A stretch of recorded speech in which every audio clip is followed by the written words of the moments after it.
All right, guys, welcome to Press X Podcast, episode 141. Thank you guys so much for being here. Welcome back if you're a regular. Welcome if you're new. A happy New Year to everybody. Hope everybody is doing well today. Yeah, it's always an interesting feeling at the start of a new year. I feel like for most people, it's kind of like a fresh start, something along those lines. A lot of ambitions, a lot of goals, all that good stuff. Of course, it doesn't always work out, the way people want it to as the year progresses. But still, I like the notion behind it. I like the energy behind it. I try to get behind it myself. So I want to wish everybody a happy new year. I have a couple of super chats here right off the bat, which I'm going to get to in just a moment. But yeah, this is the first podcast episode of the new year, and it just so happens to fall on the first day of the new year. I'm not sure how many of you who are here right now tuned in to the last episode of Press X Podcast, that being episode 140. But I just once again want to thank you guys. That was by far the most incredible display of generosity that I've seen from my community. And it's not something I'll be forgetting likely ever. So I just wanted to, I guess, in this moment, thank everybody for your continued support. Thank you for your support over the past year. See somebody saying MBG looks tired. Yeah, I'm a little tired. There's like there's a virus, some kind of sickness going around right now. I don't feel that sick. I'm sure you guys have had that happen where you definitely caught something, like you have the virus, it's in your body, but you don't really feel full-blown sick. You just feel kind of a little bit run down, little bit tired, little bit lethargic. That's kind of how I'm feeling today. I didn't sleep too great last night. Not, I wasn't up late like partying or anything like that. But yeah, I got my coffee in my system, and I have some stuff I definitely want to talk about today. A lot of predictions, a lot of hopes. I kind of always look forward to this specific episode of the podcast, the first podcast of the new year, because, there's a clean slate in front of us, and we can kind of just talk about all of our expectations. But yeah, again, just wanted to continue to thank you guys. I think 2022 was another great year for the channel. I tried to be as consistent as I could throughout all of 2022, and I tried my best to make sure that, I didn't miss any podcast episodes, and you guys definitely showed your appreciation during the last episode. I mean, you guys show your appreciation every episode we do here, but, I just wanted to make sure before progressing any further that I make it clear that I'm hoping 2023 will be an even better year for not only the channel, but the community here also. So I look forward to that. Excuse me. But I'm going to read these super chats. After that, I'm going to give a rundown of the topics that I plan to discuss. And then I'm also going to do my member shout out. I'm going to try to make it a priority with each podcast episode to do a member shout out at the beginning of the podcast for those who are, members of the higher tier. So we have Paul Ganell, member for 9 months, saying Happy New Year to all. Well, Happy New Year to you as well, Paul. Thank you for that. Mark Lovin with a $10 super chat saying, here's to an awesome year for gaming. Dead Space is so close. Thanks for doing what you do, and Happy New Year. By the way, Lovin. Okay. Mark Lovin. Okay, got you. I think I'm picking up what you're putting down here. So thank you for that, Mark. And yeah, dude, Dead Space is, I think that's the next big game I'm going to be playing. I'm still on the fence with Forspoken, but Dead Space Remake is absolutely a game that I plan to play. And they happen to come out just within days of one another. So that's a game I'm all in day one for sure. And I'm glad you appreciate what I do here, man. Happy New Year to you as well. We have Inspector Guru, member for 7 months, saying Happy New Year you filthy animals. Well, Happy New Year to you as well, Inspector Guru, and thank you for that. Yeah, so a lot of Happy New Years to go around. Sure, I'm sure some people are not going to be able to make it to the live portion of this podcast today because yeah, it was New Year's Eve last night. So, all right, let me give you a quick rundown of the topics that we're going to be discussing over the course of this episode. So the first topic is going to be a pretty big one, a pretty significant one. I'm doing my 5 PlayStation predictions for 2023, my 5 PlayStation hopes for 2023. And the difference between the predictions and the hopes is the predictions are things that I think are much more likely to happen. Like, I think they're definitely going to happen. To whereas the hopes are things that, well, I'm looking over the list now. I'll be honest, there are definitely some things on my hopes list that I think will certainly happen, but they fall more in line with like me personally, what I'm really hoping to see, what I really want to see. And then I'm also going to do my 5 most anticipated games of 2023. So that'll be the first topic. The second topic, we're going to talk a bit about Konami and how there's movement, there's rumors, there's seemingly more going on with Silent Hill, with PlayStation specifically. And on top of that, we have more evidence potentially of a Metal Gear Solid comeback, specifically on PlayStation 5. So we're going to talk about that. We're also going to discuss some comments that apparently Jim Ryan made, or a statement he made that was talked about. And I don't think that what he said was meant to go public, and it caused a bit of a, interesting conversation to spark up across the internet. So, essentially Jim Ryan gave his thoughts on Game Pass, and that's definitely something I think worth talking about here. We're also going to talk about how Microsoft has chimed in on PlayStation exclusivity and how they seem to be confirming that Sony has actually struck permanent deals with many of their exclusive deals with Square Enix and Konami, basically saying that Sony is ensuring these games will never come to Xbox. And according to Microsoft, this is why they should be allowed to acquire Activision Blizzard. So we'll talk a little bit about that. We're going to talk about PlayStation appearing at an event in just 3 days, that being CES 2023. I want to talk a little bit more about that. We're going to talk a little bit about PSVR 2. We have some developers talking about, some of the upgrades and what to expect. So we have quite a few topics. And then if we have time, and I'm hoping we will have time, I also have an entire community submissions section that I would like to hopefully go over as well. I see somebody asking, Julian, you're saying, will you stream CES? I think I'm going to, because Sony has it set up on their YouTube channel, and we do know that PlayStation is confirmed to be there. It might be worth streaming, yeah. And I think it's going to be pretty short. I don't think Sony's CES presentations are very long, but it might be worth streaming, yeah. So, I'll have my stream set up ahead of time if that's something I'm going to be doing. Zay Very Rare. I almost completely destroyed your name there. Member for 13 months. You're saying good morning, everyone. And MBG, Happy New Year's. Blessings are on your way, MBG. Just keep grinding. Well, thank you so much, man.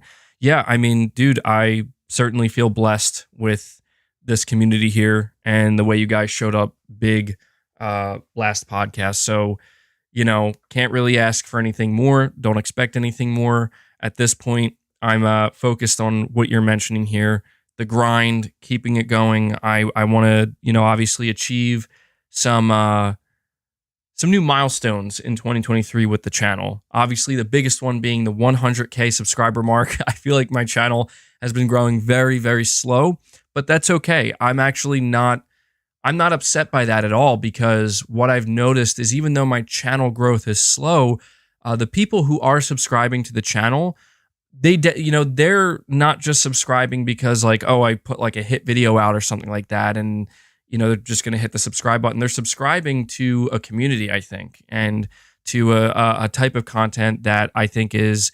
very specific. And I like that. I actually appreciate that. William, what's up, man? Saying Happy New Year, MBG and everyone. Happy New Year to you as well.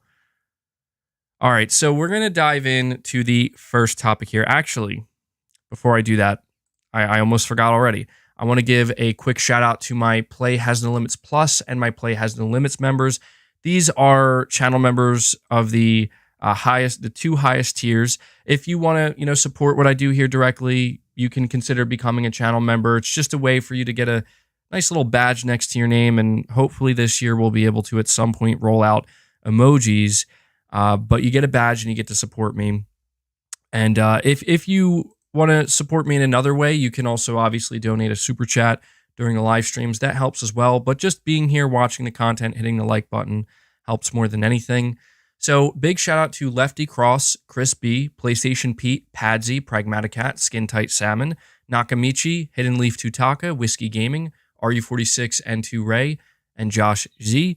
Then we have Play Has No Limits. Shout out to Bear, Sir Speaks a Lot, Introvert Gaming Dude, Michael McCon, MBG9505, DG Ad, Rune Gasoden, Space Gambler Jr., Kevin Kahan, and Zonargan Blitzer. Thank you guys so much. Oh, wait, actually got a few here. It cut off. Also, JDTV, Aaron S., Shaky Shako, Tyson Webb 509, and Black Manta 1989. Sorry about that, guys. I almost missed your names there. For some reason, it put your names to the top right corner. I don't know why I did that. But thank you guys for your continued support month over month. And before diving into the first topic, I want to give a shout out to Devil Shooter. Not sure if he's here right now, but Devil Shooter is kind enough to do timestamps for the podcast on a weekly basis. He usually gets the timestamps up within the first 24 to 48 hours of the podcast being out. So if you happen to see him in the comment section of this stream, whether it's live or afterwards, be sure to shout him out and give him a thank you. So thank you for that, Devil Shooter. But diving into the first topic, PlayStation in 2023. So I'm going to start with my 5 predictions, but before I start with number 1, I want to just basically give a quick overview for PlayStation in 2023. I want to say that since the launch of the PlayStation 5, Sony has been very consistent with their output on the PlayStation 5. I don't feel that there has been a weak year. I feel like if there was a weak year, it would maybe be 2021. But even then, Sony's output was good between games like Returnal, Ratchet Clank Rift Apart. And obviously 2022, I think, was a really, really good year for PlayStation. I mean, from first-party output alone, you're looking at Gran Turismo 7, Horizon Forbidden West, The Last of Us Part 1, God of War Ragnarok. That's not counting any of the second and third-party deals. That's not counting third-party games or any announcements Sony made with their services. So what I'm trying to say is that it seems like the pressure is there, in my opinion, for Sony to kind of one-up themselves. And I feel like it's going to be something that's, if Sony has a bigger year in 2023 compared to last year, I think the main reason for it, there's going to be 2 things. The first is I think Sony is going to put way more focus on the PS5. We are already seeing that. I think we're going to see a much bigger focus on PlayStation 5 only exclusives. And I think that the big game that's going to really usher that in is Spider-Man 2. Now, I think Final Fantasy 16 and maybe even Forspoken are going to be, well, especially Final Fantasy 16. These are going to be great games for the PS5. But I think the big one that everybody has their eye on that's going to be the difference maker is going to be Spider-Man 2.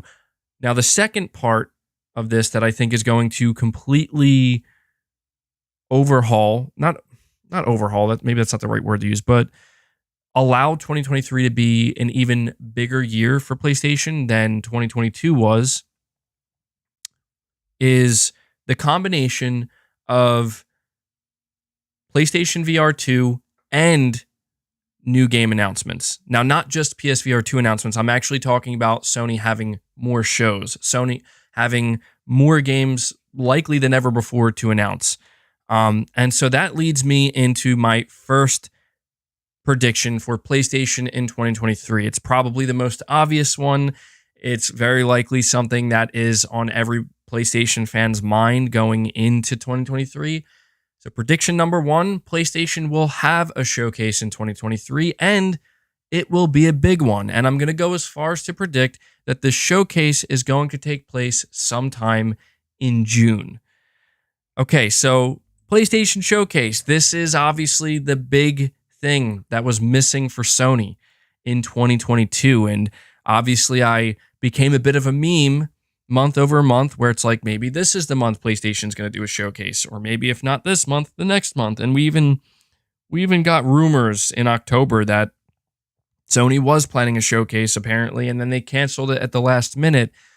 But something that I think left a bad taste in all PlayStation fans' mouths, no matter how good of a year you think Sony had, is the fact that they didn't do a proper show.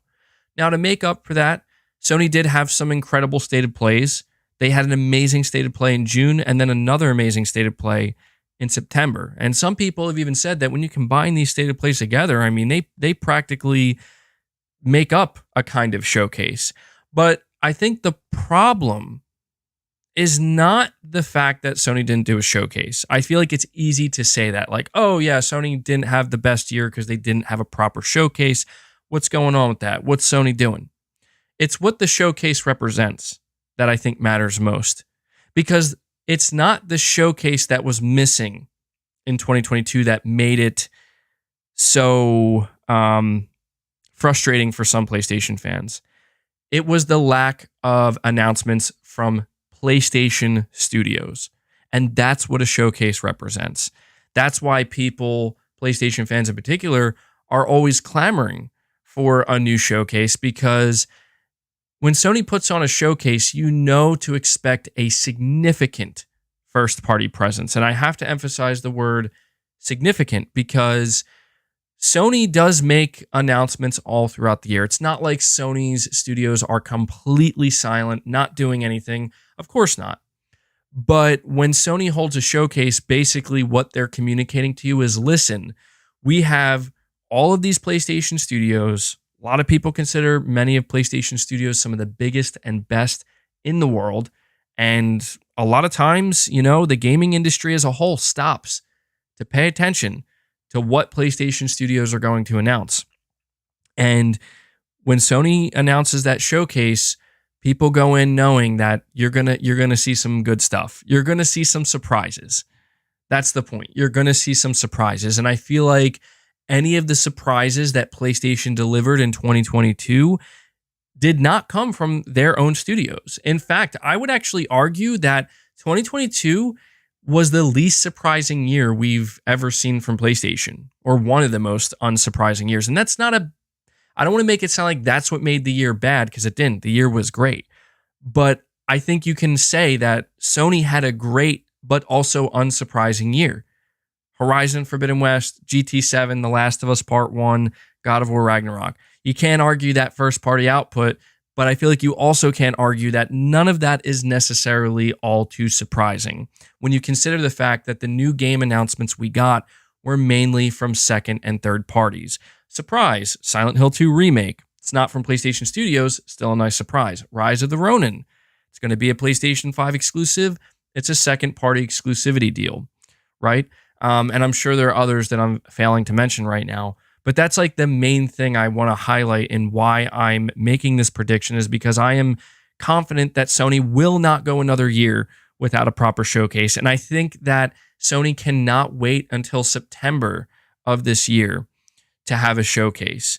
Is it possible? Of course it is. If there's one thing that we can safely say, is it feels almost impossible to predict PlayStation at this point, but I'm trying to do it anyway. So I think Sony is absolutely going to have a showcase in 2023, and I feel like it has to be in June. If it's not in June, at that point, I would say that it has to come earlier than June then, maybe in May or something like that, because it just seems odd to me that Sony PlayStation Studios have been so quiet. They've been keeping everything so close to the chest. The idea of going another 6 months without some type of first-party roadmap beyond Spider-Man 2 and Wolverine and The Last of Us multiplayer we need to know more. PlayStation owners need to know more. And another thing to back this prediction up is that 2023 is a peak year for the PlayStation 5 console. So if there was ever a year where Sony's going to feel the incentive to really, I think, push a little bit harder and make a bigger splash and have some more surprises, it's going to be 2023. So that's my first prediction. Just to reiterate, PlayStation Showcase, June of 2023. That's what I think is going to happen. Mark Lovin, hopefully I'm saying it correctly this time, Lovin, saying, I'm hoping Silent Hill 2 comes out this year. I'm not going to speak on that just yet, Mark, because that's actually something I have lined up with my top 5 lists here that I'm going to discuss. So we will get to that not too long from now. Okay, so we're going to move on to prediction number 2. And I'm going to let you know that prediction number 2, it actually may mix in with my 5 hopes of 2023, specifically number 3. So you might find that there's going to be, some intersecting here, but prediction number 2, Sony has at least 2 unannounced 2023 PlayStation exclusives. So what I am anticipating and what I'm predicting is that between now and the end of this year, Sony is going to announce 2 PlayStation games that we have not heard about officially yet, and they're going to come out before the end of this year. I say this because even though right now Sony has I'd say they have a pretty decent roadmap. We're looking at Forspoken in January, PlayStation VR 2 in February. Then there's a little, small gap there, and we go into June. And then June we get Final Fantasy 16, and then sometime in fall of this year we're getting Spider-Man 2, and that's pretty solid. But to me, it seems clear that there's something missing here, and I actually think there are 2 things missing here. Now I don't know if I should try to predict what these games will be, but I see some people mentioning at least one game that I think is going to launch. I think it's absolutely going to launch in 2023, and that is Helldivers 2. I believe wholeheartedly that Helldivers 2 is one of these 2 games. And the second game could very well be maybe The Last of Us multiplayer, but I don't want to get ahead of myself. But I feel like Helldivers 2 is I don't want to say it's guaranteed, but I'm 98% sure. I'm 98% sure that Helldivers 2 is going to be one of these games that gets announced and releases this year. But I think there's going to be one more on top of that. I don't know if it's going to be a multiplayer game, a live service game, or a single player game. And I also want to make it clear that these 2 games that I'm mentioning, that I'm predicting will be announced, I don't believe they have to come from PlayStation Studios. They could be partner games as well. They could be like a second party studio that they struck a deal with, or a third party. It could be one of the 2. So, William, member for 1 month, you're saying, Happy New Year, everyone. Welcome to new PS5 owners. On Twitter, my name with R between, so it's William R. Aguilar. You're saying, I have a thread for games, features, helpful tips I recommend. Yes, so guys, if you happen to be on Twitter, definitely go give William a follow. It's William R. Aguilar. He does some pretty solid infographics and, definitely helpful if you're, into following that type of stuff. So William's a big supporter of the channel here. And I think you guys should go support him on Twitter because he does some good work there. So thank you for that, William, and Happy New Year to you as well, man. Okay, so that's prediction number 2. It's pretty, nothing too crazy yet. Again, my predictions are things that I think are pretty much guaranteed to happen. Well, not guaranteed, but like 99%, I'm sure they're going to happen. So to go over the list here, prediction number 1, PlayStation Showcase 2023 in June. Prediction number 2, at least 2 unannounced 2023 PlayStation exclusives. This is going to move us on to prediction number 3. And this, to me, is going to be one that... Now, I just said that I'm 99% sure of these predictions, and I gotta admit, I am feeling pretty sure of this as well, but it could go the other direction. Like, this is out of all the things that I have... number 5. I think number 5 is maybe... I'm reevaluating this list now, and I'm beginning to think maybe I should take back my statement about it being 99% sure that this is going to happen. All right, so I'll put it this way. I'm going to say I'm 75% sure.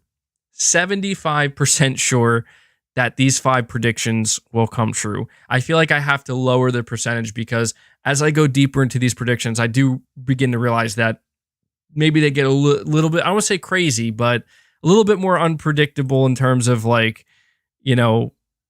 they could turn out. So my prediction, my third prediction, is that PlayStation fans will be pleasantly surprised by some of Sony's live service games that are announced in 2023. Now, this is an important one to talk about, I think, because a big fear that a lot of PlayStation fans have is Sony's approach to live service games. Automatically, a lot of people are rooting against Sony doing this. A lot of people are either saying they're automatically not interested, they want it to fail, it's not something they care about, so on and so forth. But I believe that when some of these games finally get announced and we see them with our own eyes, I think people are going to begin to change their tune a little bit. And what I predict is going to happen is that, at least with a few of these games, people who were once I don't want anything to do with it, I don't care about it, I think when they see it, they're going to maybe change their tune and say, actually, that's looking pretty good. That's looking promising. That's catching my attention now, and I'm liking what I'm seeing. I don't think it's going to be that way for every live service game and every multiplayer game that Sony announces, but because Sony has so many in development between their internal studios and their partners, I think that there's likely to be a little something for everyone. And I fully anticipate that with some of these games throughout 2023 and going even into 2024, not to talk too much about that because we're just entering 2023, but I do think that the conversation is going to start to take more of a solid shape and start to form a little bit better, where I think people are going to start to, really get a better idea of, how serious Sony is with live service games and how there are multiple studios putting seemingly a very big effort into trying to make them successful. And I think that people are going to maybe turn around on it. I think that people are going to, I also want to say, I do think with this prediction, I want to add this. I didn't write this down, but I'll add it. I do think that there's also going to be some growing pains with some of these live service titles, no doubt. I think that there are going to be moments where Sony or one of their studios working on these live service games, they kind of mess something up, or it doesn't go as smoothly and people, begin to kind of rag on it. But I think that there are going to be games that people look at and they're like, whoa. So a game that immediately comes to mind, and I think that if there's any game that's going to do this to people, I think it's The Last of Us Online. I think it's The Last of Us multiplayer game. I think that it's become clear. I mean, guys, the amount of years that this game has been in development at this point, we haven't seen a glimpse of it yet. I think that The Last of Us multiplayer is going to be the first live service game that Sony puts out that makes people go, whoa, what I need to play that. I didn't think I was going to care, but now I care. I think Naughty Dog putting their full weight behind a multiplayer game is going to do that to a lot of people. So that is my third prediction for PlayStation in 2023. Now we're going to move on to my fourth prediction. And this is I think it's a safe one. And I was unsure if I wanted to go with this or something else. But my fourth prediction is that Sony will acquire 1 to 3 new studios, ranging from small to medium. Now, what I was considering putting here is Sony will acquire a major studio on the same level as Bungie or possibly even a publisher. But the more I thought about it, the more I realized I don't think that's a realistic prediction, because Sony had a very specific reason for buying Bungie. I think a lot of people thought that Sony buying Bungie was an immediate response to Microsoft acquiring Activision Blizzard. But if you listen to Sony's reasoning, apparently this was something they were already thinking about and talking about for a while, and it is because of their push into live service games. So because of that, I do think that Sony is not going to stop acquiring studios, and I think that we're going to see at least 1 to 3. Honestly, I think we're going to see at least 2. I put 1 here, but I mean, it would be pretty surprising if Sony went an entire year during a time of consolidation only acquiring 1 studio. I think that we can expect maybe at least 2, but possibly even 3. And when I say ranging from small to medium, what I mean by that is I could see it being like another support studio, similar to like Nixxes or something like that, or Valkyrie. But I could also see it being something similar to what we've seen with, studios like Bluepoint and Haven. And, I think about Deviation Games, for example. Like, you have to imagine at some point in 2023, whatever this studio has been working on, that being Deviation Games, they're going to have it pretty far along in development. It's been in development for a while now. And if Sony is really, really liking what they're seeing from Deviation Games, just like they did with Haven Studio, they might take the plunge and say, do you guys want to be part of PlayStation Studios? So that's just like one studio right off the bat that I could realistically see being acquired. But I think that there are going to be others as well. You think about like Ember Lab, right? And maybe even studios that we're not necessarily thinking of off the top of our heads. So that's my fourth prediction. I think that Sony is going to acquire 1 to 3 studios ranging from small to medium. Now, my fifth prediction is probably the most wild prediction, because it really is. It's not a hope. Like, that's the thing. I couldn't put this under my top 5 hopes for PlayStation in 2023 because I'm not necessarily hoping for this. I do genuinely believe this could be a thing that we see, and I think it will be a pretty big deal if it happens.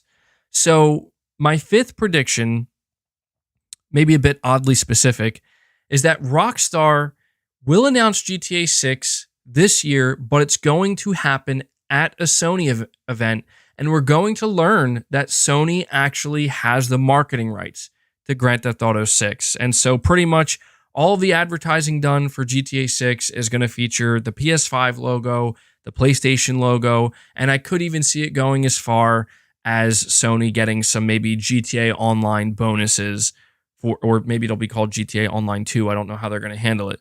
But I think that this is going to happen because I do believe that 2023 is going to be the year we see Rockstar announce GTA 6. I feel like it has to be the year. If we don't get a GTA 6 announcement in 2023, then at that point, I think it's safe to say the game's not coming until 2026 or beyond, right? Because that'd be crazy. So I think that if you look at PlayStation's history with Rockstar, I think that this is going to happen. And I think it's going to be a big deal. And I think that if there's anything Sony wanted to make sure to lock down is having the marketing rights to GTA 6, because this is going to be the biggest game release ever. I think it's safe to say that. And Sony had the marketing rights for Red Dead Redemption 2. And I don't know if they had the marketing rights to GTA 5 when it launched on PS3, but I know for a fact that Sony, during the PS4 generation, struck a partnership with Rockstar to where GTA 5 on PS4 was marketed alongside PlayStation, and even moving into the PlayStation 5 generation, I want to remind people that Sony opened their 2020 Future of Gaming showcase for the PlayStation 5. The first thing they announced was GTA 5 coming to PS5, and that PS5 owners for the first 3 months would get it for free, and they reiterated their partnership with Rockstar. It almost seemed clear to me that this was Jim Ryan, and that was actually something Jim Ryan talked about himself at the beginning. To me, it seemed clear that this was Sony's way of letting everybody know, hey, this partnership we have going on with Rockstar is continuing throughout the PlayStation 5 generation. So I think when this happens, it's going to be huge for Sony. I do. I mean, GTA 6 is already going to be, I mean, we don't even need to talk about it, right? Like, we all know how big GTA 6 is going to be. It's going to take over everything. It's going to be the biggest thing ever. You know, whether you love it or hate it, whether you feel like Rockstar fell off, whether you like GTA Online or not, it doesn't matter. Like, it's gonna take over. And I think the fact that Sony will probably have that marketing, with it, I think it's gonna be a big deal. I do. I think it's gonna be a very, very big deal for Sony. And yeah, so that's my, I think it is significantly bigger than Call of Duty. Frankly, I do. I think, I mean, you look and you see how GTA 5, GTA is an unstoppable force. I feel like Call of Duty is close to an unstoppable force, but I still feel like there's kind of this, like, there's this slight imbalance with Call of Duty where I feel like you could conceivably think 5 to 8 years from now, you could maybe imagine Call of Duty falling off to some degree. Like, not entirely, but like being reduced where it's like not as big as it once was. Whereas I feel like GTA is, and I say this as somebody who's not even like, I'm not even into GTA Online. I can't even say that I'm like that hyped for GTA 6. But to me, GTA is just, it's the biggest gaming franchise. I don't think there's anything that even comes close in terms of, recognition and being able to just kind of, I don't know. That's just how it feels sometimes.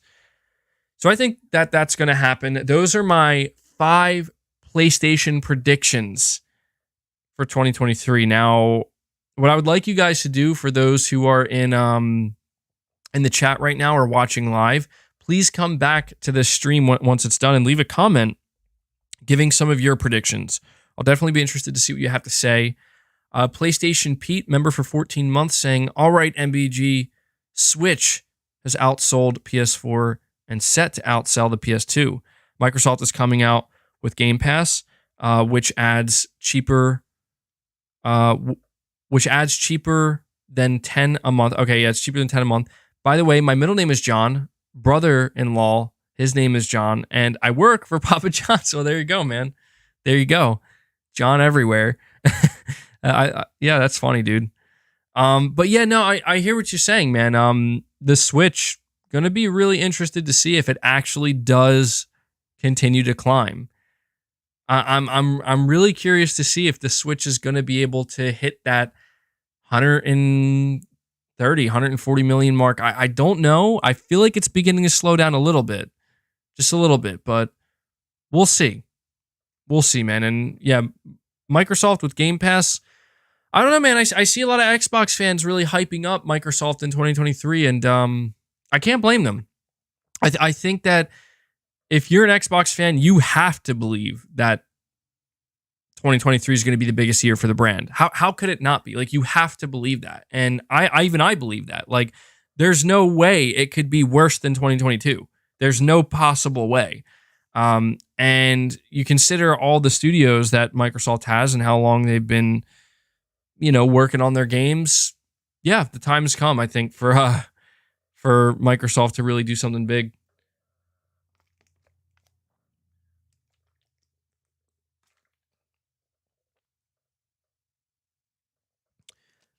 All right. So I'm now going to move on to my 5 hopes for PlayStation in 2023. And I think that, honestly, I think that many of the things that I'm listing here, I think most of the things that I've listed for my 5 hopes are realistic. I think that almost all of them are going to happen. But again, I just wanted to make it clear that these are things that I'm specifically honed in on in 2023 when it comes to PlayStation. I feel like PlayStation's going to do a lot in 2023. There's going to be a lot that I didn't see coming, I didn't expect, and I'm going to be interested in. But then there are going to be those things where it's like, okay, this is what I've been waiting for. All right.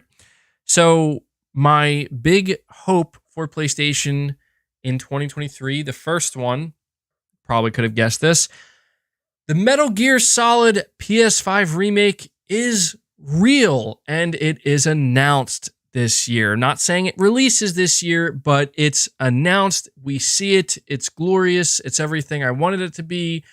And we finally have that confirmation. I feel like this was the most obvious hope. Anybody who's been following me for a little while now should know that this would obviously be on my list. This is number 1 for a reason. It's because it's the thing that I am most excited about. Now, look, I'm a PlayStation enthusiast here. You guys know this. You also know that I've always believed in exclusivity. I have always believed that PlayStation's biggest strength is their exclusive games, their exclusive catalog. And I've always said that, to me, this is what gives a console its identity. And I've never been against a platform holder trying to lock down exclusives and secure exclusivity. I know that we see people talk about it in a way these days, and I think they make good points. Like, I don't want to make it sound like they're not making any sense. I think they actually do make good sense. Or they're like, oh, exclusivity sucks. You know, like, it would be better if just games were available to play everywhere. I agree. Like, if we could just live in a world where exclusivity didn't exist at all and we could just play whatever we wanted on anything at any time and everything was like a utopia, a gaming utopia, that'd be great. But that's not realistic. That's never going to happen. And as long as competition exists, which it always will, it's just not realistic. So that's why I don't even bother looking at things that way anymore. The way I see things is it's up to each platform holder to fight for their platform, to do what they can. And I know what people are thinking when I say this. They're thinking, well, then how come you seem to be against the Activision Blizzard deal? Well, keep in mind, I think that there are upper limits, and I feel like Microsoft is absolutely pushing the upper limit by acquiring multiple publishers. But I also want to point out that, just to back up what I'm saying here, I feel like I have to, because if I don't, I think people are going to try to call me out on it. I was not necessarily against Microsoft acquiring Bethesda. I just wanted to make it clear that, you know, people basically told me, they're like, dude, look, Microsoft needs this. Sony's, going crazy with exclusivity. Sony's been going crazy with exclusive games, left, right, down, up, center, all around. So Microsoft, they got to buy some studios, they got to buy Bethesda, and they got to start locking down their own exclusives. You know what? I get it. Fine. And that's why I was like, look, if they got Bethesda and they're locking down that catalog of games, it's extreme. I think it's certainly extreme. That's a big deal, but I get it. And I'm just saying this because I'm trying to make it clear that I don't have a problem with exclusivity. All right? I feel like if Sony, if Microsoft, Nintendo, if they want to go out and they want to get exclusives to make people interested in their console, in their platform, I get it. But I have to add the caveat that I think buying multiple publishers can be a bit over the top. Then again, Microsoft is saying that they're going to keep things multi-platform. Anyway, I'm getting away from my point here. And my point is that I want to see Metal Gear Remake. And I'll be honest, like, if Sony locked down an exclusivity deal for Metal Gear, in the same way that they locked down an exclusivity deal for Silent Hill.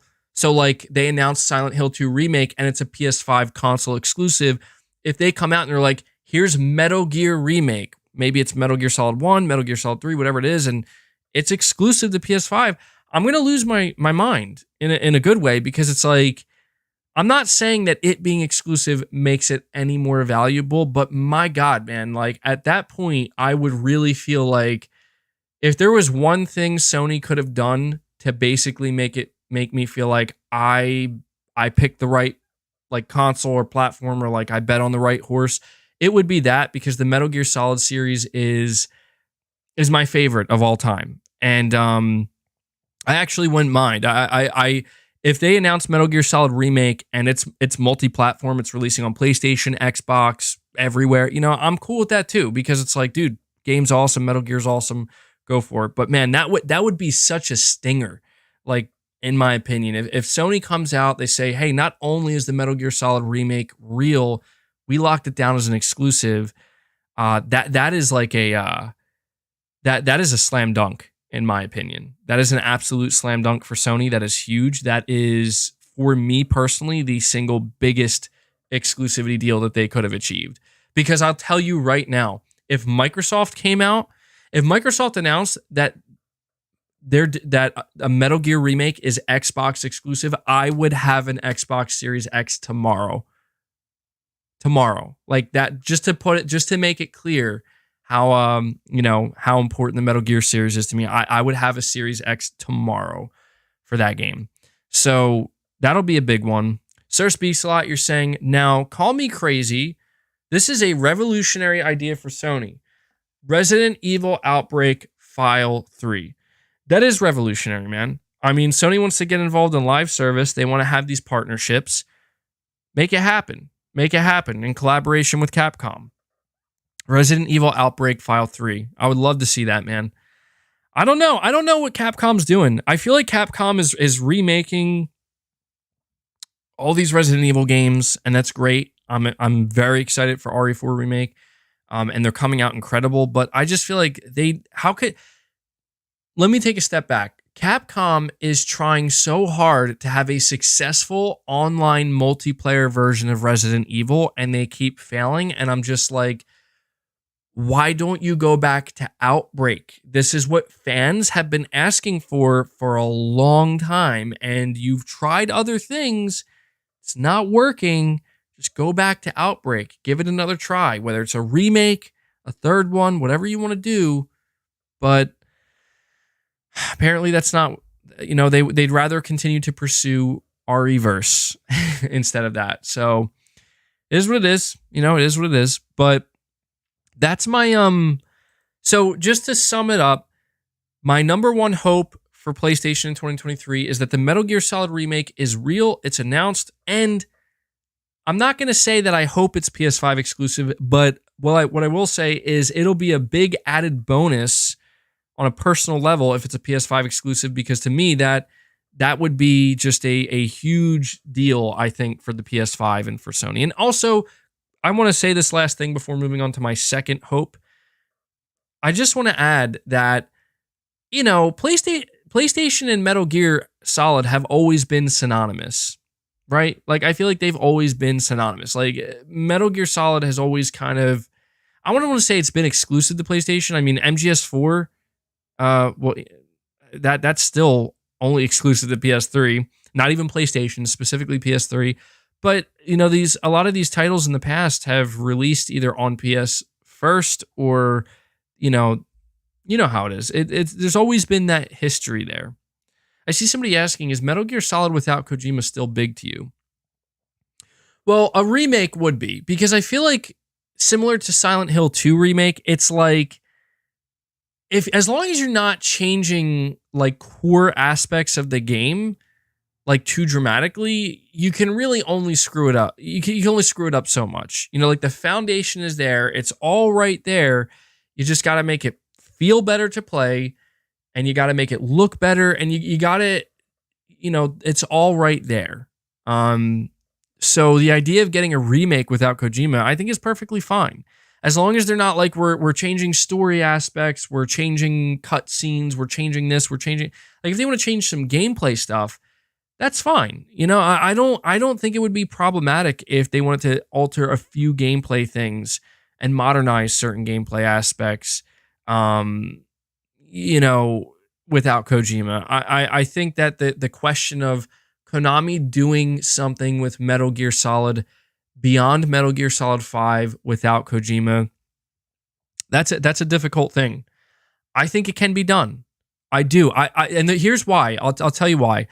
I think it's because Hideo Kojima set up a rich universe. And I feel like if you take a good look at something like Metal Gear Rising, I think that's the best proof that you can do something fun, creative, interesting, and good in the Metal Gear Solid universe without Kojima, right? Like without him basically being directly involved. And I think people get a bit too close-minded at times. Although I also want to add, I cannot blame them, because when you look at, you know, I'll say old Konami, because they have new leadership now, but you look at Konami's first attempt without Kojima, Metal Gear Survive. It's like you literally did the worst possible thing. So we can at least look at that as the low point, right? Like it can't be worse than Metal Gear Survive. It's impossible to be worse than that. So anything that Konami wants to do with Metal Gear Solid that's not a remaster, that's not a remake, and they want to do something new, here's my thoughts on it. I will keep an open mind, and I will be interested to see what it is they're trying to do. And I'm going to try to hope that they don't ruin it, but I will also be ready for Konami to completely screw it up and ruin it and basically confirm that we can't have a proper Metal Gear game without Kojima. I mean, I feel like it's no matter what Konami does, if they ever announce like Metal Gear Solid 6 or a reboot or anything like that, and it's clear that Kojima's not involved, I think that people are going to lose their minds and be like, nope. And I get it. But I think that Kojima created a rich universe with Metal Gear Solid, some of the best characters in the world, some of the most interesting ideas, I don't want to see the Metal Gear universe die, and I don't even know if Kojima would either. I mean, maybe he would, maybe he wouldn't, but I just feel like, Kojima always had this desire to move on, and now he is moved on. He's with his own studio, creating a whole new universe in Death Stranding and just doing all the stuff he probably wanted to do over the years, and he's not tied to Metal Gear anymore. And I feel like, Metal Gear Solid 1 through 5 is fine, and I would be fine if we didn't get any more than that, but I'm not completely opposed to just seeing what can be done, if the right people are involved. If you get people that truly understand the Metal Gear universe, what makes it tick, what makes it interesting, what makes it unique, what makes it Metal Gear, and they try to do something with it, I would be open to see that, And I think the best thing that Konami could hope to get in pursuing something with Metal Gear in the future is Kojima's blessing. If Konami can come out and be like, here's Metal Gear Solid 6 by a really renowned studio, I don't know who would make it, but let's just say it's a really good studio, and then there's a little video message from Kojima talking about Metal Gear Solid and saying he's confident in the studio and he gives them their blessing. I think that's the absolute best that Konami could hope for when it comes to the future of the Metal Gear Solid series. And then at that point, we'll just have to trust whoever's hands it's in. But I just think that this idea that we're never going to see another proper Metal Gear Solid, there's no way. I mean, there's no way. It's too big of an IP.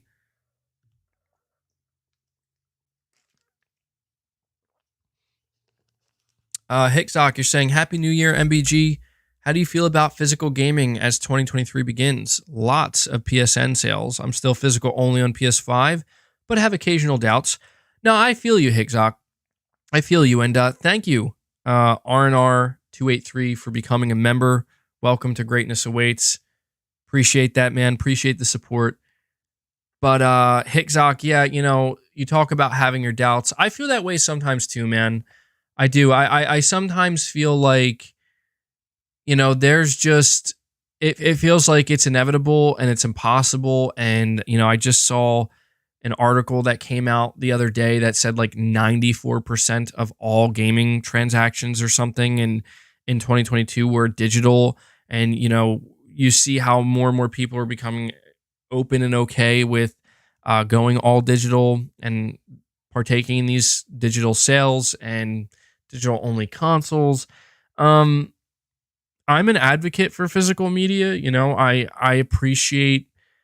I just appreciate the tangibility of it, I guess. And I appreciate the idea that when you buy a video game, assuming that it's not doing what Call of Duty Modern Warfare 2 did, where the game is actually on the disc, the idea that, you can, 20 years from now, 30 years from now, even, assuming you have the hardware to run it, you can just put the disc in and you can play it. Don't have to be connected to the internet. Don't have to do this. Don't have to do that. You own it, and you pass it on. You can sell it, the whole thing. Digital media is taking over. There's no doubt about that. However, it's not, I don't think it's going to be 100%. I feel like, I think the big question here, you talk about going into 2023, I think we're just going to continue to see the trend. I think we're going to continue to see the trend of digital gaming growing and more people choosing that. More and more people are having those doubts about physical media and basically just saying, yeah, you know what? I'm going to let it go. I'm going to move over to digital. That could be me one day. I don't know. That could be you. That could be all of us. But I think that as long as there is just some type of demand for physical, tangible media, it can't go away. Because why would it? Because if there's companies that realize like people will pay for this, they will give us money for this, why should we take it away? I think that we've seen that in music. We still see that with movies and even TV. And I feel like it's getting less and less. Yes, but I don't know. I think that there will always be some type of market, even if it's just 1% of the market, that will want that physicality. And the only question I really have, Hickzock, truthfully, is the only question I have. It's not about 2023 or 2024. It's not about the PS5 generation, because the PS5 generation does have physical discs, and it will have physical discs until this generation is over. The only question I have is, what's Sony going to do with the PlayStation 6? What are they going to do with the PlayStation 6?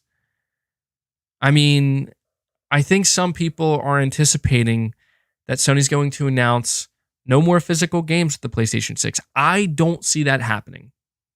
I think that would be insanity. I think that Sony would be doing it too soon, and I think that the backlash would be pretty bad. I do. I think it would be pretty bad. And I think that the best Sony could do with the PlayStation 6 is apparently what they're going to do, where they announce the PlayStation 6. It's a digital-only console with a disc drive attachment you can buy separately. And there will be physical games for the PlayStation 6. I do think that will happen. But I won't lie. There is a part of me that does begin to wonder, like, is it not going to be that way? If the PlayStation 6 isn't coming out until, 2027? I mean, could we really be at a point in 2027 where Sony does have the confidence and Microsoft to be like, no more discs, no more discs? That'd be insane. I think that would be absolutely absurd. And I think even if Sony did try to do that, I think they would even upset digital only people, because I've seen quite a few people who say that they prefer digital, but they don't want to see physical go away completely. So I think that, to me, that's the biggest indication that we're not there yet. That knowing that if Microsoft or Sony announced like they're not doing physical discs, you would get a lot of digital only people. Even they would start to push back against it a little bit and be like, that you shouldn't remove the option. You shouldn't remove the option. And I think the way it's going to have to happen is the option, it just shrinks more and more and more year over year over year, to the point where one day that option just goes away and no one notices. And the only people who notice are maybe like, a couple thousand people that apparently nobody's listening to. That's the only way I could see it happening. So yeah, but the options are always good. Okay, so I'm running a little bit behind here. I wanted to make sure to get through this in a timely manner. Moving on to my number 2 hope for PlayStation in 2023. The Last of Us multiplayer is the dream game that I've been hoping it would be when it's finally revealed. So, this is a big thing that is going to happen in 2023. I don't think many people have fully grasped what we're about to witness from Naughty Dog. I've been talking about it for years, and I'm not trying to hype it up too much. All right, but I don't think most people fully grasp what Naughty Dog is doing, and I think that it's, you can't blame them. We haven't seen anything. But I think when people see The Last of Us multiplayer for the first time, I think they're going to realize, wow, like Naughty Dog legitimately is trying to make one of the biggest and best live service games ever made. And I just think it's going to be something special. I do. You guys know how I felt about The Last of Us Part 2. The Last of Us 1 is one of my all-time favorite games.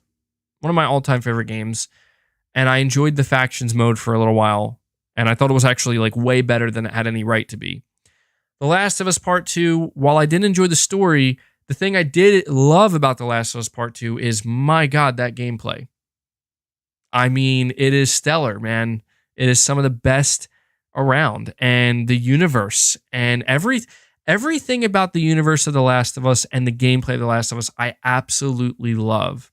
And I love Joel and Ellie's story. And the idea that we're going to see Naughty Dog take all of those things, for me, that I personally love about the game, and say, we're going to have like what could be potentially an open world in San Francisco where you're going to have different factions you can be part of. You get to customize your character. You get to fight AI. You can go on missions. There's going to be PvP. You get to have your own horse. You get to, do the whole 9 yards. That sounds like a dream game to me. And I have a big fear. I have a big fear that they're going to mess it up. And I do have this fear that this is Naughty Dog's first time ever making a standalone multiplayer game, and they're trying to make it live service, and they're trying to compete with some big live service games here. I am nervous that things could go wrong. Things could go awry, and there's obviously room for that to happen, but I still remain extremely optimistic, and I'm extremely hopeful that when we see this game unveiled for the first time, it's going to blow us away, and it's going to, I think, here's what I'm thinking. I think after we see the first trailer revealed for The Last of Us Online, I think it's going to be the talk of the town. I think people are going to be like, oh my God, did you just see that shit? Like this, I think it's going to be the next big thing. I do. I sincerely believe this is going to be the next big thing.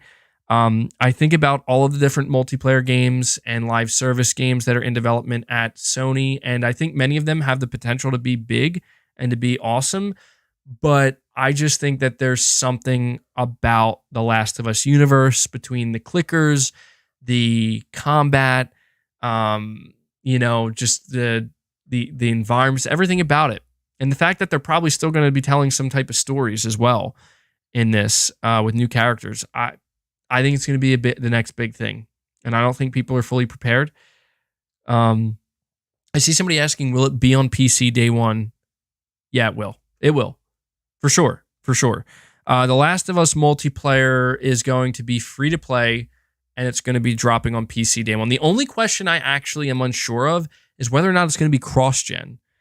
I mean, I think it would be insane for The Last of Us multiplayer to be cross-gen, but at the same time, it is going to be a live service game. So when it comes to Sony's live service games, I mean, I'm not ruling out the possibility of cross-gen. I'm not. You're saying, what if it flops? This is a big risk. It is. And you know what? Here's the thing. If this game flops for Sony, it is going to be a big deal for Sony. Because Jim Ryan, he has yet to leave his mark on PlayStation. You know, every PlayStation generation, we have these PlayStation CEOs and these executives, and they leave their mark each generation, for better or for worse. And obviously, the goal of each PlayStation CEO through each generation is to leave a positive mark, to basically, you look at like Andrew House, Andrew House, Jack Tretton, these guys, people probably wonder, like, why did they leave? Why like they made the big PlayStation comeback happen. They brought PlayStation back from the brink, made it more successful than it ever was. Why did they leave? Because, dude, they're on top, man. And when you're on top, the chances of staying there, it's very, very hard. And also many other job opportunities open up for you after that. So Jim Ryan basically was inherited the task of PlayStation is at the best point it's ever been at in its history. You need to keep it going. You need to make sure it doesn't fall, and you need to make sure it keeps growing. And so Jim Ryan made it clear that, okay, we have single-player games, we have our narrative-driven games. These games sell millions upon millions of copies. They're extremely popular. They're what has led to our success. We'll keep doing that. But we need to think, where does future growth lie? And Jim Ryan drew the line in the sand for PlayStation. He said live service games are where future growth happens for the PlayStation brand. Not subscription services, live service. So they're putting an immense amount of resources, an immense amount of money, and an immense amount of talent into some of these live service games. And if Naughty Dog fails, this is one of Sony's crown jewel studios. This is one of their biggest IPs. If The Last of Us Online basically fails and it's like, Jesus, that was a huge flop, that's going to be problematic, because then the chances of any other live service game that Sony is working on somehow doing better than that plummets. And then, yeah, it's I see somebody saying, like, then it's bye-bye Neil Druckmann. Actually, no, I think it's quite the opposite. I think it would be bye-bye Jim Ryan, because, Jim Ryan is the leader of PlayStation, man. He is the guy that's navigating the ship and telling everybody where they're headed and promising fortune, right? Promising gold, promising success. And he's pretty sure about this. And, I don't think Jim Ryan's wrong. I know people are like, I hate live service. But you got to admit, there does seem to be something about Jim Ryan's approach with, let's take all of our big IP and let's bring it, let's put it everywhere. Let's make live service games, let's make movies, let's make TV shows, while continuing to do the main thing.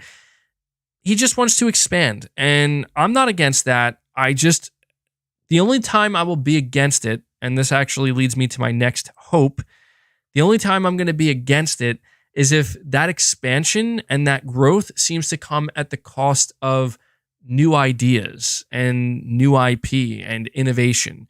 Make your live service games, make them free to play. I will probably play quite a few of them and hopefully enjoy many of them. But keep making your single player games, but don't stop with new IP. Don't stop with new ideas. And I know people give Jim Ryan a lot of crap, and a lot of people don't like Jim Ryan, but the one thing I will always say that gives me faith that Jim Ryan maybe is the right person for the job this generation is the fact that Jim Ryan has been with PlayStation since 1994. He has moved up the ladder, man. He was there day one at the launch of the PS1, and he's been there ever since. So the one thing I will always give him a lot of credit for and say is that this dude knows PlayStation. He knows PlayStation in and out, and he may not be the most in touch with gamers necessarily, clearly, but he knows the brand, and he knows what makes it tick. He knows what makes it successful. And we'll end up finding out if Jim Ryan also knows what's going to continue to make it even more successful. We'll know by the end of this generation. But I'd say for me, Jim Ryan gets a pass, man. He does, because I look back, we talked about at the beginning of this podcast, the past 2 years of PlayStation have been really, really good. I'm not saying there hasn't been a couple of roadblocks, and of course Jim Ryan has stuck his foot in his mouth a couple times, and there have been a few hiccups and mistakes, but that's normal, man. Like, it's unavoidable. It's not like Sony can be perfect. It's no brand, no platform can be perfect.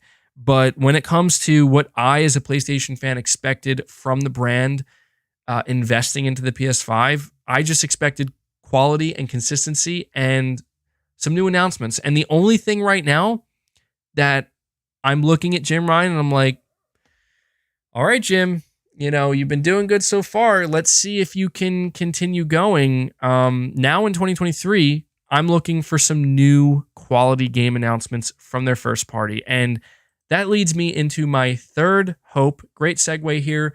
Hope number 3 for PlayStation in 2023. Sony announces at least 1 to 2 new major IP.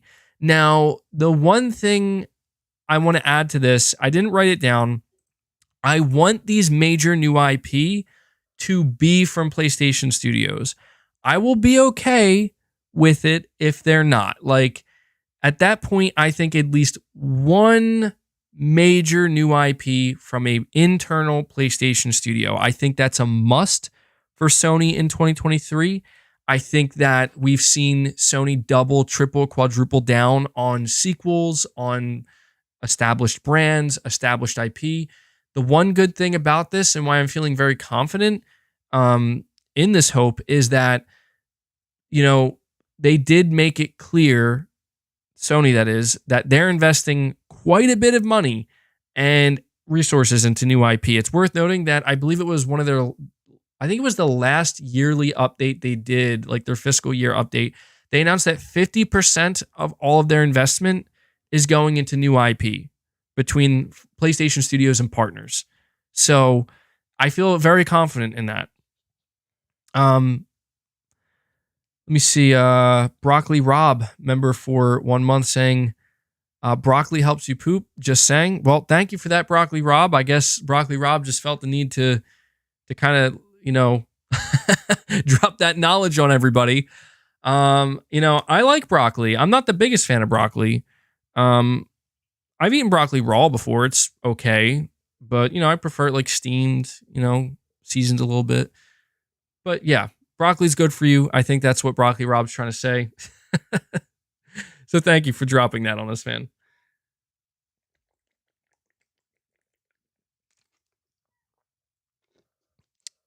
All right. I see some people basically denouncing broccoli in the chat right now. Some people absolutely against broccoli. I see people saying they prefer cauliflower. I'm not a fan of that, man. I'm not a fan of cauliflower. No way. I'll take broccoli any day over that. That's just me personally, though. That's just me personally. But anyway, before I get too derailed here, that's my number 3 hope. I want to see 1 to 2 major new IP announced from PlayStation. I think that this is a basic expectation of any PlayStation fan in 2023. I think that this is a basic expectation any year, but I think now more than ever, because we're coming off of Horizon Forbidden West, a sequel, Gran Turismo 7, a sequel, God of War Ragnarok, a sequel, The Last of Us Part 1, a remake. Now more than ever, I think, and also Spider-Man 2, Final Fantasy 16, there does seem to be a bit of an imbalance currently with, the ratio of established franchises and IP versus new IP. And I this is what gives me a lot of excitement going into this year, is that the sky is the limit with the stuff that Sony wants to announce. So that's another big hope. That's hope number 3. Now we are going to move on to my big hope for PlayStation in 2023, number 4. Sony reveals a new first-party studio that they built from the ground up. Now, the reason why I put this underneath a hope and not a prediction is because I'm less confident that this is going to happen. I'm hopeful, but it's very much up in the air. I say that I want to see Sony build a new studio because I feel like they've bought many of the studios that make sense for them to buy. Sony is no stranger to building their own studios. They shuttered Japan studio, unfortunately, but I feel like what they need is to basically build a new, whether it's a European studio, a Japan studio, whatever they want to do. But I just think that the time has come where it's like during this time of consolidation, it's hard. And yet that's true. I see somebody saying Sony is building their studio up in Malaysia. And yeah, that's the thing is like Sony has kind of low key been building out these other support like studios that could eventually grow into their own studios one day. But I want to see it to a degree in which they make an announcement about it. Like we're happy to introduce the newest member of PlayStation Studios, built from the ground up, so and so. I mean, Team Asobi is pretty much that, right? And we still see Sony doing this, but I want to see it. I want to see Sony do it in like a bigger way, you know. And that's my another big hope I have for PlayStation in 2023. Let me see.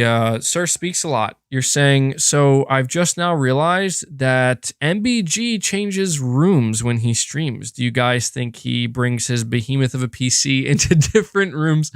So I actually, believe it or not, I don't change rooms. I will admit, though, what I've been doing quite a bit over the past probably 5 months is changing configuration in the room. I've changed it so many times, and I think I'm settled now.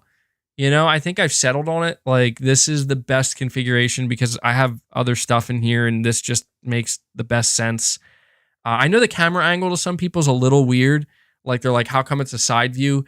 It's just what I prefer. I like having, you know, the wall behind me, setting some stuff up on the wall, and I try to look at the camera when I can. But yeah, I'm sure anybody who's been watching the podcast consistently for the past year, you've seen me change my configuration numerous times. But I've been, believe it or not, the only reason it probably looks different now is because I didn't actually change anything except the camera stand. So that's the thing. I had like a tripod, but now I have it on a boom arm. So that's probably why it looks a little bit different. Excuse me. But yeah, Sir Speaks a Lot. I feel like Sir Speaks a Lot. He's coming to the stream focused on staring at my background at my stream and not listening to anything I'm saying. No, I know you're listening. Sir Speaks a Lot. What kind of camera do I use? It's actually the I forget the name. It's a Razer camera. One of the higher end ones. I got it like a year and a half ago or something. The Cairo, I think it's called, or something like that. But yeah, it was a pretty high, it was a higher end webcam. And I wanted to get it because it was like, you know, if I'm going to be on camera every week, I want to try to make sure it's a quality camera. So Black Manta 1989, you're saying, question, outside of Spider-Man 2, do you think we get at least one more major first-party title, or will the first-party output be lacking this year? Well, you know, I think it depends on what you consider major first-party. Like, if you're saying something on the level of like Spider-Man 2, my answer to that is no. I don't think so. I don't think Sony has like a massive behemoth AAA single player game that's going to be announced out of nowhere and drop in 2023.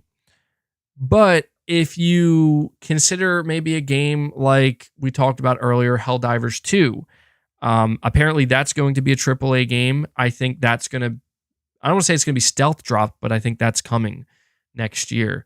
But I could also maybe see something, and we're going to talk about this in a little while, like Silent Hill 2 Remake dropping.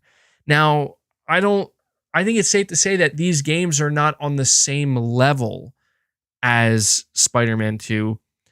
But I think that the biggest game that Sony is viewing right now is on the same level as Spider-Man 2 is Final Fantasy 16. That's what I think. I think Final Fantasy 16 is that big game you're talking about right now. And granted, it's not from their first party, it's from Square Enix, but I think Sony's basically viewing it as a first party game. I do. I mean, I know it's technically not, but Sony has clearly treated Final Fantasy 16 the same way that they would a first party game. And they made a very big deal about it many times. And they've actually talked about it more than Spider-Man 2. What I do think, though, and this maybe, I think kind of makes up for what you're saying here a little bit. So you're saying, like, will first party be lacking? I think the way Sony will make up for it is by having a much better string of first party game announcements. So it's like, yeah, we're announcing these games and they're not coming this year, but I think that the announcements themselves are going to get people rejuvenated again. Like, I think it's going to be like, damn, dude, we got Final Fantasy 16 coming. We got Spider-Man 2 at the end of the year. And then look, we just got a bunch of these new first party exclusives announced that we can look forward to beyond that. That's what I think is going to happen. I see somebody saying, so a dry 2023. Well, it depends on what you consider dry, man. It depends. Like, I don't want to get ahead of myself, like, I don't want to make unrealistic predictions. Like, do I think that Sony in February is going to come out and be like, by the way, guys, like, here's a massive AAA PlayStation exclusive that we haven't even talked about yet that's dropping in the next 6 to 8 months? I don't think so. I don't think it'll be that big. I think, the really, really big games, they get announced ahead of time. They do. And, I think, like, I'll tell you what I think. I know that some people might find this incredibly unexciting, but I think it kind of sets itself up perfectly. I think this year, that being 2023, is the two behemoth juggernaut titles that Sony is looking as like massive system sellers that are going to release: Final Fantasy 16, Spider-Man 2. I think anything else that comes in between or around that, from their first party or from their partners, is extra. And I think in 2024, we may see a scenario where the two big system seller games for 2024, maybe three. Hold on. Final Fantasy VII Rebirth, Death Stranding 2, maybe, just maybe, Wolverine. That's a big maybe. I think Wolverine might not be till 2025. I don't look at 2023 as dry.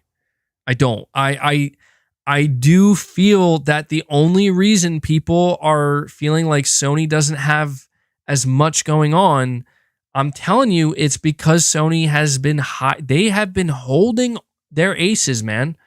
They have been holding on to new game announcements from their internal studios, and people are beginning to feel the effects of that. They are. People are feeling the effects of Sony withholding these announcements.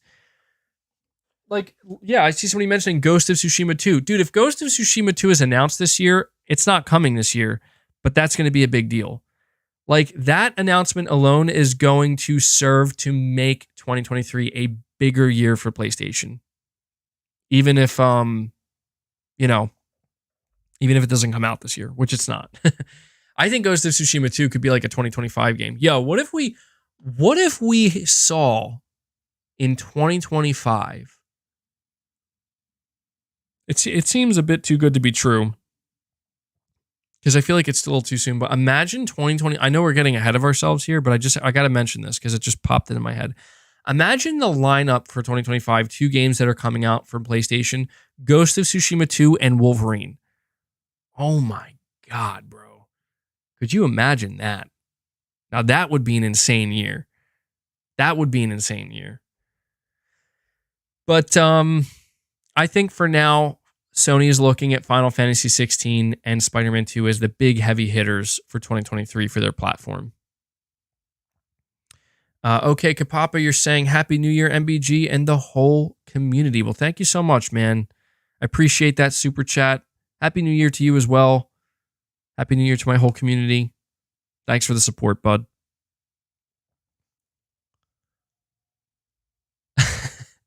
I see somebody saying, oh, my bad, we're just playing make-believe.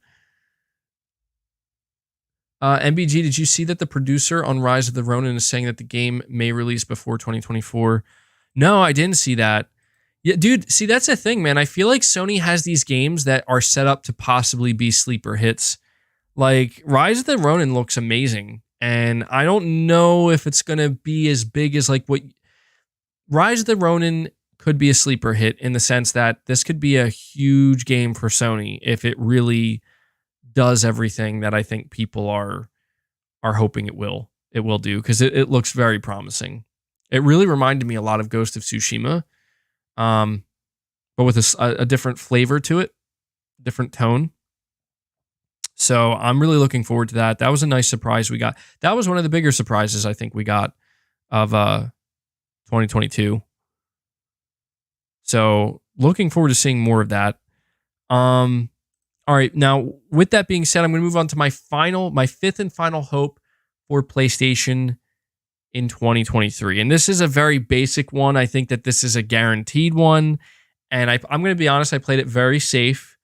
The PS5 Slim is revealed, but it looks amazing. That's my big hope, because I'll be honest, like, I've always thought the PS5 looked pretty cool. I thought it looked like a beast, looked unique, but at this point, I've kind of, all the talk about a PS5 Slim, it got me thinking, like, I would like to see Sony kind of return to their traditional form factor a little bit at this point. Something smaller, more streamlined, something that's not as massive, and possibly something that's not black, or not two-tone black and white, but all black potentially, or all white. I don't know. I like the two-tone that Sony went for with the PS5.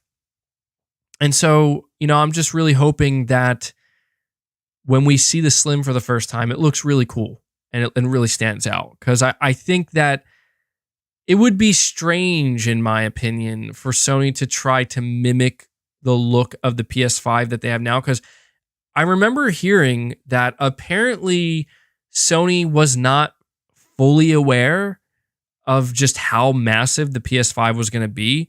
Because what they do is they lock in the specifications of the hardware before they really figure out the shell of the console.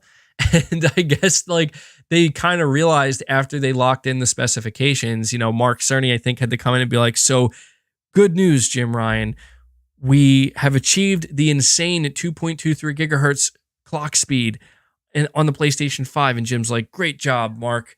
This is why we have you here. We knew you could do it. And then it's like, the bad news is, but this console's going to be massive. Well, how massive are we talking? Like, bigger than the original PS3. Saying stop fat shaming the PS5. No, you know what? It's not even that. Let's be honest. I feel like quite a few people have run into issues finding a spot to put their PS5. The amount of people that I've seen that have had to just put their PS5 next to their TV because it just won't fit in their entertainment center. So there's that. But I think it's also just the fact that, something that really did hurt the PS5 is just, you think of the amount of materials that are needed to construct a console this big. This is a behemoth of a console. When they get to a point where, they can release a much, much slimmer version, that's maybe only 2/3 the size of a PS5, potentially. That's going to help them. I think it's going to allow them to make it look a little bit better. It's going to, it'll be more energy efficient, and it'll require less materials. So hopefully it won't be cheaper though. That's the one thing about having a launch PS5. Sony was very scared about the PS5 overheating, and because of that, they basically went overkill with the cooling solution. And I have a launch model PS5, and I did see that with the newer iterative versions, they're not worse. They're not worse. I mean, technically, I guess they're worse, depending on how you look at it. But it's just that they realized they went kind of overkill with the cooling, and they didn't need to go that far with it. They didn't need to have all of that inside of it to keep it cool. So they reduced it a little bit within means, but that's just so funny to me. I love that. Like, I love the idea that I have a PS5 underneath my entertainment center right now that has like a ridiculous cooling solution that was just like way over the top and wasn't necessary. The new heatsink. Yeah, I think overall, yeah, it is more efficient. Also, one of the things that I'm curious to see with the design of the PlayStation 5 Slim is if they go with the shell, right? Because that's the big thing with the PS5 right now is you can take the covers off and you can change them. And I also love the fact that there's a little dust collecting port there. I don't know how many of you listening to this haven't checked your PS5. Take the covers off. There is a little dust port where it collects dust. Vacuum that out, clean that out, because if you haven't done it yet, it's likely pretty filled up, and it'll help keep your console running smoothly and ensure that, there's two of them. So that was really cool. These are things that I would like to see Sony maintain with the, PS5 or the Slim, but I'm also really curious to see what, how different it looks. I'm going to laugh if basically the PS5 Slim is literally just a smaller PS5. It's exactly the same looking, just smaller. That would work great too, I think. Why not, Why not? So that is my fifth and final hope for PlayStation in 2023. So far, we've covered my 5 predictions, my 5 hopes, and now we're going to move on to my 5 most anticipated games. We have Zanarkand Blitzer saying, Happy New Year, MBG. Hope you and your family had a great Christmas. Well, thank you, man. We did have a good Christmas. I hope you had a good Christmas as well. You're saying, does MBG Jr. love his new drum kit? Is he playing it all day and night, driving everyone mad? He does like it, man. He really enjoyed it. It's funny because this small drum kit we bought comes with a small little cymbal, and the drums actually sound like drums, but this cymbal, man, does not sound like, it's quite obnoxious sounding, but it happens to be his favorite part of it. So I'm like, okay, that's cool, man. You keep playing. I'm not gonna get in the way of that. But he really likes everything he got. Something else he got that he's actually really latching onto is he got like a play kitchen set, play food, and I was like sure that he wasn't gonna care about that much. I think that was his favorite thing. I don't know. He might be a chef in the future because he's really enjoying pretending to cook and make stuff up. So yeah, it was a good Christmas, man. It was a good time. Unfortunately, though, he's a little bit sick right now. Wife's a little bit sick. I'm definitely a little bit sick. Not too bad. So I feel like this happens every year. Every time the first week of January rolls around, we all kind of get a little bit sick. So.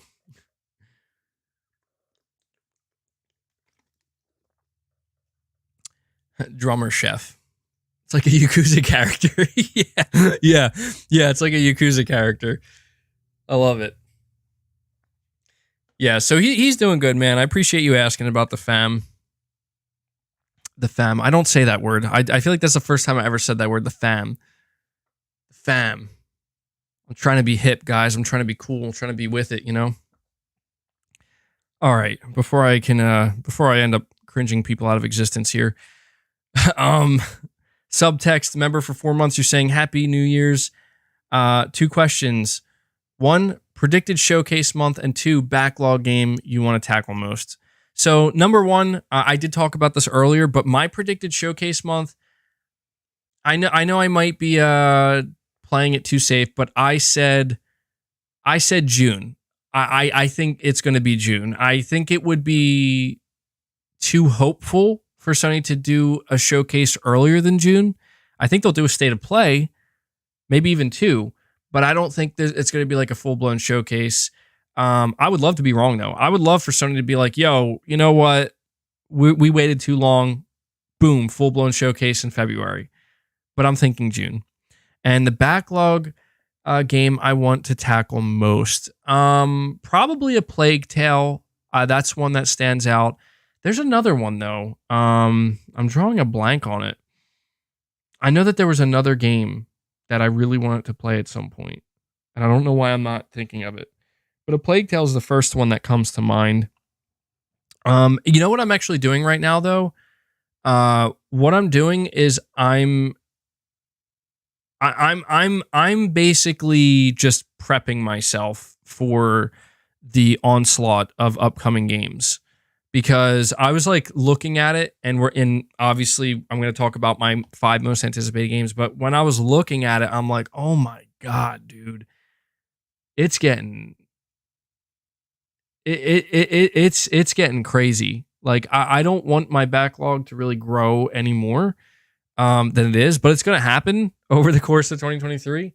So I'm more focused on trying to just make sure that I'm almost like mentally trying to map out like the weeks. Okay, this week I'm going to play that, and hopefully I'll be finished it by this time. And I don't want to rush through games or anything, but between the amount of money that has to go into them and the amount of time, um, yeah. Right now though, what I'm really looking forward to is Dead Space remake. I might want to talk about that too a little bit because I thought people were kind of joking, and I thought, or it's kind of a meme where it's like, dude, this is the generation of remakes. And I thought to myself, like, you guys are just being, overly dramatic. You're being hyperbolic. But then I really started to look around and I'm like, I think this actually might be the generation of remakes, but I have a good reason why I think that is. I think this actually, it makes sense why this generation is the generation of remakes.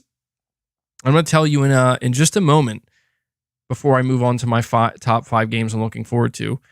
Himanshu Yadav, you're saying MBG Dimebag Daryl is the GOAT drummer. No cap. Bro, so Dimebag Daryl is obviously the GOAT guitar player, but did he actually play? I don't think he played drums, did he? It wouldn't surprise me if he did. He was a really, really talented musician. So, a lot of times I see these insanely talented guitarists and they're like great drummers as well. But yeah, I hear what you're saying. I know you're saying you're kidding. Well, it's got me thinking, like, does he actually play drums though? Like, did he play drums? Because I swear, dude, the amount of musicians that I've learned about over the years where it's like they're virtuoso guitar players and like they're also really good at the drums. And I'm like, that's just unfair because I'm really good at the drums, but I suck at guitar. Like I can't, I'm horrible at guitar. So yeah, I know his brother played Vinnie Paul. Yeah, they're both passed away too, which is crazy. Yeah, Pantera, man. Pantera's, I love them. They're one of my favorite bands as well. You think, yeah, Dave Grohl comes to mind.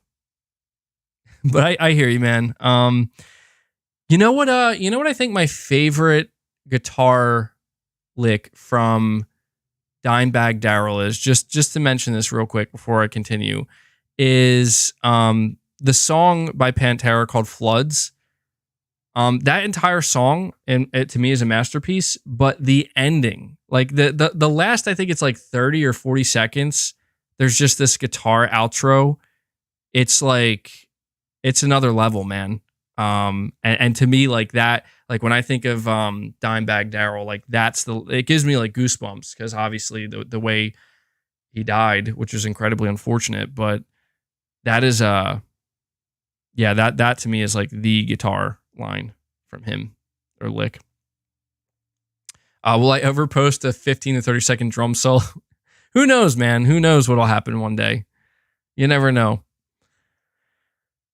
All right, let's keep it going here. We have Josh, you're saying Happy New Year, MBG. Well, Happy New Year to you as well, man. Saying I just came back to life. Don't be so hard on Dreams. I get it didn't go well, but the game is actually very impressive and incredible. Dude, that's the thing, man, is like I don't have any problems with Dreams. I'm actually not even hard on Dreams. It's what Sony and Media Molecule are doing where it's like, I think there's more you can do with this. My question is, how come they haven't done more? How come they haven't done more with Dreams? I see somebody asking, how about Danny Carey from Tool? Oh yeah, dude. I get upset listening to Danny Carey because I'm like, he's too good. He's too good. I get upset because I listen to Tool songs. I'm like, I would like to drum to that. And then I sit down and I try, and within like 15 seconds, I'm like, I can't do this. Like, I just can't do this. He's too skilled. I'm no way. I can't do it. So yeah, Danny Carey is a absolute GOAT for sure. But I hear you, Josh. I don't know why Dreams hasn't made its way to PC.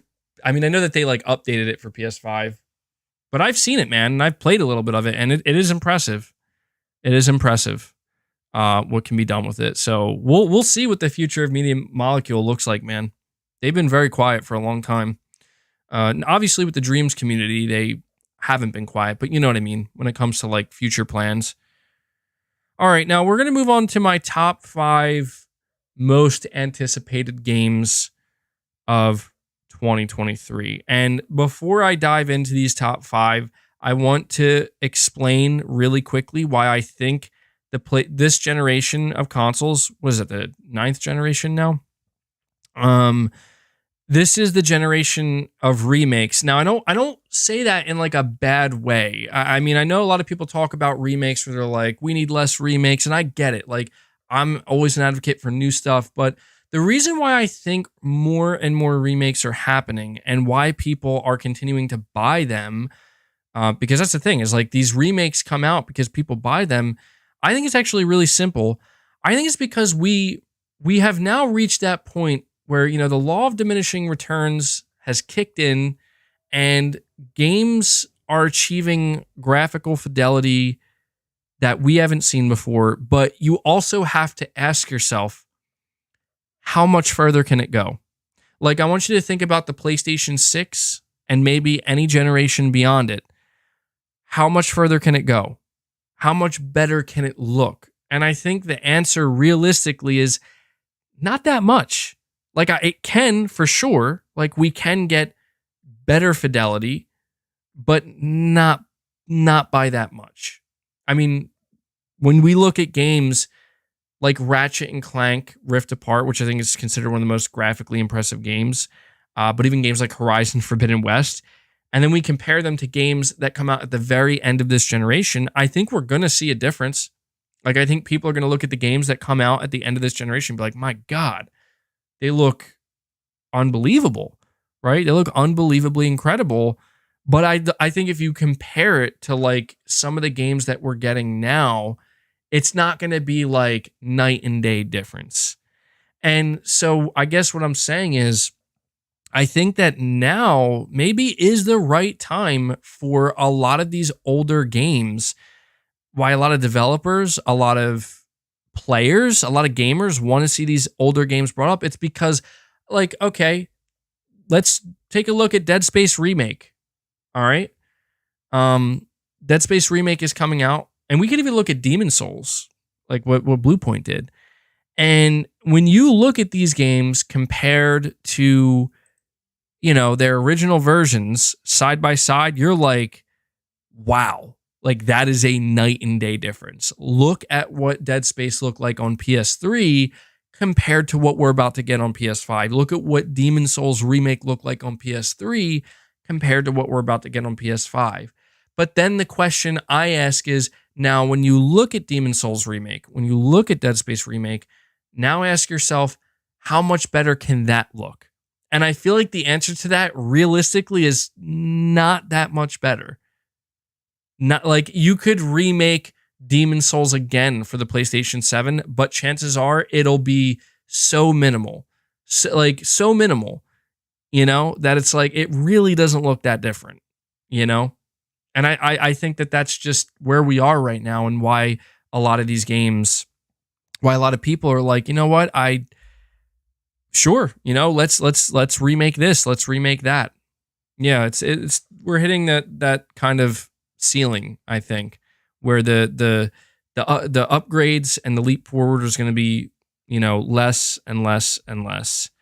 And so I'm not saying that, you know, this means I want more remakes all the time, not like that, but it's like I'm having trouble being upset at a lot of these remakes because I'm actually excited to see them in this new fidelity, and you know, it is exciting to me. So with that being said, I'm going to dive into my top 5, and you'll probably begin to understand why I talked about remakes a little bit. So number 5, my number 5 most anticipated game for 2023 is Star Wars Jedi Survivor. Now, this is coming out soon. This is coming out in March, and I think it looks incredible. I played Jedi Fallen Order when it came out, and I was totally blown away and impressed by oh my God, I'm drawing a blank on the studio. Vince Zampella's studio. Why can't I think of the name of the studio?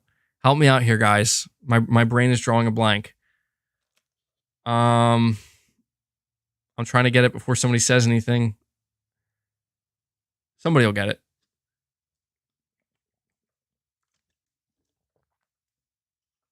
Thank you. Respawn. Yeah, I don't know how I could forget the name of their studio. It's like the most video game studio name ever.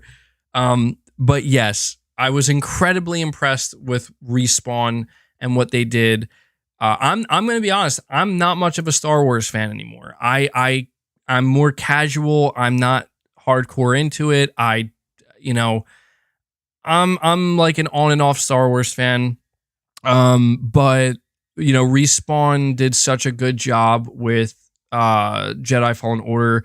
I just couldn't believe it. I was like, dude, this is like one of the best single player games. This game is so good. I feel like this is on like the same level as like a Sony first party single player game. And so, I am very much excited to see what they're going to do now with the new hardware. One of the things I'm really excited about regarding this game is the fact that it's current gen only. It's not cross gen. It's PS5, Xbox Series, and PC. So because of that, I'm hoping that they're going to be able to push things a little bit further, just a little bit further. And that last trailer we just got at the Game Awards, that they're going for different stances and combat, very reminiscent of Ghost of Tsushima. I'm on board, man. I'm very excited for that game. So yeah, that's my number 5. Got a couple of super chats here. Aaron Yogurt, you're saying Happy New Year, everyone. Bit of a random topic, but I really wish the new Avatar game being made by Ubisoft was given to Sony instead. Yeah, I actually forgot about that, man. And funny enough, Sony has the marketing rights to that Avatar game. So even though it's not being made by them, Sony does have the marketing rights to it. So I have to wonder, like, when we're going to see that in a bigger capacity. I'm not really into Avatar, truthfully. Like, I don't know. I don't really get it. Maybe that's just me, but I'll check. I guess I'll take a look at the game when we see more of it. But I can't say that I'm like over here hoping necessarily that Sony would have gotten that. But yeah, apparently they do have the marketing rights. So thank you for that, Aaron, and Happy New Year to you as well, man. And then we have Kevin Reavers. You're saying, it's my theory after seeing Avatar in why Jim is expanding, there's a convergence in entertainment, and by blurring the lines where games begin and other forms of entertainment end, why not both? Yeah, dude, I feel that way as well. Everything that Sony's doing, it's clear that they want to have a kind of harmonious, symbiotic, maybe symbiotic isn't necessarily the best terminology used, but synergetic. There's the word I'm looking for. They want to have like a synergy across all mediums with their IP. They want to have a video game IP that started as a video game but can be successfully translated to a TV series that becomes a big hit, or a movie that maybe becomes a big hit. And obviously they're trying to get their music sector more involved. And I agree, man, that the lines are being blurred more and more. The one thing I want to make clear, though, just from my opinion, is I don't ever want to see Sony deprioritize the video game aspect, because to me, the video game medium is the best entertainment medium. I feel like there are just things that can be done in video games that simply are not possible for music, movies, TV shows, books, anything else in between. It's just not possible. Video games are the most interesting, the most unique, and the most complex. And I feel like, and I mean, I don't mean to say this I don't mean this in an arrogant way. I just mean, I think that it is the best form of not just entertainment, but I just think it's the best medium. And I think that all other things surrounding it should be trying to live up to it. And I've always hated and kind of despised this, this kind of outlook where it's like, oh, like video games have to strive to be more like movies, when in reality, it's like, I get that, and we've seen that, and Sony has nailed that, but I don't like it when it's treated as if like that's ultimately like the end goal, you know?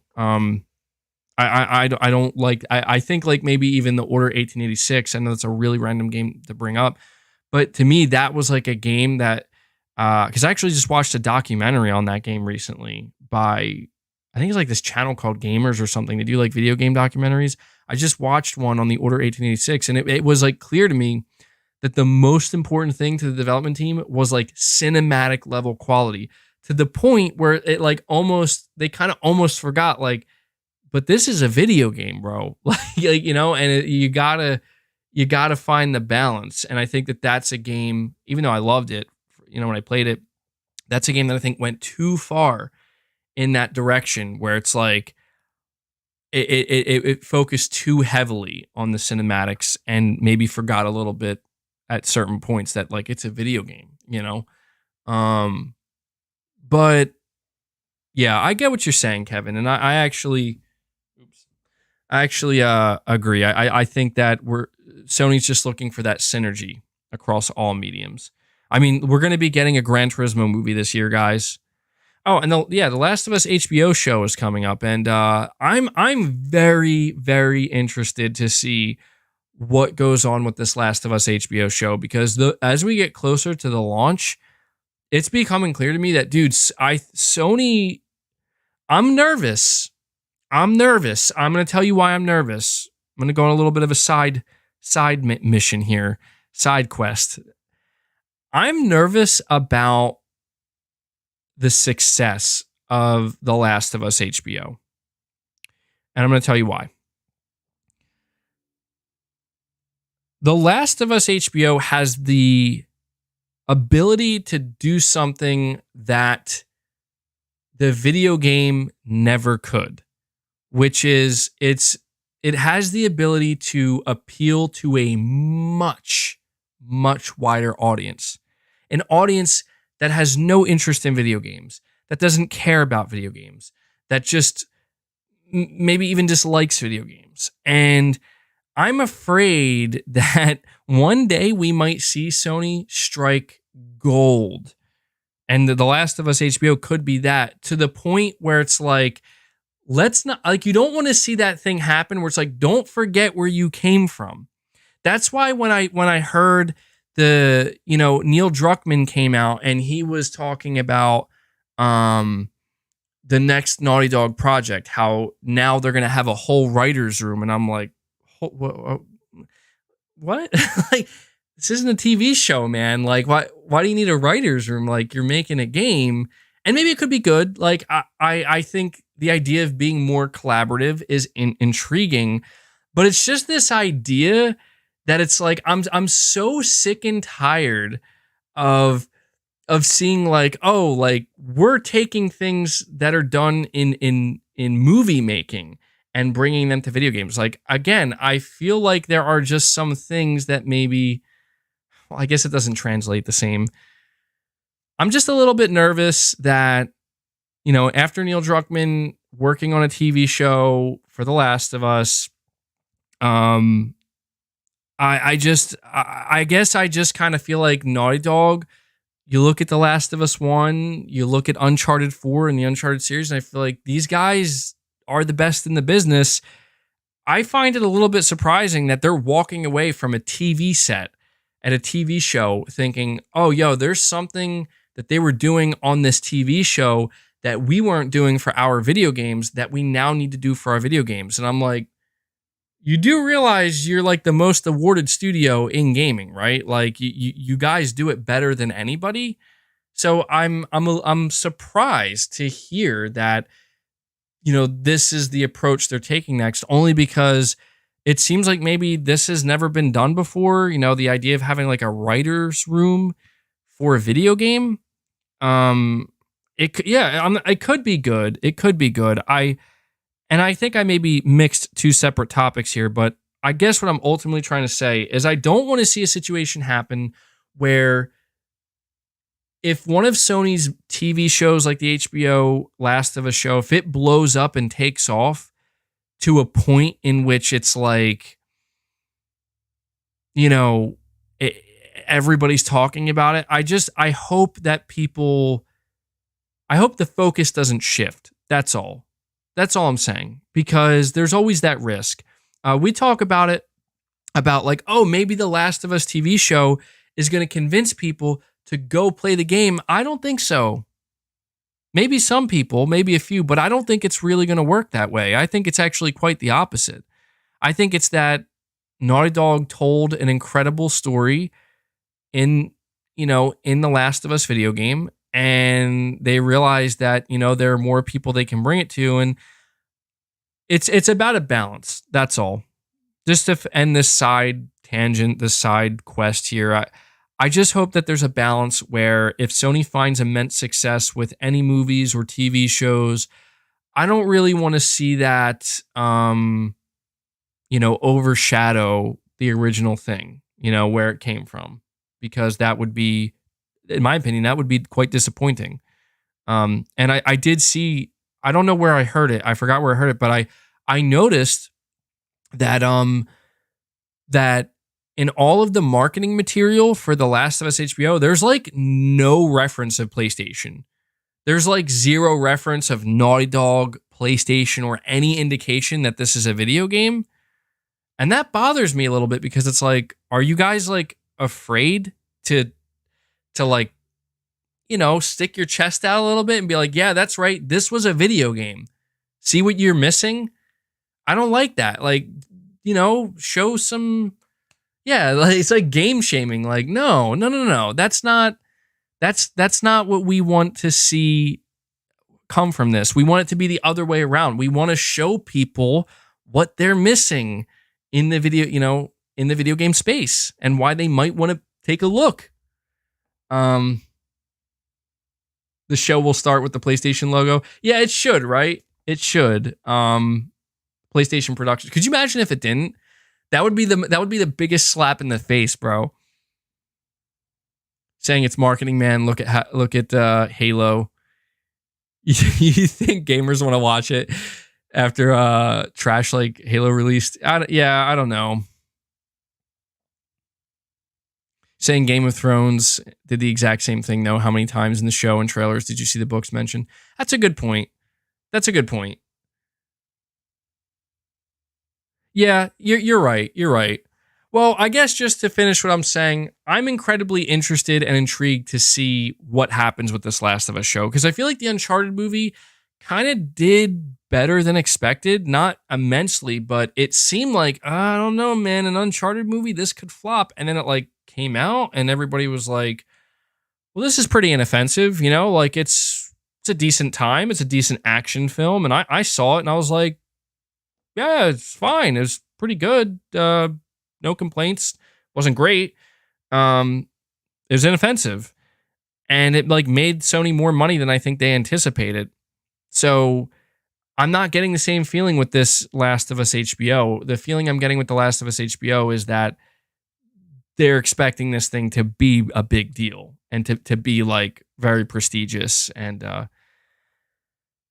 yeah, I still just can't get over the girl that they cast as Ellie. She just does not look like Ellie even a little bit to me. But we'll see. We'll see how it turns out. So I'm gonna watch it. Apparently, the first episode is 85 minutes long, and we'll talk about it on the podcast for sure. We'll talk about it. Anyway, Josh, you're saying, I think we hit the cap for graphics or very close to it. I think so too, man. I think so too.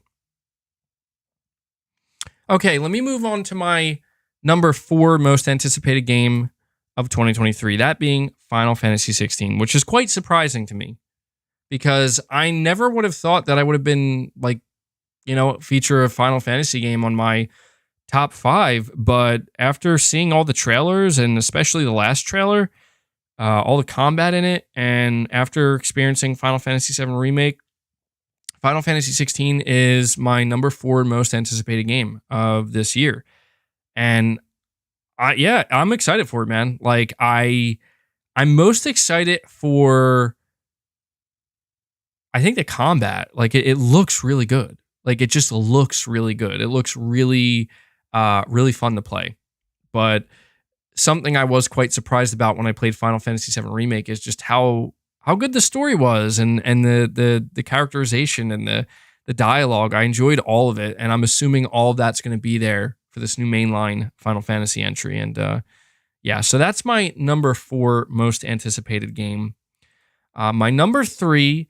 Now I have 2 games here because one of the games I'm listing is not yet confirmed to be releasing this year. I think we're under the assumption it might release this year, and I'm hoping it will. So I put 2 games here just in case, the one I'm about to list doesn't actually make it out in 2023.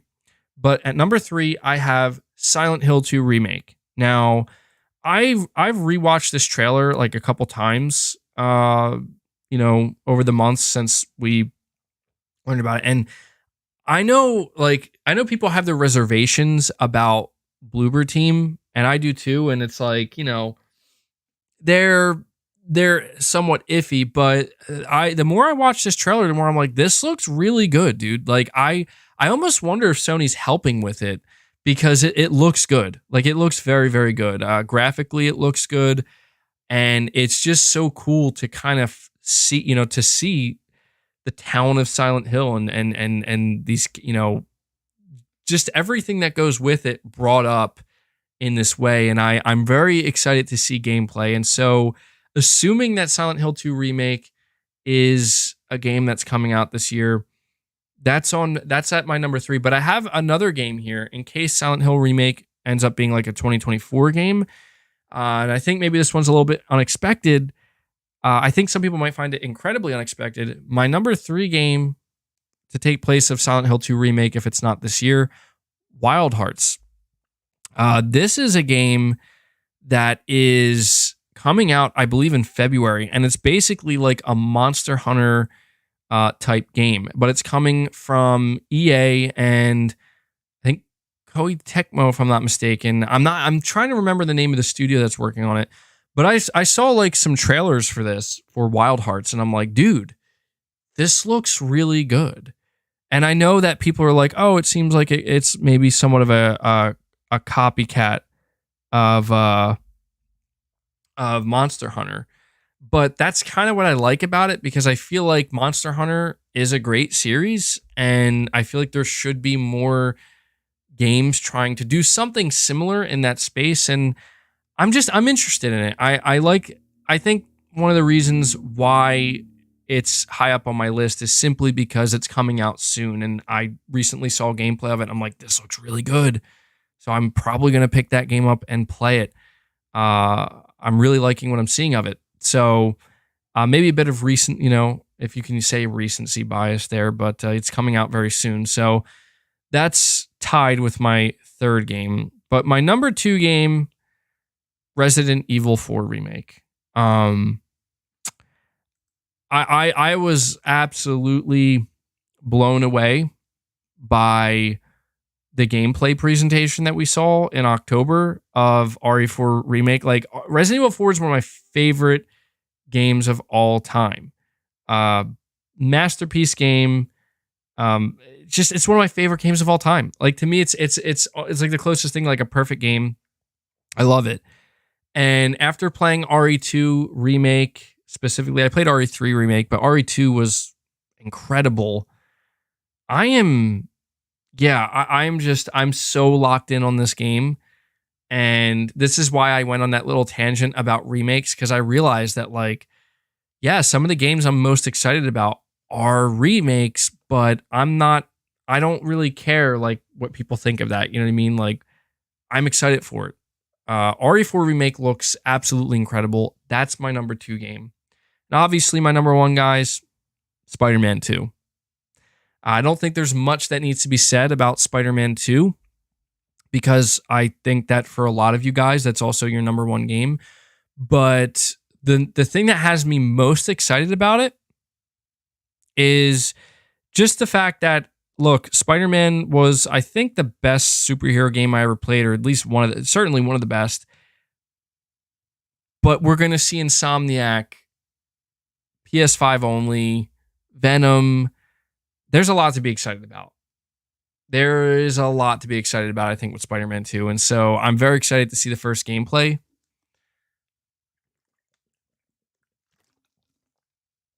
I would say, oh, we're gonna get a state of play for Spider-Man, but I can't say that because Sony messed me all up. Sony messed me up by not doing a state of play for God of War. Because before that, I thought that, oh, we're going to get a state of play for every major PlayStation release. Apparently not. Apparently not. So that is basically topic number one, broken down into 3 parts. Number 1, my predictions for PlayStation in 2023. Number 2, my hopes for PlayStation in 2023. And number 3, my 5 most anticipated PS5 games for 2023 right now. So with that being said, we are going to move on to the next major topic of the show. Before we do that, guys, please do me a favor. Hit that like button for me. First podcast of the year. Let's see if we can get it to 400 likes if possible.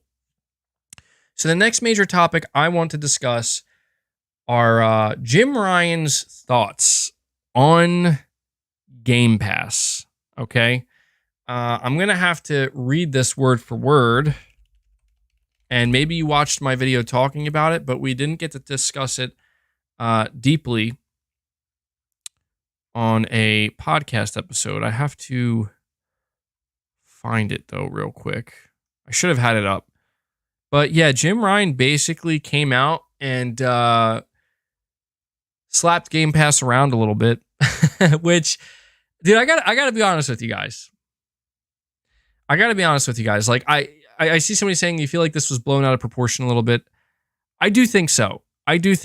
But it's something that I want to cover because, like, I just think that after months and months and months of covering, all of the documentation that Sony has been sending to these regulatory bodies, the FTC, the CMA, European regulatory body, the whole 9 yards, reading through all of it and reading all of the articles that are covering it, it just becomes, it turns into a thing where it's like Sony is being like either disingenuous or they're coming off as weak and like feeble and they're not a dominant player in gaming and they're selling themselves short. And we talked all about how like, well, with this whole situation, both Sony and Microsoft are going to say what they're going to say to the regulatory bodies. Whatever they think that they want to hear to help get them on their side, they're going to say it. And this was a breath of fresh air coming from Jim Ryan, assuming it's true, because I never believed for a second that Sony's sitting over there huddled up in a corner thinking there's some kind of, weak company, weak brand that can be toppled.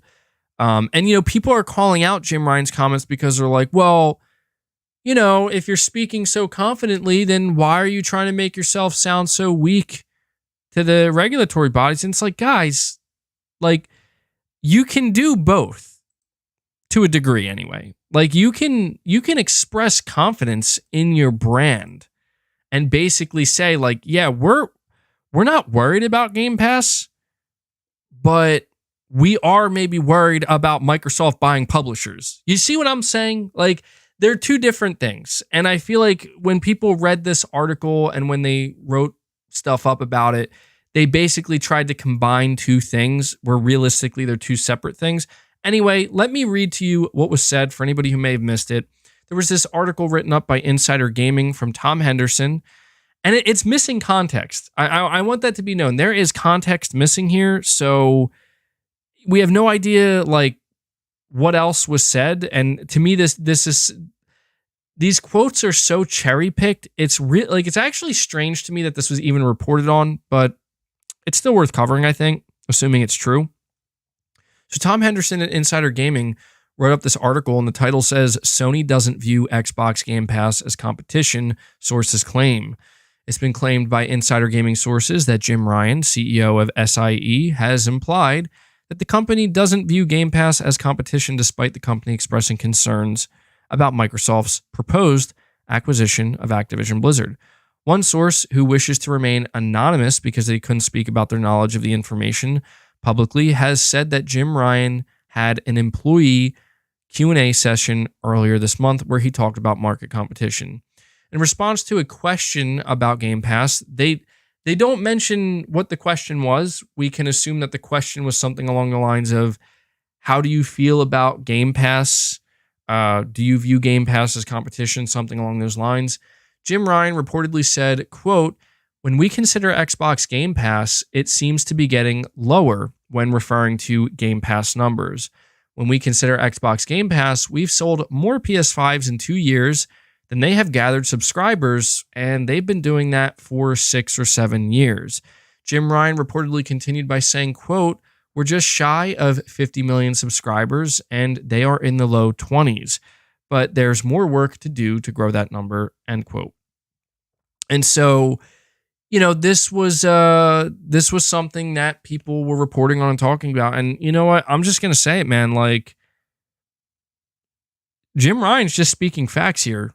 Like, I think it's pretty funny that people are looking at this as if the regulatory bodies, the people who are in charge of making these decisions, I think it's funny that people are talking about as if they don't have access to this information. Like, Jim Ryan didn't come out and say, like, yeah, Game Pass is a joke and we don't care about it and we're not paying attention to it. No, he's just simply saying, like, we're selling, like, our business model is to sell PS5 consoles, not subscriptions. And we're selling consoles at a faster rate for $500 a pop. Think about that. $500 a pop. Then our competition can sell subscriptions for $10 a pop.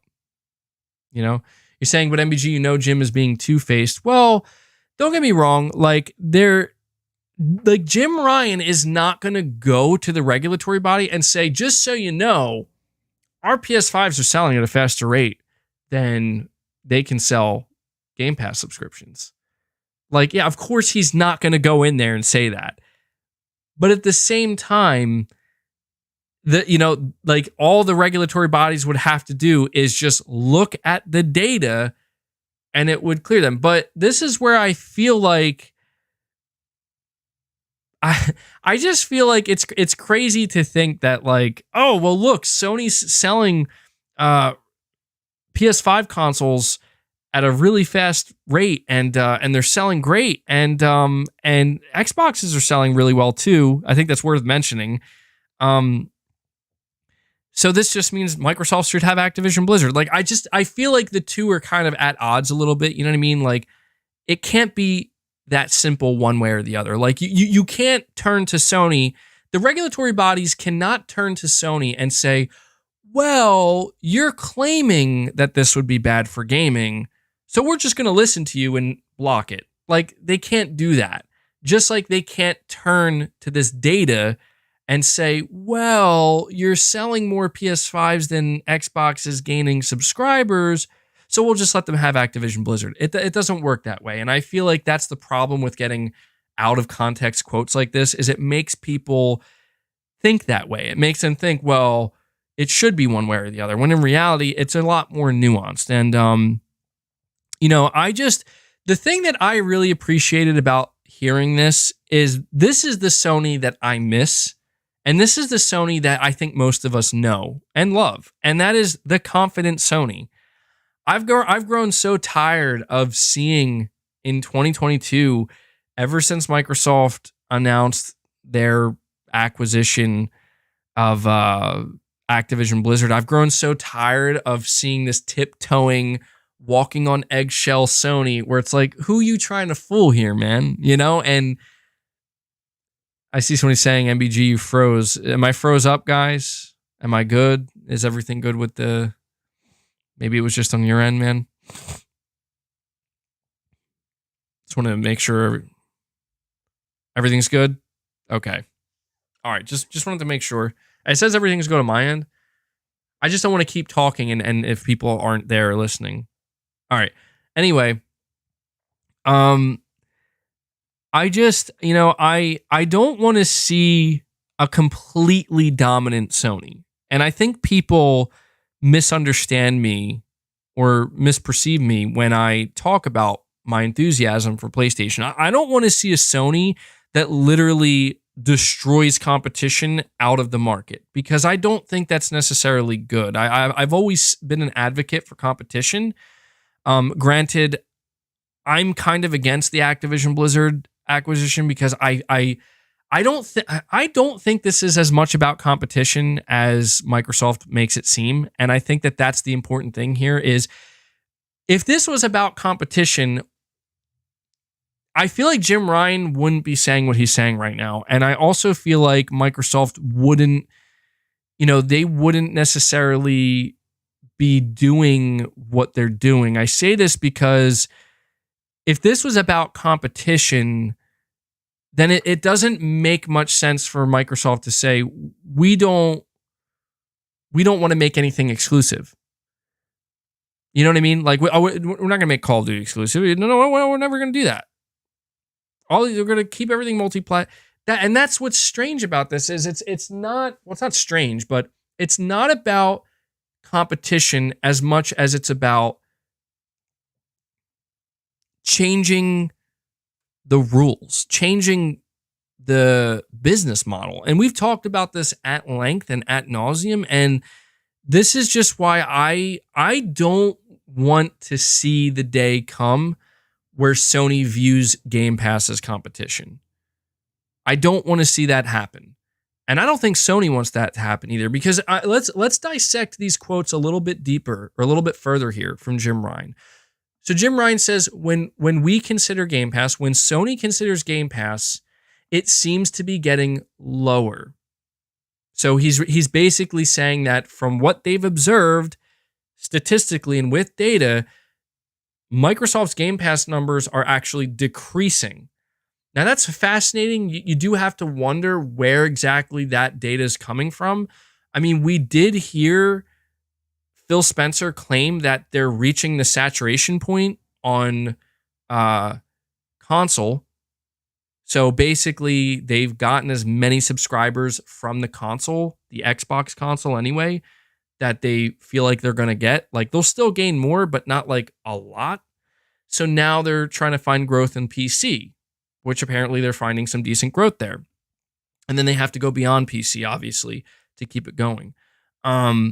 And it's interesting because apparently Sony, from their viewpoint, Game Pass is failing. And, he follows it up by saying, when we consider Game Pass, we've sold more PS5s in 2 years than they've gathered subs.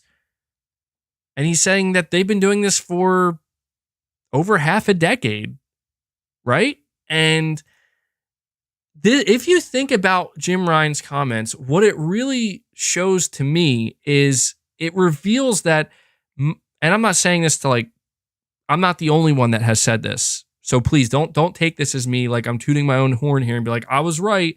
No.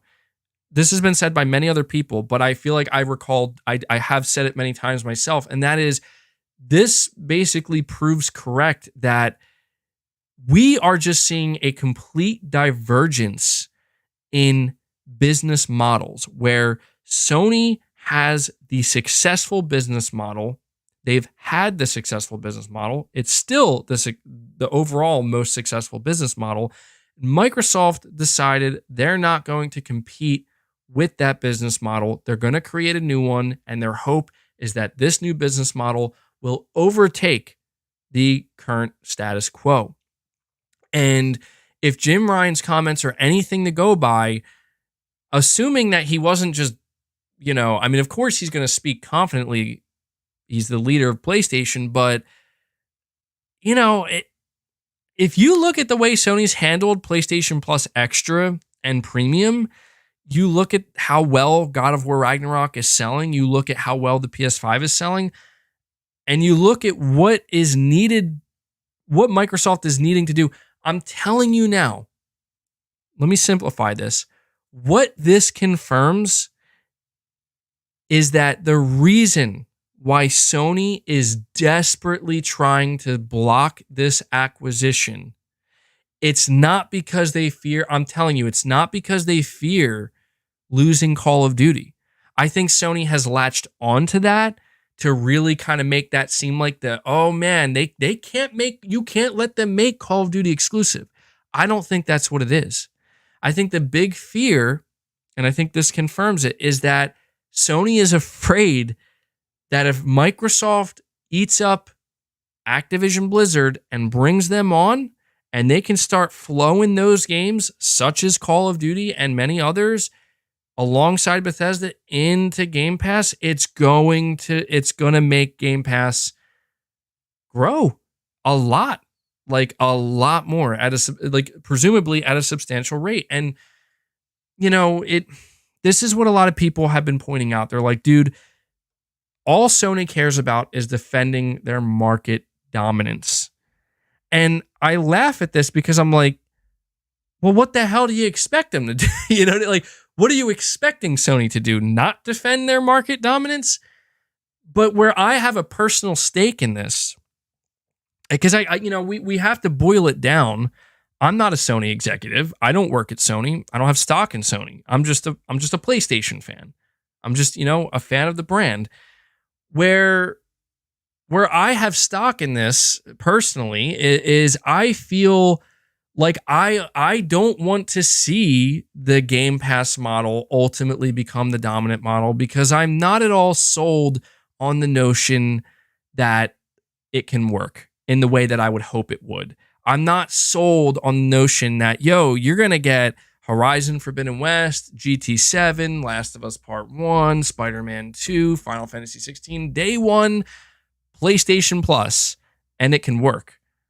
I do believe Sony. Truthfully, I do believe Sony when they say, like, yeah, we're not doing that model because we can't afford it. Like, we can't keep up with it. And that's what's insane to me is I feel like the proof is kind of in the pudding here, where Microsoft, by making a $68 billion acquisition, is proving this. You're saying, MBG, why can't both models exist? And that's actually a great question. That's to me, that is the catch-22 in all of this, because I do view it sometimes as like, well, yeah, why can't both exist? What is the problem? If Microsoft can afford to, operate with such a massive loss, where we're going to spend $68 billion to get these games and feed them in the Game Pass to eventually grow Game Pass to be profitable and successful, and hopefully the leading subscription model in gaming. If Microsoft is okay doing that and okay just pushing and pushing and pushing, and it's even getting to a point where Microsoft's like, so all right, Sony, we're going to stop trying to take games from you. You can have Call of Duty. We're not going to make any Activision games exclusive, just Bethesda, and that's it, right? Like, we're just going to do some exclusivity. If Microsoft is okay doing this and Xbox Game Pass subscribers are happy with it and they're getting day one games, then what is the problem with both? Well, this is where I do kind of look at Sony, and we have to evaluate why Sony would have such a problem with this. And to me, it's because Sony is, they're a lion in the gaming industry, and I think that that's I think what maybe people are beginning to not like a little bit about them, where the dead giveaway for me is this. On one end, we have Jim Ryan, Sony CEO or PlayStation CEO, saying, we don't view Game Pass as competition. We're doing fine. Like, dude, we're kicking ass with the PS5. That's basically what Jim said. Like, we're doing great. We have 50 million subs on PS Plus. We're selling PS5s at a faster rate than Game Pass can grow. And then on the other side of the table, Jim Ryan, and this is where people are pointing out the hypocrisy. We can assume it was Jim Ryan, but Sony is writing to the regulatory bodies, Microsoft wants to make us like Nintendo. And this is bizarre to me, because it's like, all right, this is the biggest red flag that Sony is putting up. And that is, Sony, you can't have your cake and eat it too. That's not how this works. And the only time that works is in a monopolistic environment, which is what we don't want.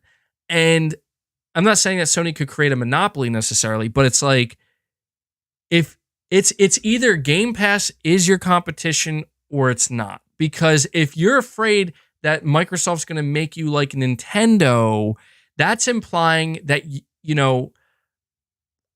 I mean, look, that can be interpreted a couple of ways, but the way I interpret that, the way Sony framed it is they're like, oh, they want to make us like a kiddie platform. And I'm like, what? Like that can't happen, first of all. Like, your first party studios alone ensure that your platform will always be appealing to an older audience and adults, And this idea that you're going to lose all the shooters, that's not true either. So I guess what I'm ultimately trying to say here is that I like the confidence that Sony is exuding, right? Like, I almost wish that with these comments that Jim Ryan is making, PS5 selling great, we got 50 million subs, we're not worried about Game Pass, we're doing our own thing here. I almost wish that also, what came along with that is, and while we would prefer not to lose Activision Blizzard games, we would prefer not to lose Call of Duty, Microsoft will do what they have to do, and the regulatory bodies will take care of it. I would prefer that is the stance that Sony took, only because I just don't get how these two things can mix, because they just simply can't. You can't be afraid of Game Pass growing if you don't view it as competition, unless you do actually view it as competition and you're ultimately afraid that it's going to take over, not take over, but push your business model aside. And that's the key factor here. And this is the question that nobody has the answer to. And if you want to know why Sony seems to be, I don't know, all over the place a little bit, same thing with Microsoft, it's because no one has the answer to this question. And that question is simple. If Microsoft gets Game Pass to where they want it to be, right? If they, in the next 5 years, grow Game Pass to 60, 70 million subs, beyond that, they just get it to a really high saturation point. What does that mean for Sony's business model, for Nintendo's business model? Because I'm like, if the fear is that Microsoft is going to take stuff away from you and that's what's going to make you like Nintendo, that's a valid fear. That's a valid fear. Like, hey, they just took all these Bethesda games away from us.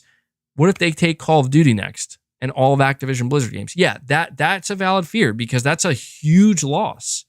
And that's one of the biggest problems that Nintendo has faced, and why Sony references it that way is because Nintendo has lost a lot of third-party support. Granted, Nintendo kind of screwed themselves over with the Wii U. Nobody did that to Nintendo. They did that to themselves. And even with the Switch, it's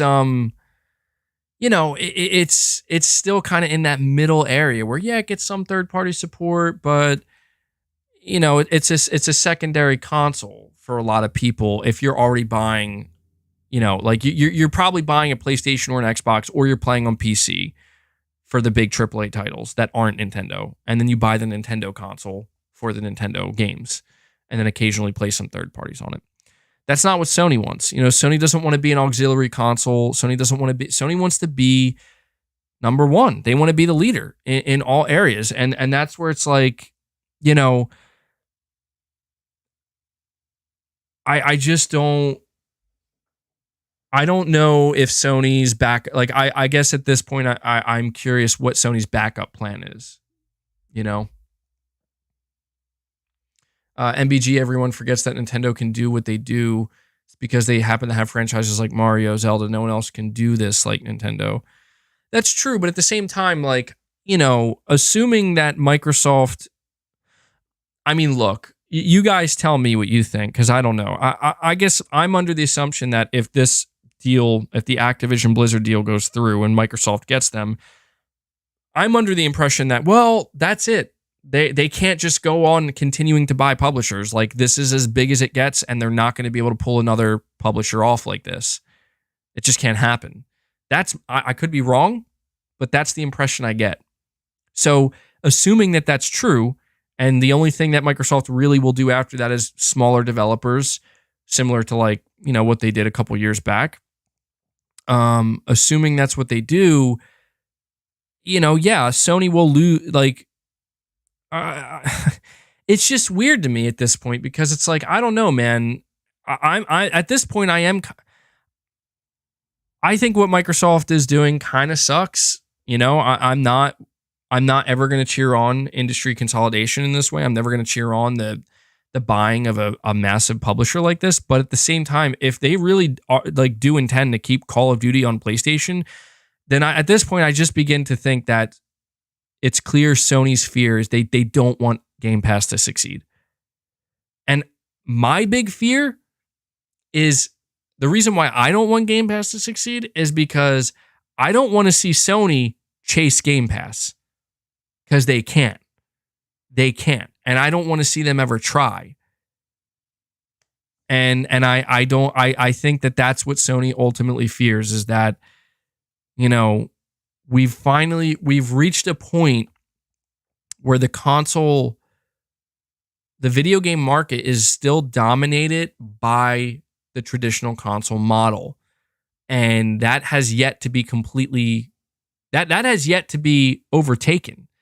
And I think Sony will feel that if Microsoft takes over with a business model that's not console oriented, but subscription oriented, Sony, I think, is ultimately going to feel like, well, we got to do that too.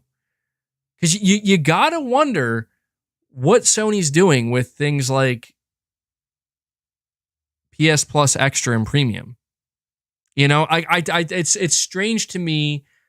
Like, my follow-up question to Jim Ryan, if I was in that room, maybe I wouldn't. Maybe I'd be too nervous because, maybe he's in super serious boss mode. But my follow-up question to Jim Ryan would be, well, if you don't view so basically you're saying, you don't see Game Pass as a threat, then what was the point of the creation of PlayStation Plus Extra and Premium? And I think maybe the most realistic response to that would be something along the lines of, just to be prepared in case one day we do see Game Pass as a competitor, It just seems like everything Jim Ryan is setting up and everything Sony is setting up is basically saying, in case the console model one day falls, we got to have something else. We got to be ready, for the next big thing. And I really think that the way people talk about Game Pass, the way people are treating Game Pass, the way Microsoft is treating Game Pass, the amount of money that Microsoft's dumping into Game Pass, it keeps pushing towards that notion that this is the next thing. Like, this is what transcends the console model, right? And I think Sony wants to push back against that. I think Sony's like, we don't want that, because Sony won't be able to keep up.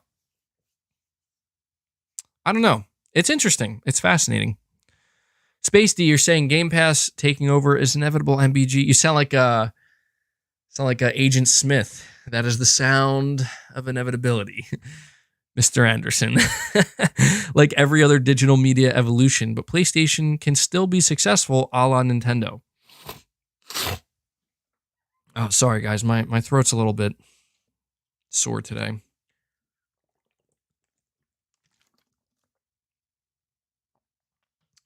Yeah, that's here's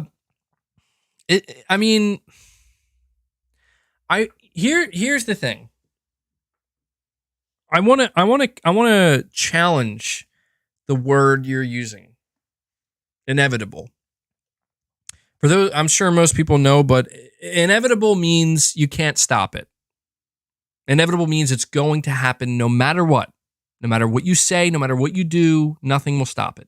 It's going to happen. It's set in stone.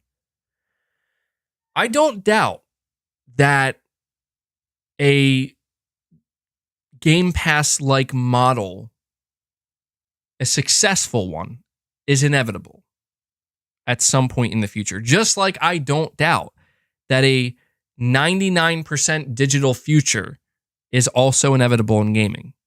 But the question is simply this. Is it time? Is now the time? Or are we just witnessing a force, that being Microsoft, basically force this before it's actually time? Because, I mean, you could make the argument, this is maybe getting a little bit philosophical, strangely, but you could make the argument that, like, you know, well, if Microsoft forces this model to be successful, then that is the catalyst for, that allows this is the catalyst for what was ultimately inevitable. And that's where I question a little bit, where it's like, it feels strange to me. It just feels strange that Sony can work so hard and put so much over the decades into a specific model. And you're saying they can still be successful like Nintendo. And I get that. And maybe this is where, I don't know, man. Maybe Sony is going to have to eat the humble pie here. I hate to say that. And I don't think it'll be their fault. Because let's face it, man. Microsoft entered Sony's domain. Back with the original Xbox, Microsoft entered Sony's domain. Sony was on top of the world, and they seemed like they were unchallenged. There was seemingly no challenger around them. Nobody that could really take them on. And that, say for Nintendo, but Nintendo was still kind of in that unsure space at that time. So then Microsoft came in, and they were like, you know what? We don't want Sony to be the only one in the living room with the console. We don't want them to have a complete monopoly on this market.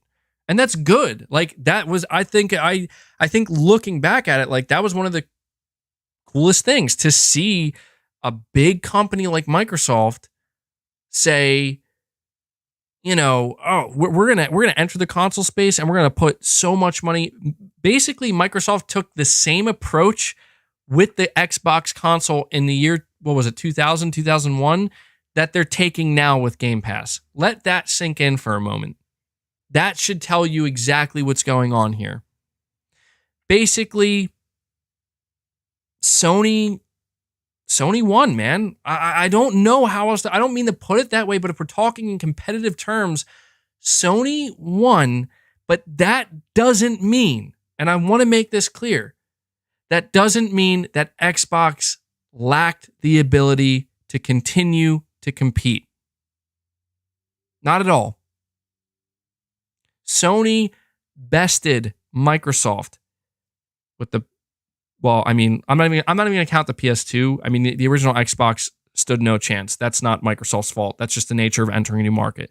But Microsoft actually bested Sony for a little while there with the 360.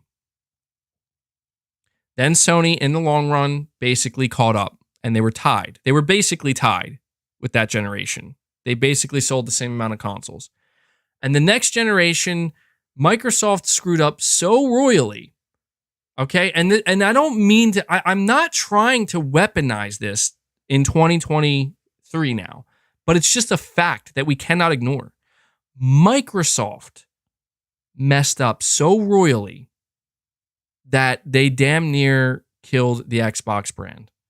And Sony did what any rational, normal business would do in that market and say, well, our competition basically just fell down a flight of steps willingly. Like, they just threw themselves down a flight of steps. So we're just going to keep doing what we're doing and do the opposite of that. And then Sony found this great success. And if you think about all I've ever asked of Microsoft, and this bothers me because it became clear that they just couldn't do it. The only thing I've ever asked of Phil Spencer is, hey man, I know it's not easy to pick up the pieces of the bodies at the bottom of that flight of steps that they threw themselves down. And I know it's hard, but if you just take the next decade or so, try to do what Sony's doing, man. Like, look at what Sony's doing. They're doing it well. They're doing it right. And it's not going to be easy, but do it. Go for it. And I really thought in like 2018 and 19, I really thought that that's what Microsoft was going to do. And instead they're like, no, we're not going to do that. We're not going to climb this flight of steps to try to get back to Sony's level. Okay. We're down like 3 floors here. We're not going to climb up to the, we're just going to bust a damn hole right through this whole wall here and set up shop here. And we're going to make Sony come down to us. That's what Microsoft's doing. And I got to admit, like, from a strategic point of view, it makes sense. It makes sense. But then, it's like, well, how are you going to do all this restructuring without risking the whole thing collapsing down on you? Well, it turns out when you got enough money in the bank, you could do any type of restructuring you want until the landlord comes in. I'm really just going on an analogy right now. The landlord comes in, aka the regulatory bodies, and they're like, whoa, hold on now. We got to evaluate what you're trying to do here, because it almost seems like you're trying to completely renovate the foundation. And he's saying capitalism 101. I mean, don't get me wrong, man. Like, a lot of it is capitalism, but look, I'm a believer in capitalism, but I'm also a believer in that capitalism has its upper limits and its extreme ends, just like anything else does, to where once you start to get into that territory, you start to see some of the flaws, because nothing is perfect. That's just reality. Capitalism or not, you put anything in its place there. A lot of times people will say, well, hey, does it get better than capitalism? Is there anything better?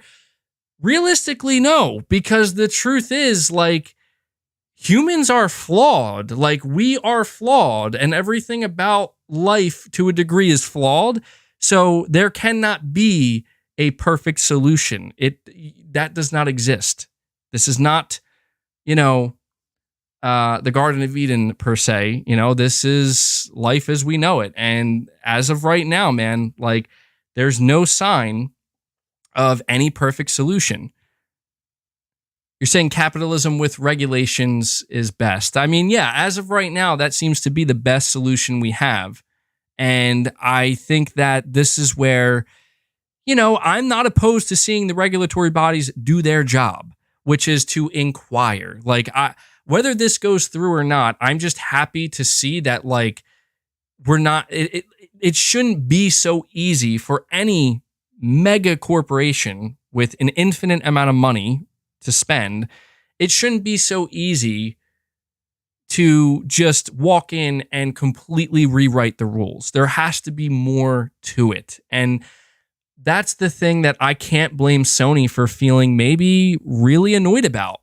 I mean, truthfully, I have to imagine that the higher up long-term executives at Sony, like these older Japanese men, who've been at the company for their whole lives, and even those who maybe have retired since and are looking at what's going on. I mean, you gotta feel some sense of like, dude, there has to be more to it than this. Sony has worked so hard to get to this point.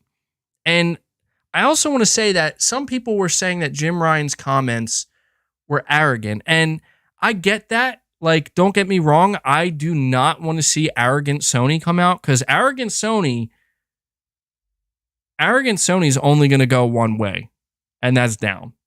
We saw that with the PS3. As soon as you start indulging in your success and the fact that you have made it to the top, and you start flaunting that, that's the moment you fall off, and you got to climb your way back up. That's the moment you get humbled. And I don't view what Jim Ryan says here as arrogant. I think it's a little bit, I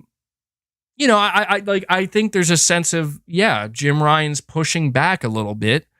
I don't think Jim Ryan's a fan of Game Pass.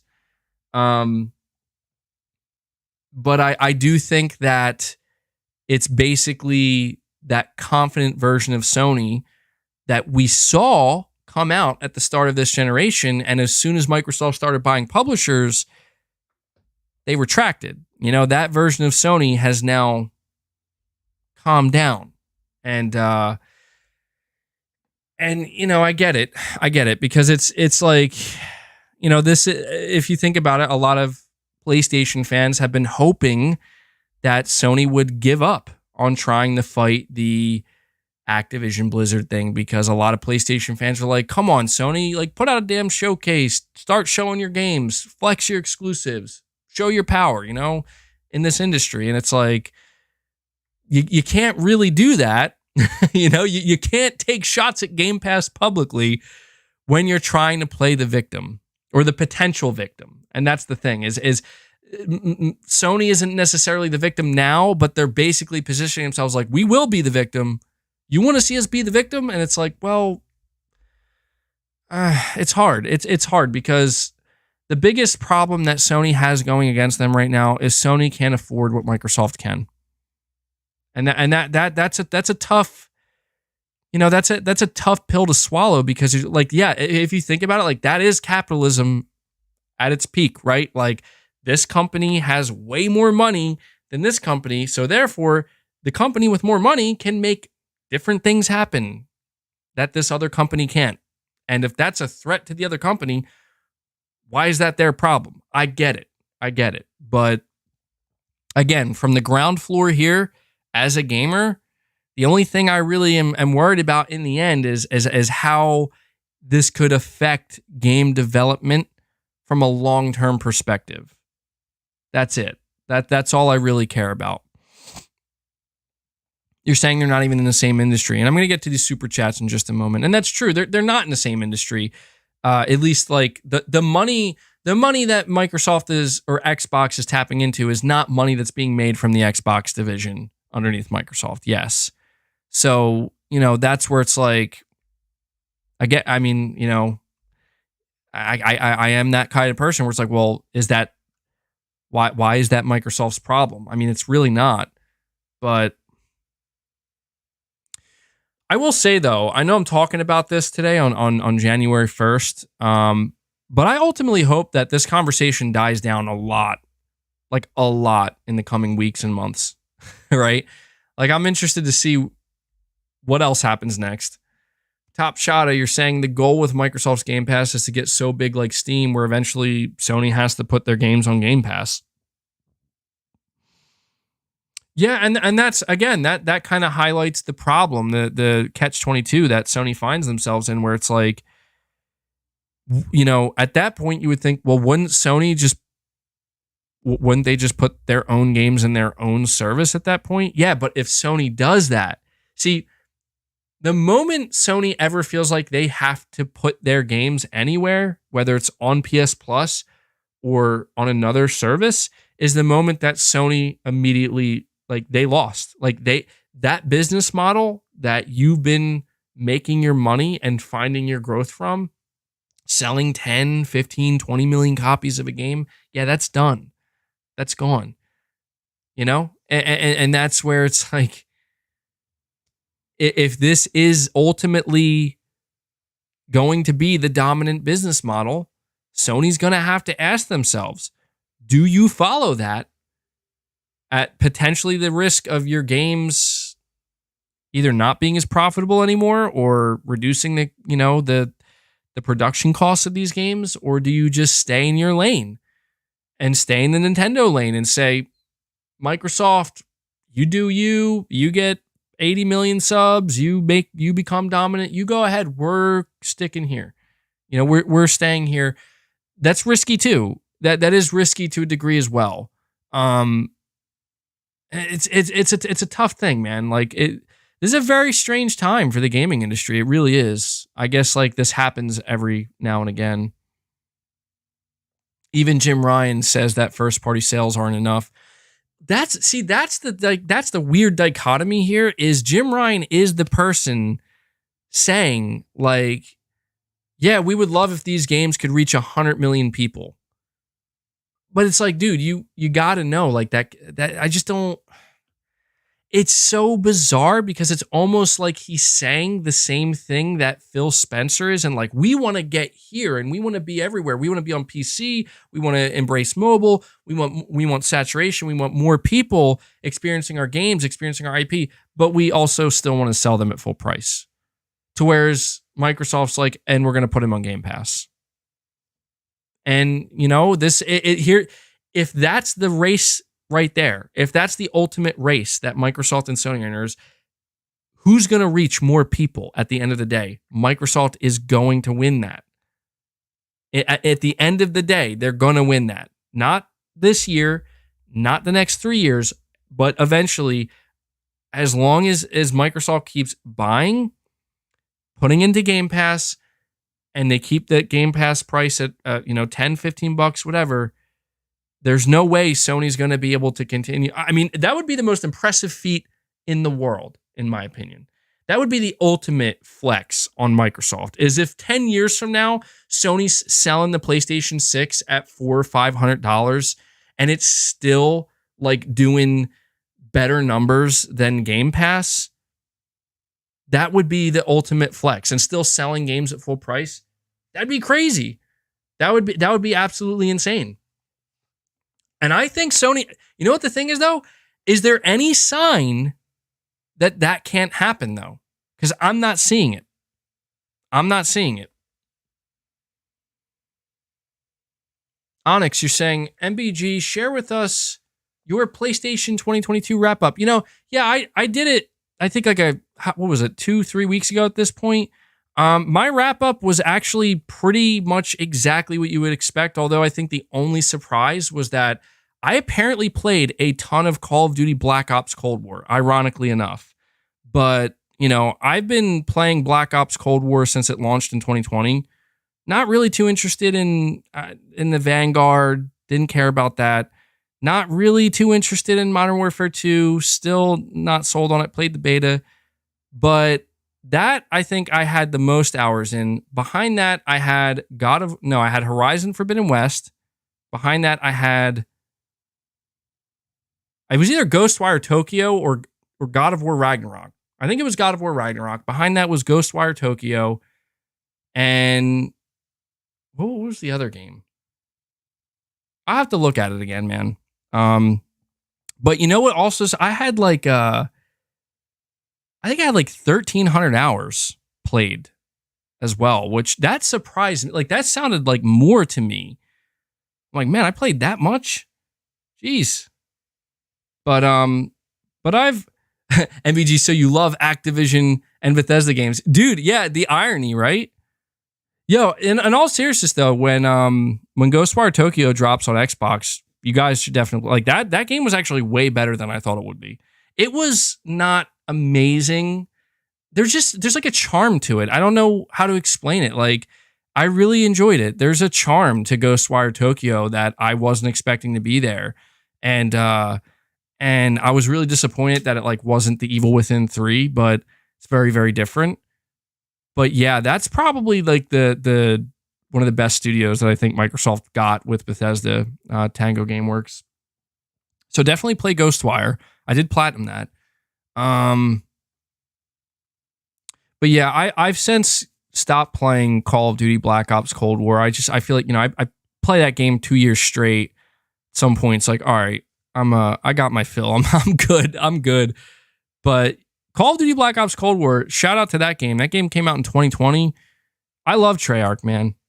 I'm so see, the thing that I loved about Black Ops Cold War, and this was my favorite thing about Call of Duty for years, is it had that arcade feel, man. Treyarch always leaned into that arcade feel that I loved from the Call of Duty games. And with Vanguard and with MW2, they just got away from that. They're trying to be more, I don't know, I don't want to say realistic, but it just doesn't feel as arcadey. And I'm like, eh. And so I'm really interested in Treyarch's next Call of Duty game because they're great, man. I love Treyarch. I'm trying to remember what the other game was though. There was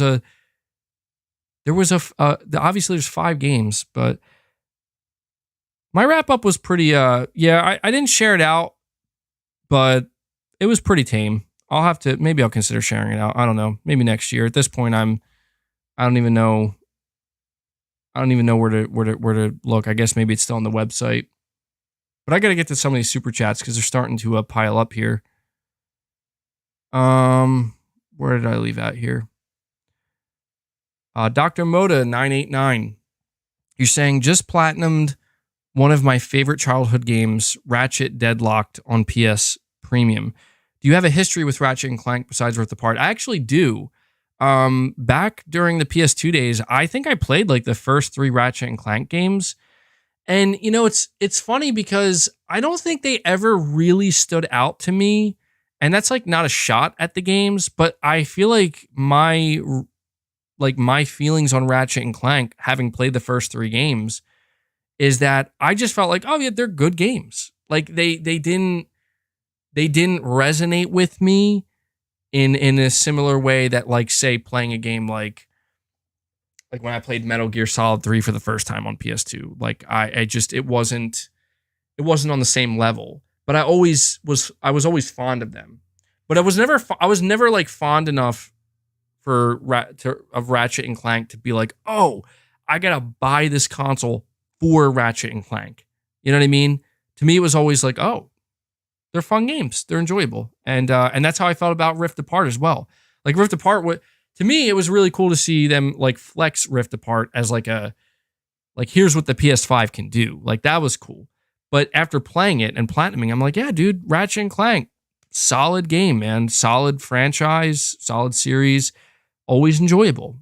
But not necessarily like I don't think I would have bought a PS5 just for Rift Apart. Rift Apart to me is, Ratchet and Clank to me is like the icing on the cake, if that makes sense. So, yeah, always enjoyed Ratchet and Clank, and I do have a more extensive history with the series than even I think sometimes I tend to remember, because I like always look back. I'm like, I did play the first 3 Ratchet and Clank games, didn't I? Shane Ramsey, member for 25 months. You're saying, Happy New Year, everyone. We need healthy competition in the console market. Well, Happy New Year to you as well. I agree, man. We need some healthy competition. Mike, you're saying you want Xbox to follow PlayStation's path, yet ignore Sony's long history of aggressive money hatting. Neither companies are saints here, MBG. That's true. Don't get me wrong. I'm not trying to, just because I want Microsoft to follow Sony, in that way, I'm well aware that I'm well aware that Sony has done everything in their power to make that more difficult for them. But that's where, look, I guess I've always just, it's just hard for me to feel bad for Xbox losing against Sony when it's like, dude, you just paid $7.5 billion for all of Bethesda. Microsoft could money hat anything they wanted. You see what I'm saying? Like, it's where it's like, I get it, because I guess it's one of these things where it's like, oh, okay, Sony, that you want to money hat a couple of these third-party games, take them away from us. Okay, well, we'll up the ante. We'll just buy an entire publisher and take them away from you. I get that. Like that's like the ultimate power move. Stick it to them. Like, you screw around, you find out. I guess Sony found out. I get that, but that's where I just feel like, what, like, really, Microsoft? Like, bro, like, I mean, you couldn't just keep it simple, could you, right? You couldn't just go to Bethesda and say, can we just money hat Starfield? Like, why'd you have to money hat all of Bethesda? That's all I'm saying. I would have just preferred to see Microsoft fight Sony.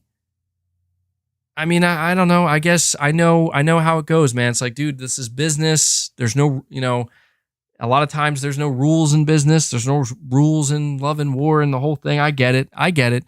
But I just kind of, I always wished that Microsoft would be the one to follow Sony. And I'm not saying that I would want to see Sony go easy mode on Microsoft. Like, take it easy on them, Sony. You know, like that you don't have to money hat this many games. Leave some for the rest of them. I just, I just feel like it's a shame because I feel like Microsoft did give it a good effort, man. And I don't think everything that Microsoft did was complete garbage. I think that at the beginning, for the first half of the Xbox One generation, Microsoft gave it a good effort and they tried. And they even had some pretty solid games there. But I don't know, man. It just didn't resonate the way that Sony was doing it, I guess. So has it escaped people that the DMC director has been brought in for Final Fantasy 16? It's not Final Fantasy anymore. I mean, I'm excited for it, bro. It looks pretty Final Fantasy to me. But then again, what do I know? Dan Becker, you're saying people love Nintendo and PlayStation. How much money does Xbox have to spend to make people love them? Their desperation for this deal is palpable. Yeah, I mean, that's the thing, is like, my question at the end of the day regarding this whole situation is simply,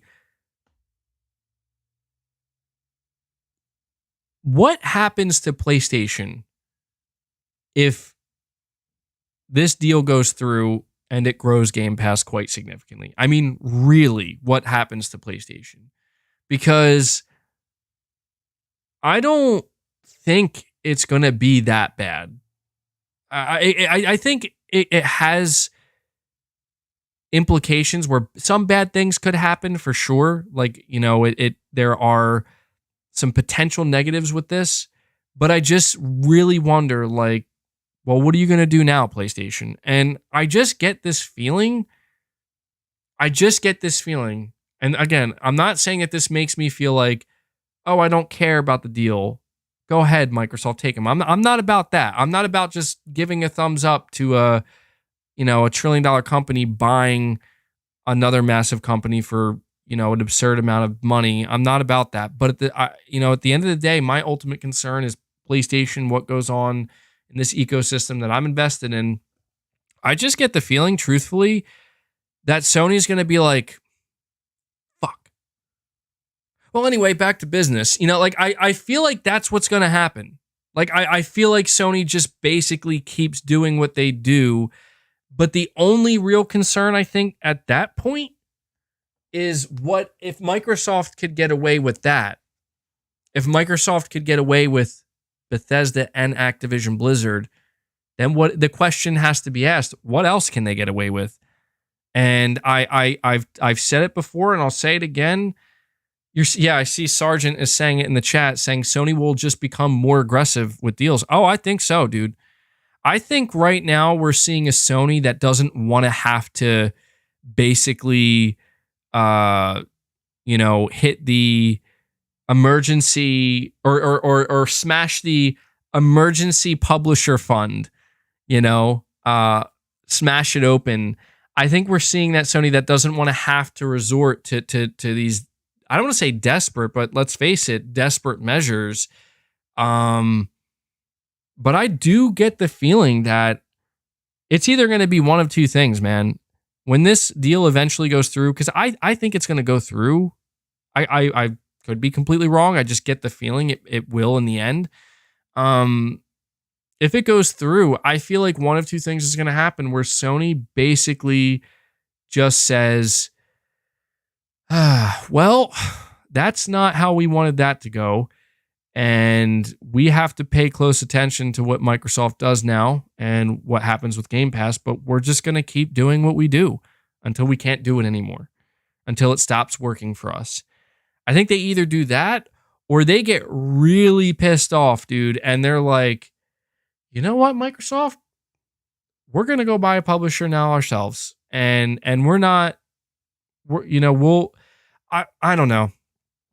It really comes down to who's making these decisions at Sony, because if we have, I think, a level-headed Jim Ryan, what does Jim Ryan do? I'm going to be honest. assuming Jim Ryan is still in charge of PlayStation if this deal goes through, I think Jim Ryan goes to the round table of Sony executives and says, we got to buy a publisher. We have to do it. And he tries to convince them, because I just feel like that's what I don't know, man. I get that feeling from Jim Ryan. I feel like Jim Ryan I think he is a shark. I do. I'll never forget. I watched an interview back in 2013 with Jim Ryan, man. And this was when the Xbox One and the PS4 were, obviously we saw what happened. And Jim Ryan was asked a question about Xbox and he just straight up laughed, bro. He was trying not to, and he was trying to like hold it back. But you could tell this guy was straight up laughing at Xbox burning. And I'm like, that dude, he's a shark. And I think it can be good and it can be bad. I think that, in business, you could argue that you kind of need to be that way. But I just don't imagine Jim Ryan being the type of person as the head of PlayStation taking it too well. Especially if you also have to consider like everything that Sony's doing right now, the way they're making themselves look, the bridges they're potentially burning to a degree, to really try to throw a wrench in this thing. If in the end it's like, dude, you did all that for nothing, it went through anyway. I don't see Sony just being like, oh well, we tried. I just don't see it. I think we're gonna see Sony make some moves of their own. I don't know that they're not going to be on the same level, I think, as Activision Blizzard necessarily. But I think if there's one thing we can look at is Sony did buy Bungie.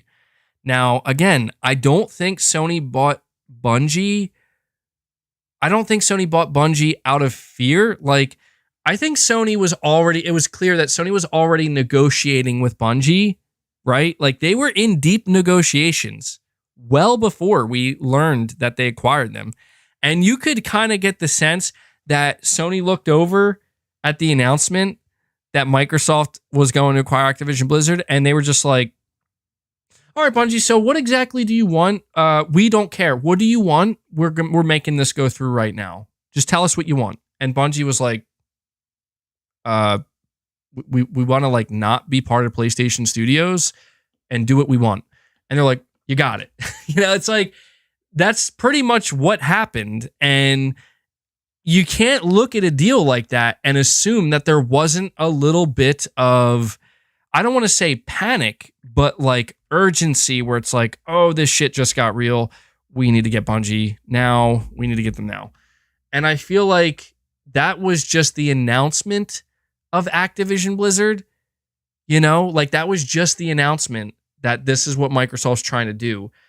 I think that the day this deal, if it goes through, that urgency is going to be amplified. And as we approach August 2023 of this year, when they go to trial, and the trial maybe looks like it's wrapping up, and it looks like, yeah, Microsoft's going to get them, I think we're going to see a much, much, an even more urgent Sony than that.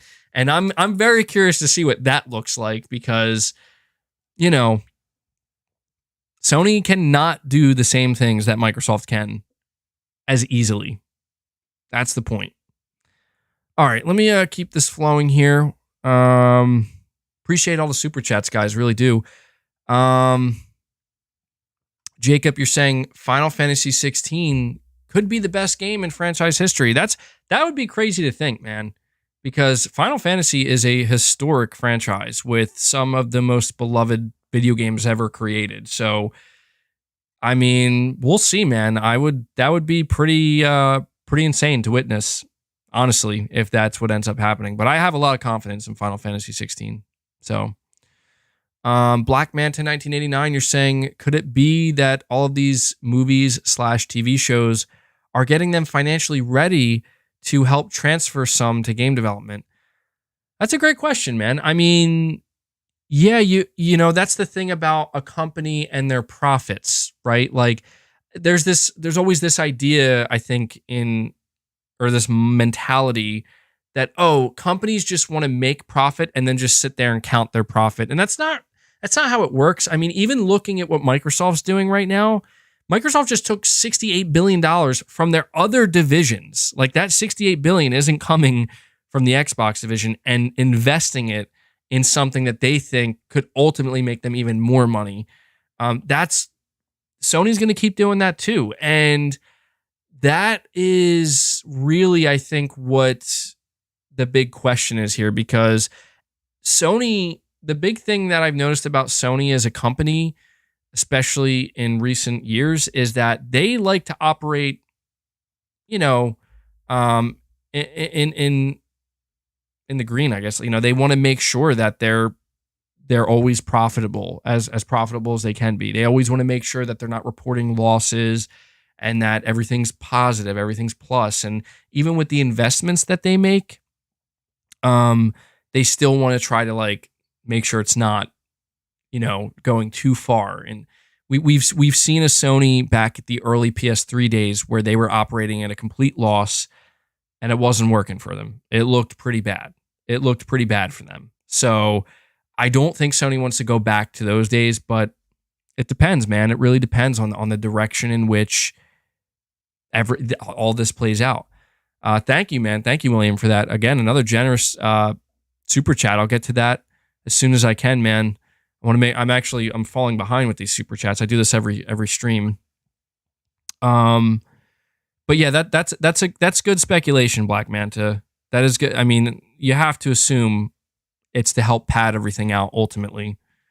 Josh, you're saying Microsoft has no identity and really isn't trying to push the industry forward or innovate. That's why they released a weaker console combined with Game Pass TV apps.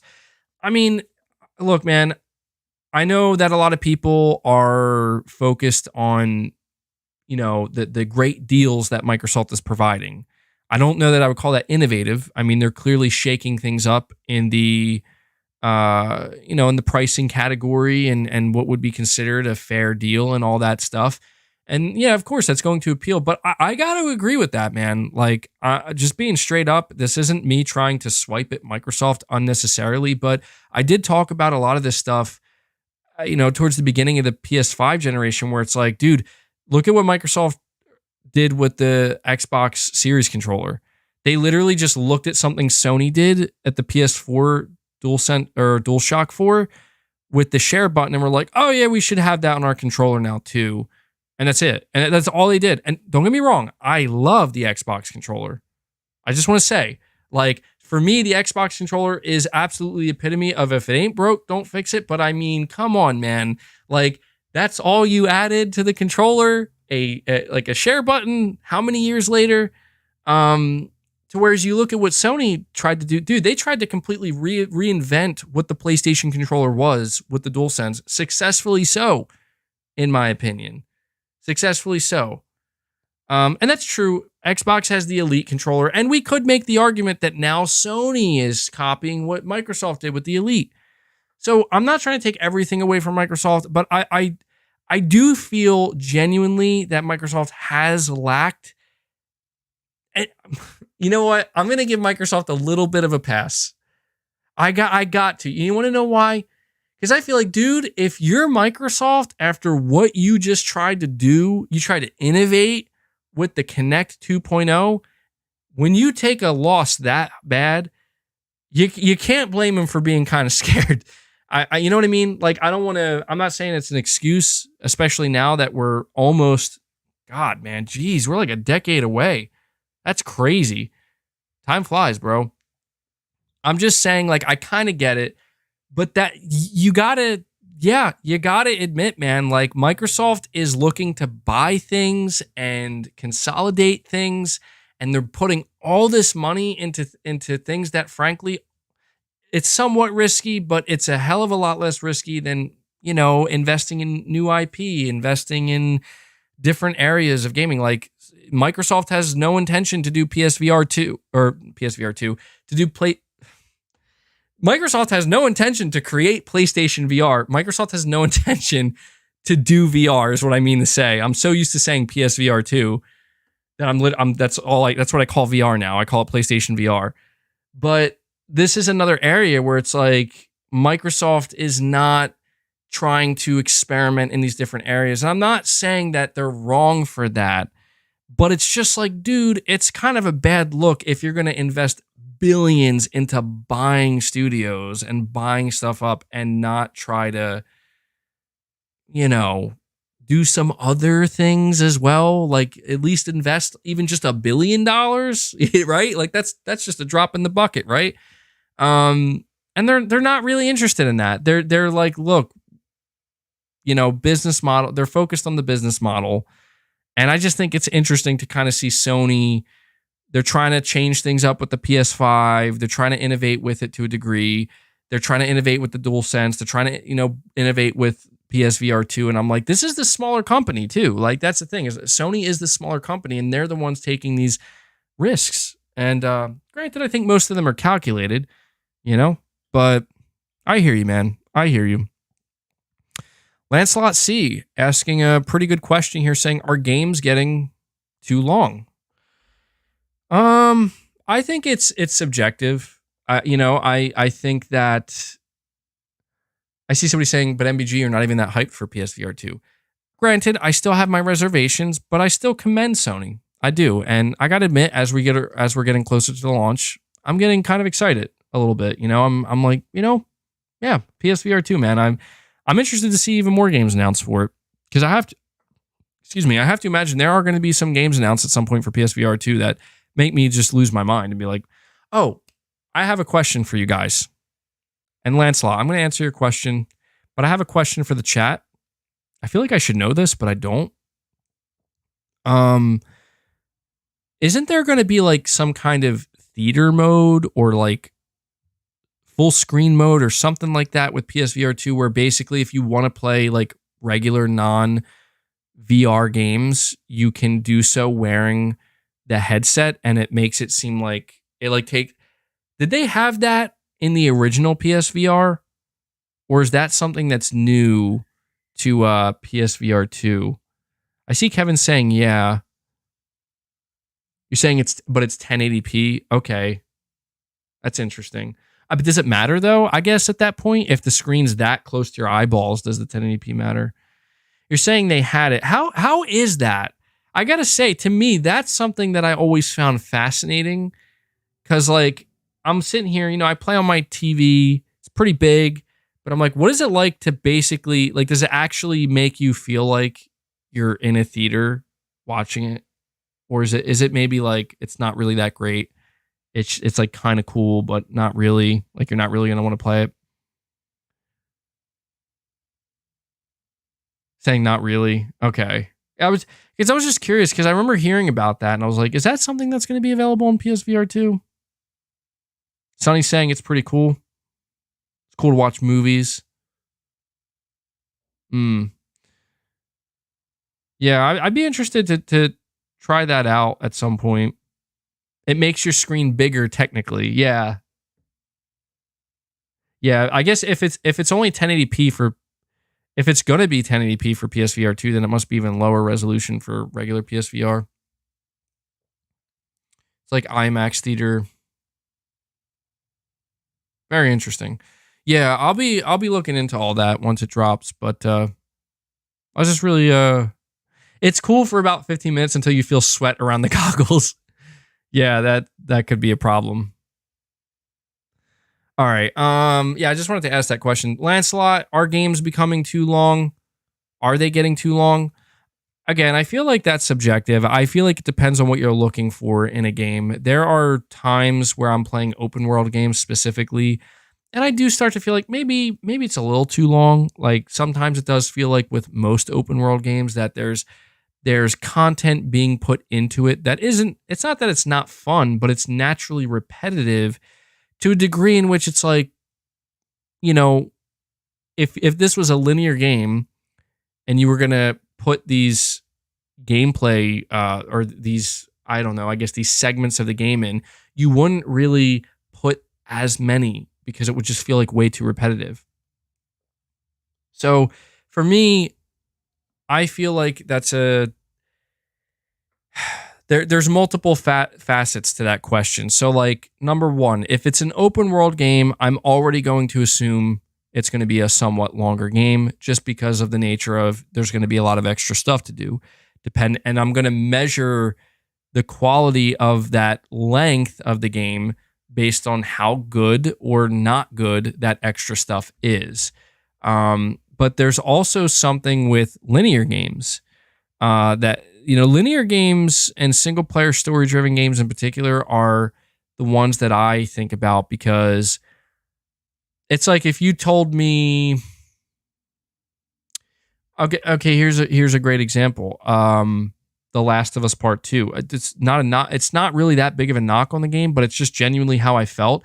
Where I remember that hearing that game was going to be like 25, maybe 30 hours, linear single player, with like no padding or whatever. And I will admit that game in particular, it felt a little bit much. Like I felt like, I don't know that the game had to be this long. I feel like there was another game recently, God of War Ragnarok.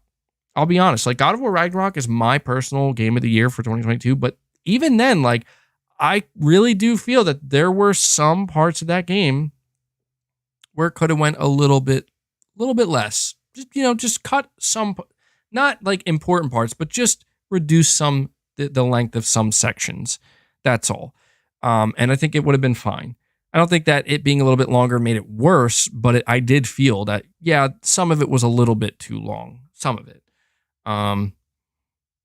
But yeah, it really, like another example real quick before I move on is the Callisto Protocol. Too short, man. And the thing that made it feel too short is not the length of the game. Like, dude, I will pay $60 or $70 for a quality single player story driven game. And if it's like 8 to 10 hours, I'm okay with that. I know some people are going to be like, no way. It's the quality of the content. And for me, the Callisto Protocol, when I reflect on my time playing that game, I'm like, some of it just lacked some excitement that should have been there, There were some sections where it felt like they're making me walk this slow on purpose because they want to extend the length of the game.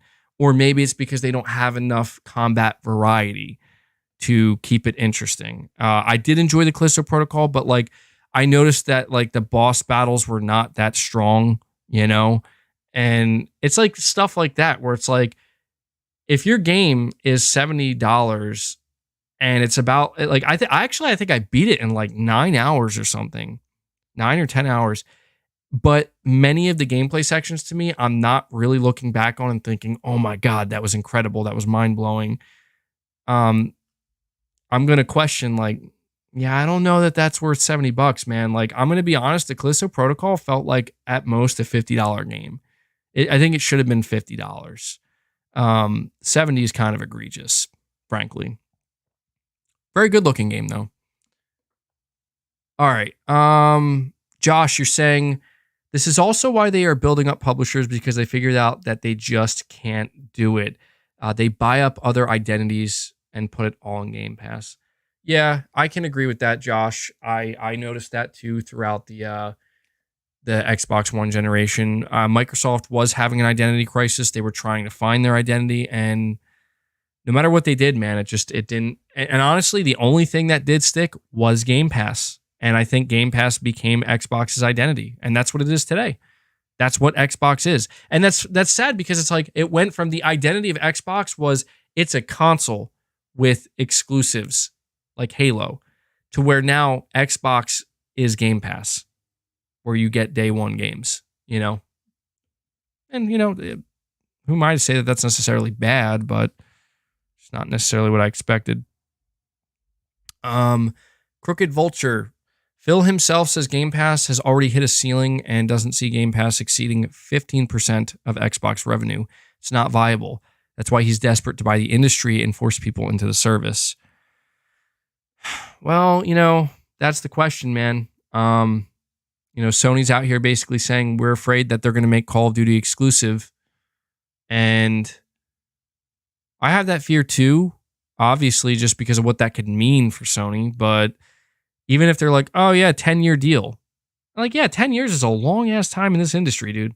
That's a crazy deal. I mean, that 10-year deal tells me that I don't think Microsoft actually does have any intention of pulling Call of Duty. But if Microsoft's playing the long game They're in this for the, long, dude, 15, 20 years in the business. They'll wait it out. They'll wait it out, man. If they believe that the end goal will really be something special, they'll wait it out. It's a long ass time, but I'm just saying, man, like in the long run, if assuming that Call of Duty maintains its position of power, they could take it. And that taking a game like Call of Duty and eventually in the long run making it exclusive, that is a power play that will squeeze people, man. And a lot of people. And that's, can't wait for old MBG. Yeah, dude, 10 years from now. No, like 12 years from now, I'm going to be on Press X podcast episode, God knows what. And the announcement is going to come that Microsoft made Call of Duty exclusive to Xbox. We're like, I told you. I'm not going to sound like a geriatric, obviously, but I'm like, I told you guys. I told you it was going to happen. I didn't tell you, actually. I'm saying that I don't think it's going to happen, but yeah, that's a good evaluation. Crooked Vulture. Shane Ramsey, you're saying, would love to see Sony take over 2K Interactive while 2K ruining Rockstar nowadays. Yeah, dude, I don't know. I'm going to be honest. I don't know what happened to Rockstar, bro. To me, just being straight up, Rockstar feels like they fell off, where I used to care a lot about them, and after their treatment, like basically they just abandoned Red Dead because Red Dead Online didn't succeed the way they wanted it to, and they're like, GTA Online. It's like, okay, like I kind of miss when you guys made games. Just saying. And I think the ultimate disrespect was when they took classic, truly beloved industry icon games like GTA 3, Vice City, and San Andreas, and just gave them to a studio that allowed AI to do the development work for them. Like, you gotta be kidding me, dude. Like, you guys gotta be kidding me with that. I can't, to me, that was the ultimate disrespect. Ultimate, especially in today's day and age when like games are getting remade, so thoughtfully and respectfully. What a disgrace. What a disgrace. But yeah, that's because GTA, like I said, remember what I said earlier in this podcast about the power of GTA, man.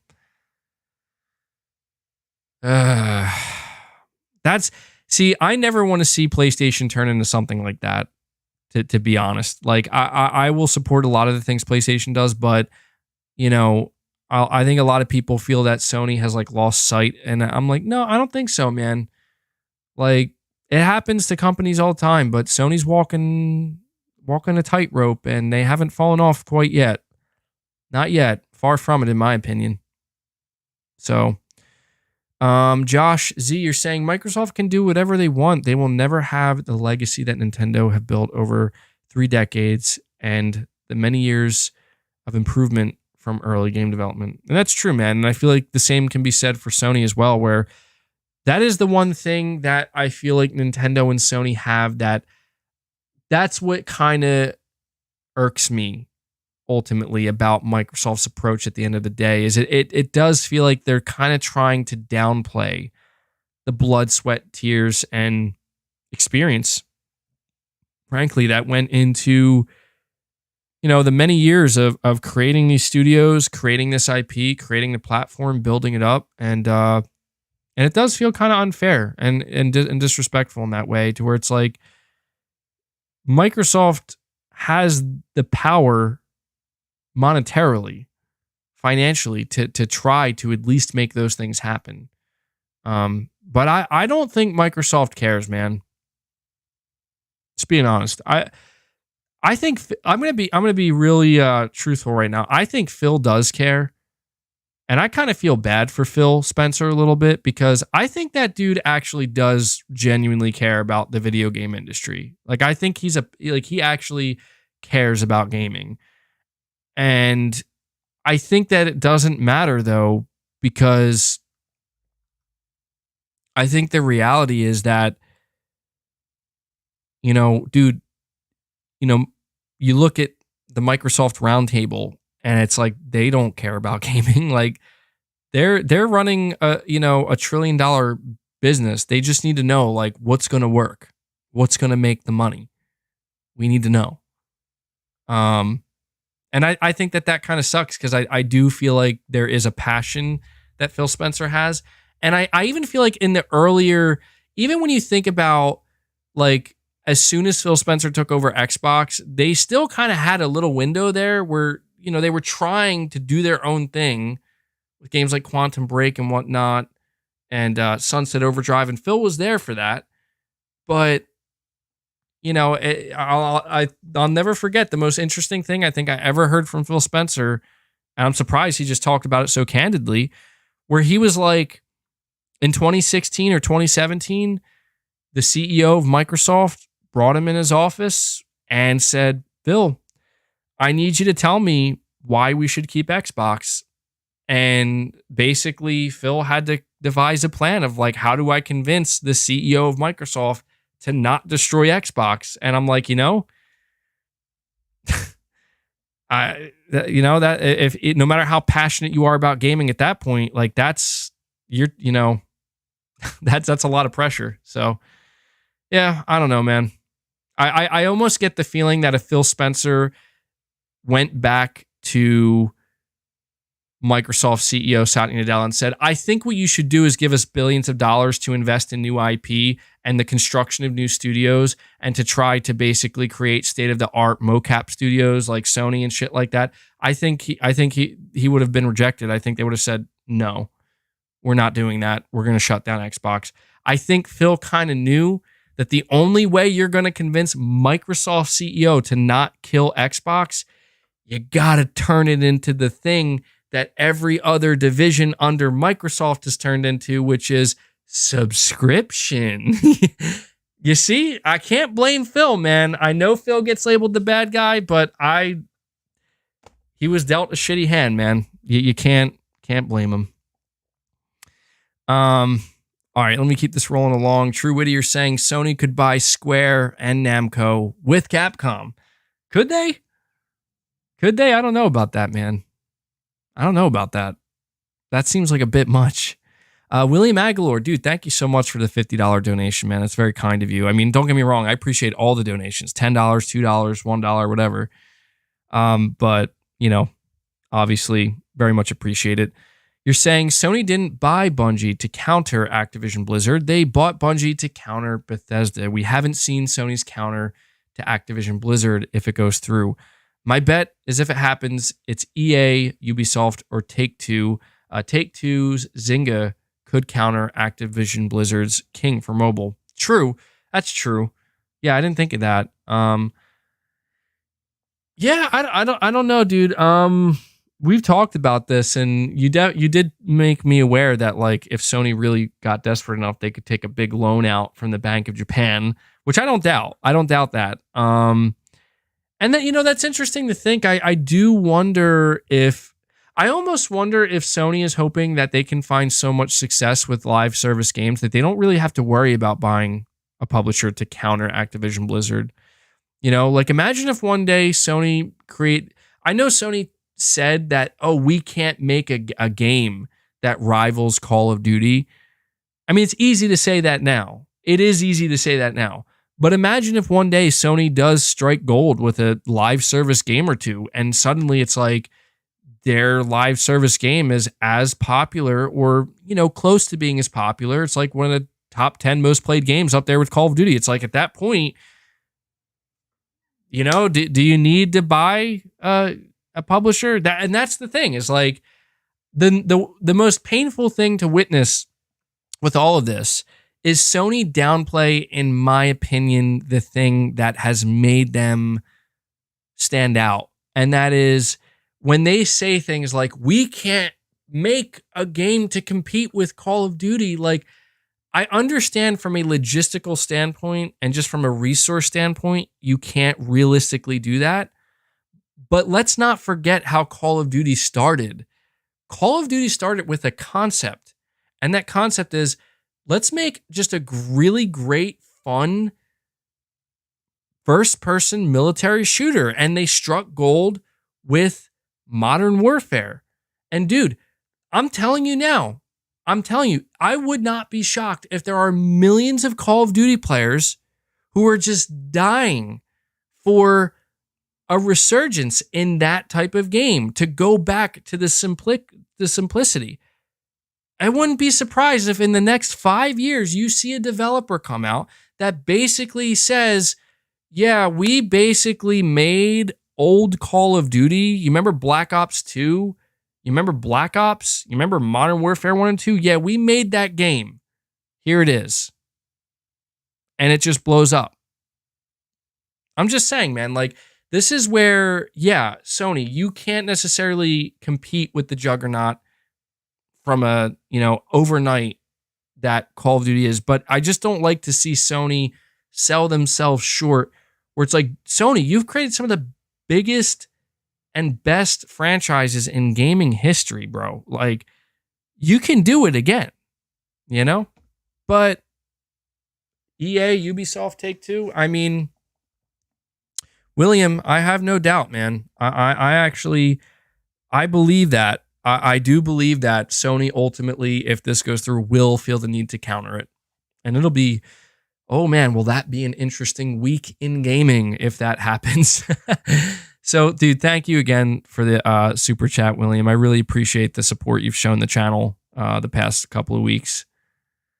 You're saying, MBG, that's what Deviation and Firewalk are doing. Yeah, there you go. And that's what I mean. It's like, dude, those development studios are comprised of Call of Duty vets who were there working on those games I just listed. So if one of those games takes off, I mean, Sony might be golden, man. They might be golden at the end of the day.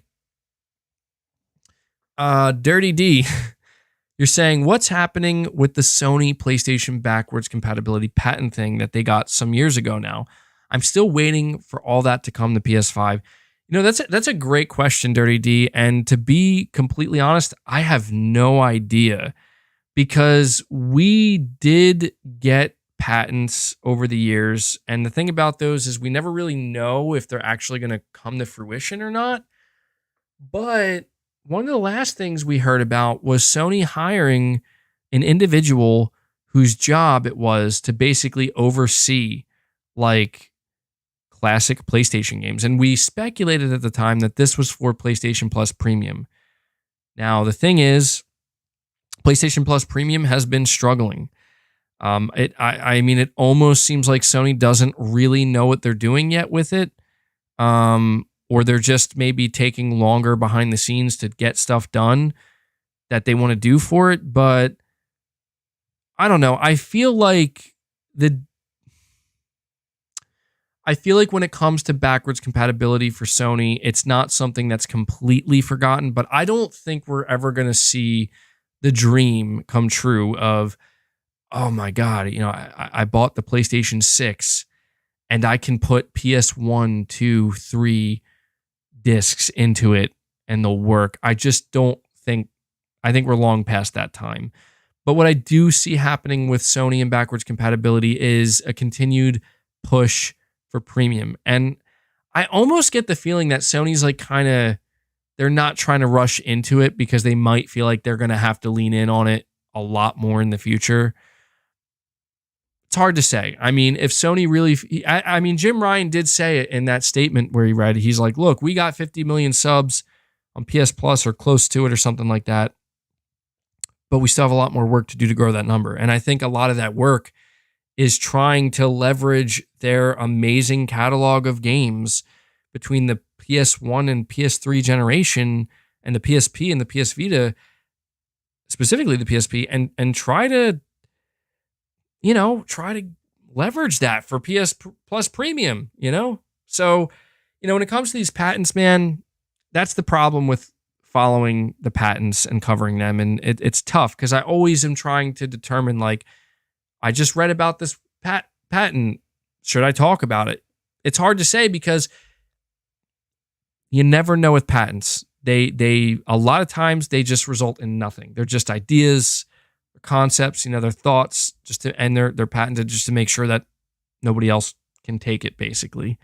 So when it comes to backwards compatibility, man, It remains to be seen. I will be sure to update you guys throughout the year if we hear anything more, for sure. Broccoli Rob, you're saying, wife got the Quest 2 for Christmas. We messed around on it, and I ended up pre-ordering the PSVR 2 the next day. I see the potential, excited for launch. Yeah, that's exciting, man. That's exciting. That's a similar story I hear for like all VR, is people basically say like, oh, I didn't think much of it, and then I played it and I was hooked and I had to have it. And yeah, dude, it'll be interesting to see like what happens with PSVR 2, because I think I saw that there was a analyst who I think they were predicting that by 2027, Sony's going to sell 10 million PSVR 2 units, which doesn't sound like much, but I think that would be pretty good overall. And who knows, if they can get some heavy hitter games for PSVR 2 in the long run, maybe they could surpass that, man. I don't know, but yeah, dude. I still never experienced VR, so believe me, the day I do, I will be sure to let you guys know.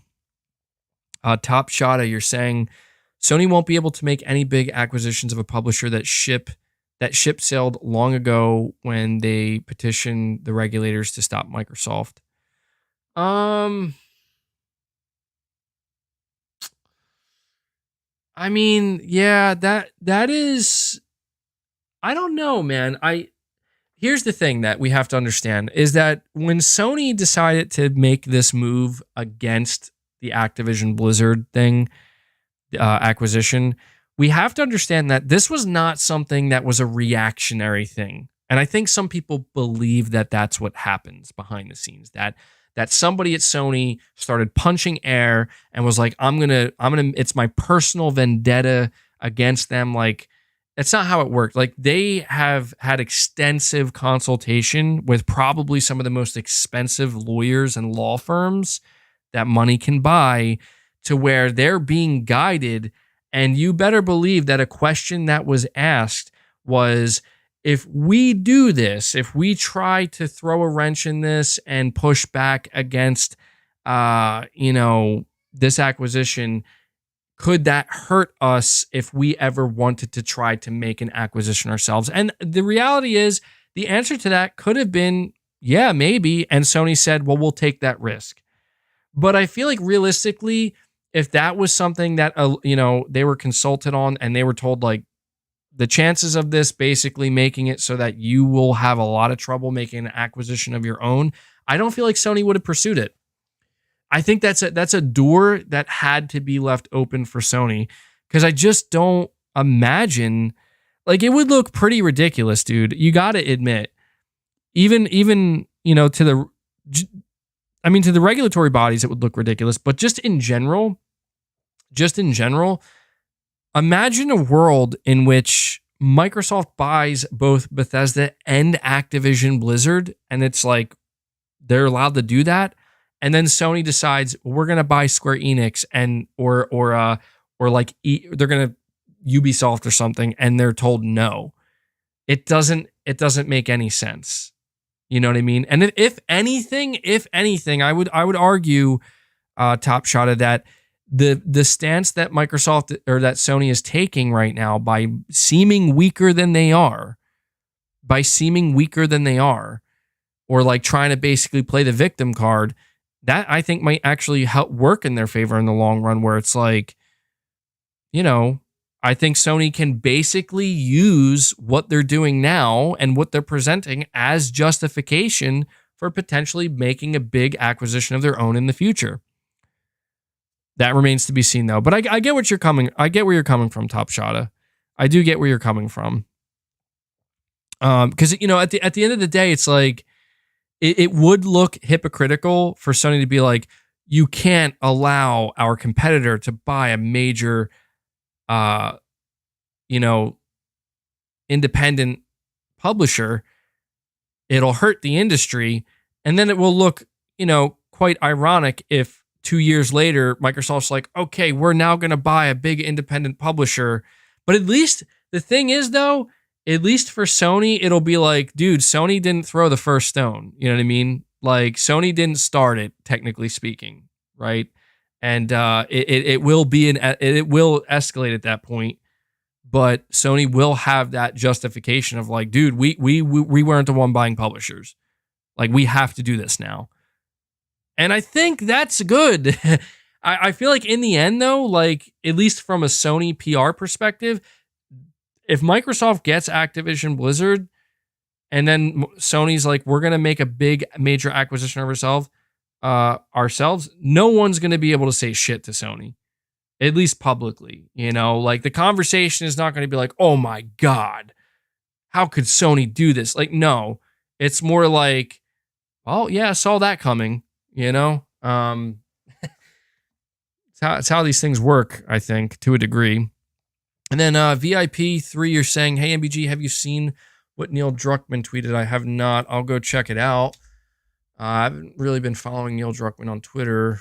I don't know if he'll pop up here or not. I don't actually follow him, so I'm going to have to look him up. Did he say anything important? Neil Druckmann.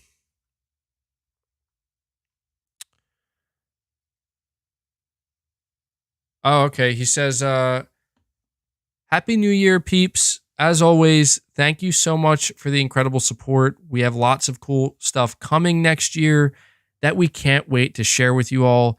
P.S. Be wary of insider info. Much of it is false. Okay. Well, I mean, was there... So, I get what he's saying here. You know what? So what... The most recent insider info we got was not confirmation, but an insider claiming that Neil Druckmann's working on The Last of Us Part 3. That's like the only inside information we got for Naughty Dog, except maybe hearing that they might be helping with the reboot of Uncharted. So I do have to wonder, is this Neil Druckmann's very subtle way of saying, actually, we're not doing The Last of Us Part 3 yet? Anyway. Interesting. Well, I guess we'll find out soon enough. I definitely expect to hear quite a bit from Naughty Dog in 2023. But with all of that being said, I don't want to go much longer because my voice is giving out. There was one other thing I wanted to cover that I thought was pretty important, because this is, I got to bring it up here. I'm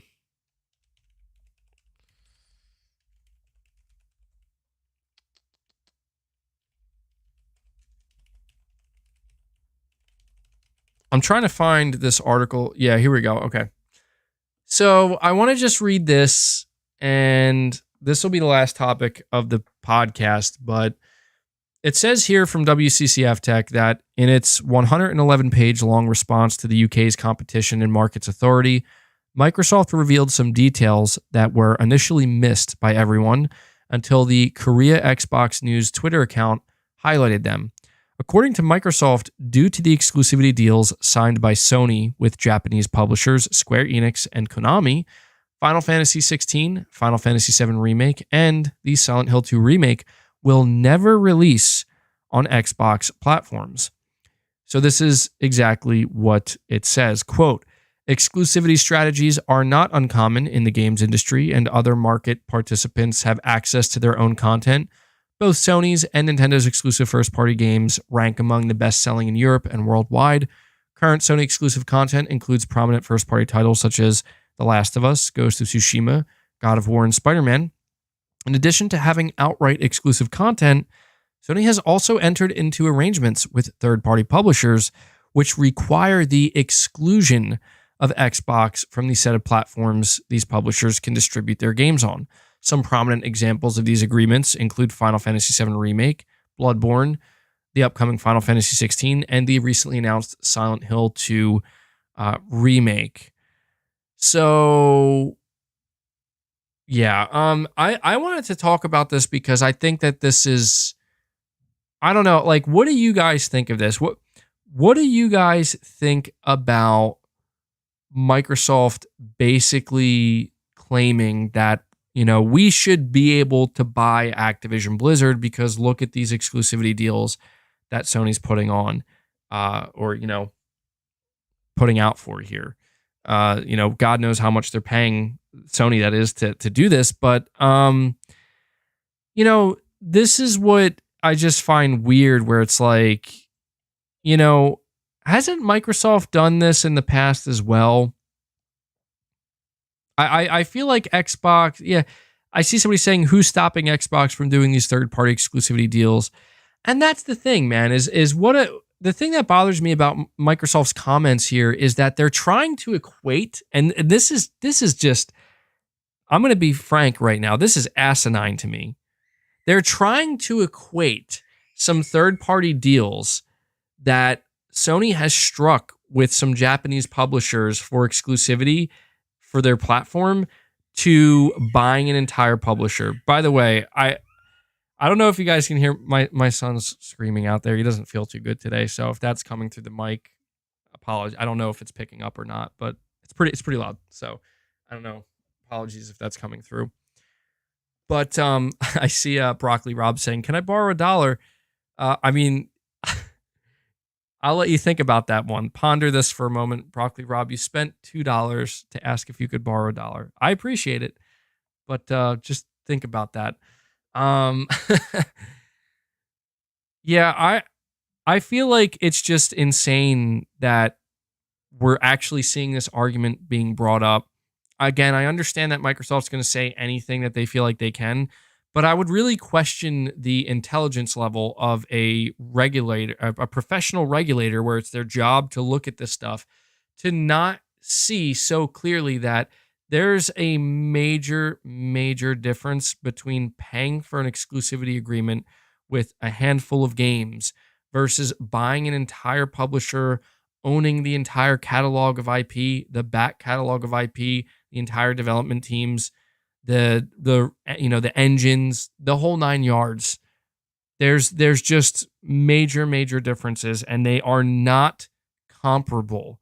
So to me, this is possibly the weakest argument that Microsoft has presented as to like, oh, well, they made these, like, that literally sounds like some fanboy nonsense that I've seen on Twitter and stuff from like Xbox fanboys, basically be like, well, you guys have Final Fantasy VII Remake. Like, can we not do that? Can we not pretend that Final Fantasy VII Remake being exclusive to PlayStation is the justification needed for Microsoft to buy multiple video game publishers? Can we please not go there?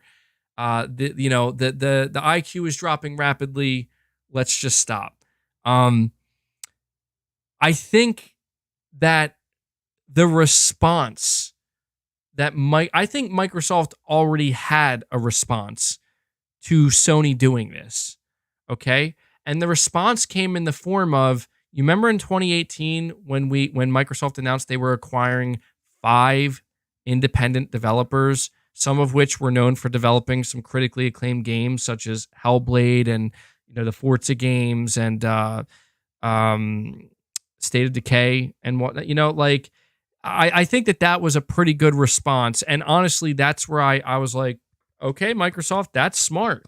That's a very smart play. Rather than waste money, or what you would perceive as wasting money on third-party deals, let's buy some studios. Oh, yeah, and as it's being brought up in the chat, can we also mention the fact that Microsoft still has third-party deals? They still have third-party deals. They literally have Stalker 2, and people are looking at this game like, this game looks really good. And apparently there are people on the internet, some Xbox fans, who are trying to claim that Microsoft has now changed the deal where it's now going to be a permanent exclusive. And I'm like, I sure hope for Microsoft's sake, that's not true, because that will be a massively hypocritical move. Okay, now I understand that it's like, oh, well, a lot of the exclusivity deals that Microsoft signs are just timed exclusives and they end up releasing on PlayStation. Many of the deals that Sony signs as well do that. But just because Sony decides that some games are too important, again, what's stopping Microsoft from doing that? It's not like Sony announced, we bought the Final Fantasy IP. We bought the Silent Hill IP. They're never coming to Xbox again. That's not what Sony did. It's also worth noting that, these publishers have to agree to these deals. Did anybody ever take a second to think that maybe there's a reason why these specific games are getting deals like this? Did anybody take a second to think that maybe it's because these games don't sell really that well at all on the Xbox platform? No, Microsoft wouldn't acknowledge that. Why would they acknowledge that? Because that would maybe make a little bit of sense. Just a little bit. It just, again, I don't, I don't mind. I just think the most absurd thing here, I got to say this, I'm sorry. I just got to say, I think the most absurd thing here is that Microsoft is willing to make this statement. Think about that. I mean, really think about this. Microsoft is willing to make this statement after they bought Bethesda and made their games exclusive. Think about that. Microsoft is making this statement after they bought all of Bethesda, all of their IP, and said basically, and made it clear that all these games in the future are going to be exclusive. Like, what is going on, bro? Like, if anything, Microsoft pointing this out almost makes it seem like, I think it's actually pretty fair that Sony's doing this.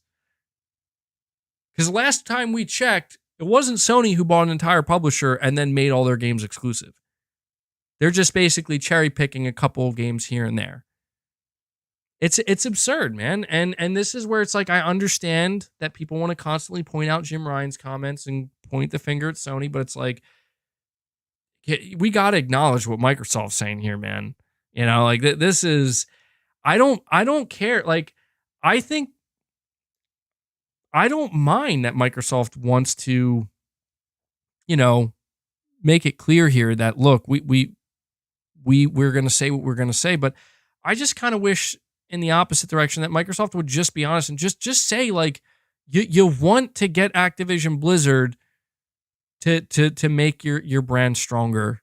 You want to have stuff that your competition maybe doesn't have. Like, that's fine. Just talk about it. Just put it out there. You're saying, MBG, you're talking about a company that literally pays developers not to put their games on Game Pass. See, this is where I see that argument brought up, and it's like, do people not realize Game Pass is on the Xbox console? That's why that exists, dude. Like, it's not like, if Sony was going to pay money to keep a game off of the Xbox console, why would they not include Game Pass with that? Like, it makes no sense. Like, if you're going to pay for an exclusivity deal, you're not going to say, well, you can release it on their service, which is available on their console, but make sure you don't make a physical version that they could buy on the console or a full price digital version. It makes no sense. That's not a valid argument because, of course, like, I don't see games like Stalker 2 releasing onto PlayStation Plus. You're saying, but that doesn't benefit PlayStation gamers, MBG. Well, you're right about that, but that's where I have to basically draw the line and say, okay, fine. Some people want to say that Sony's maybe a little bit more anti-consumer, fine.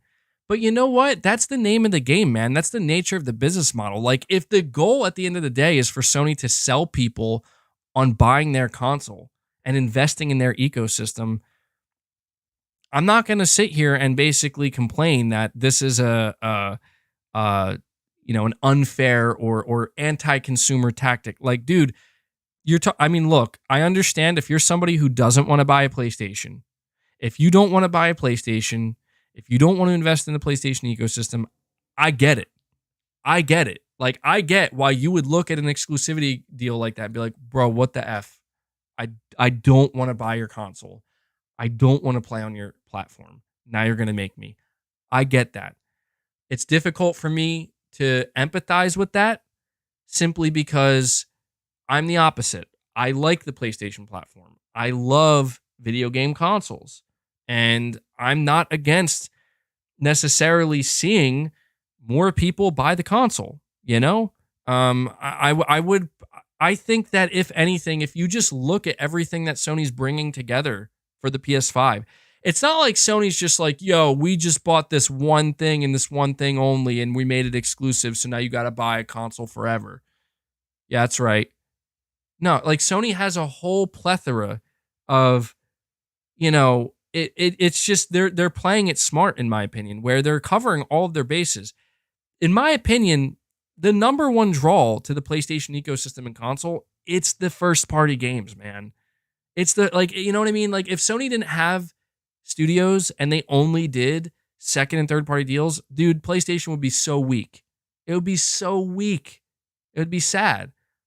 So that's the main draw. But the fact that Sony's like, look, just to basically cover all our bases, let's do a couple, let's try to get some second party and third party deals to sweeten the pot, to sweeten the deal. Like, it's smart, man. And again, I want to make it clear that I am not even that against Microsoft getting Bethesda. I'm not. Like, I think it's extreme, but, how could you argue?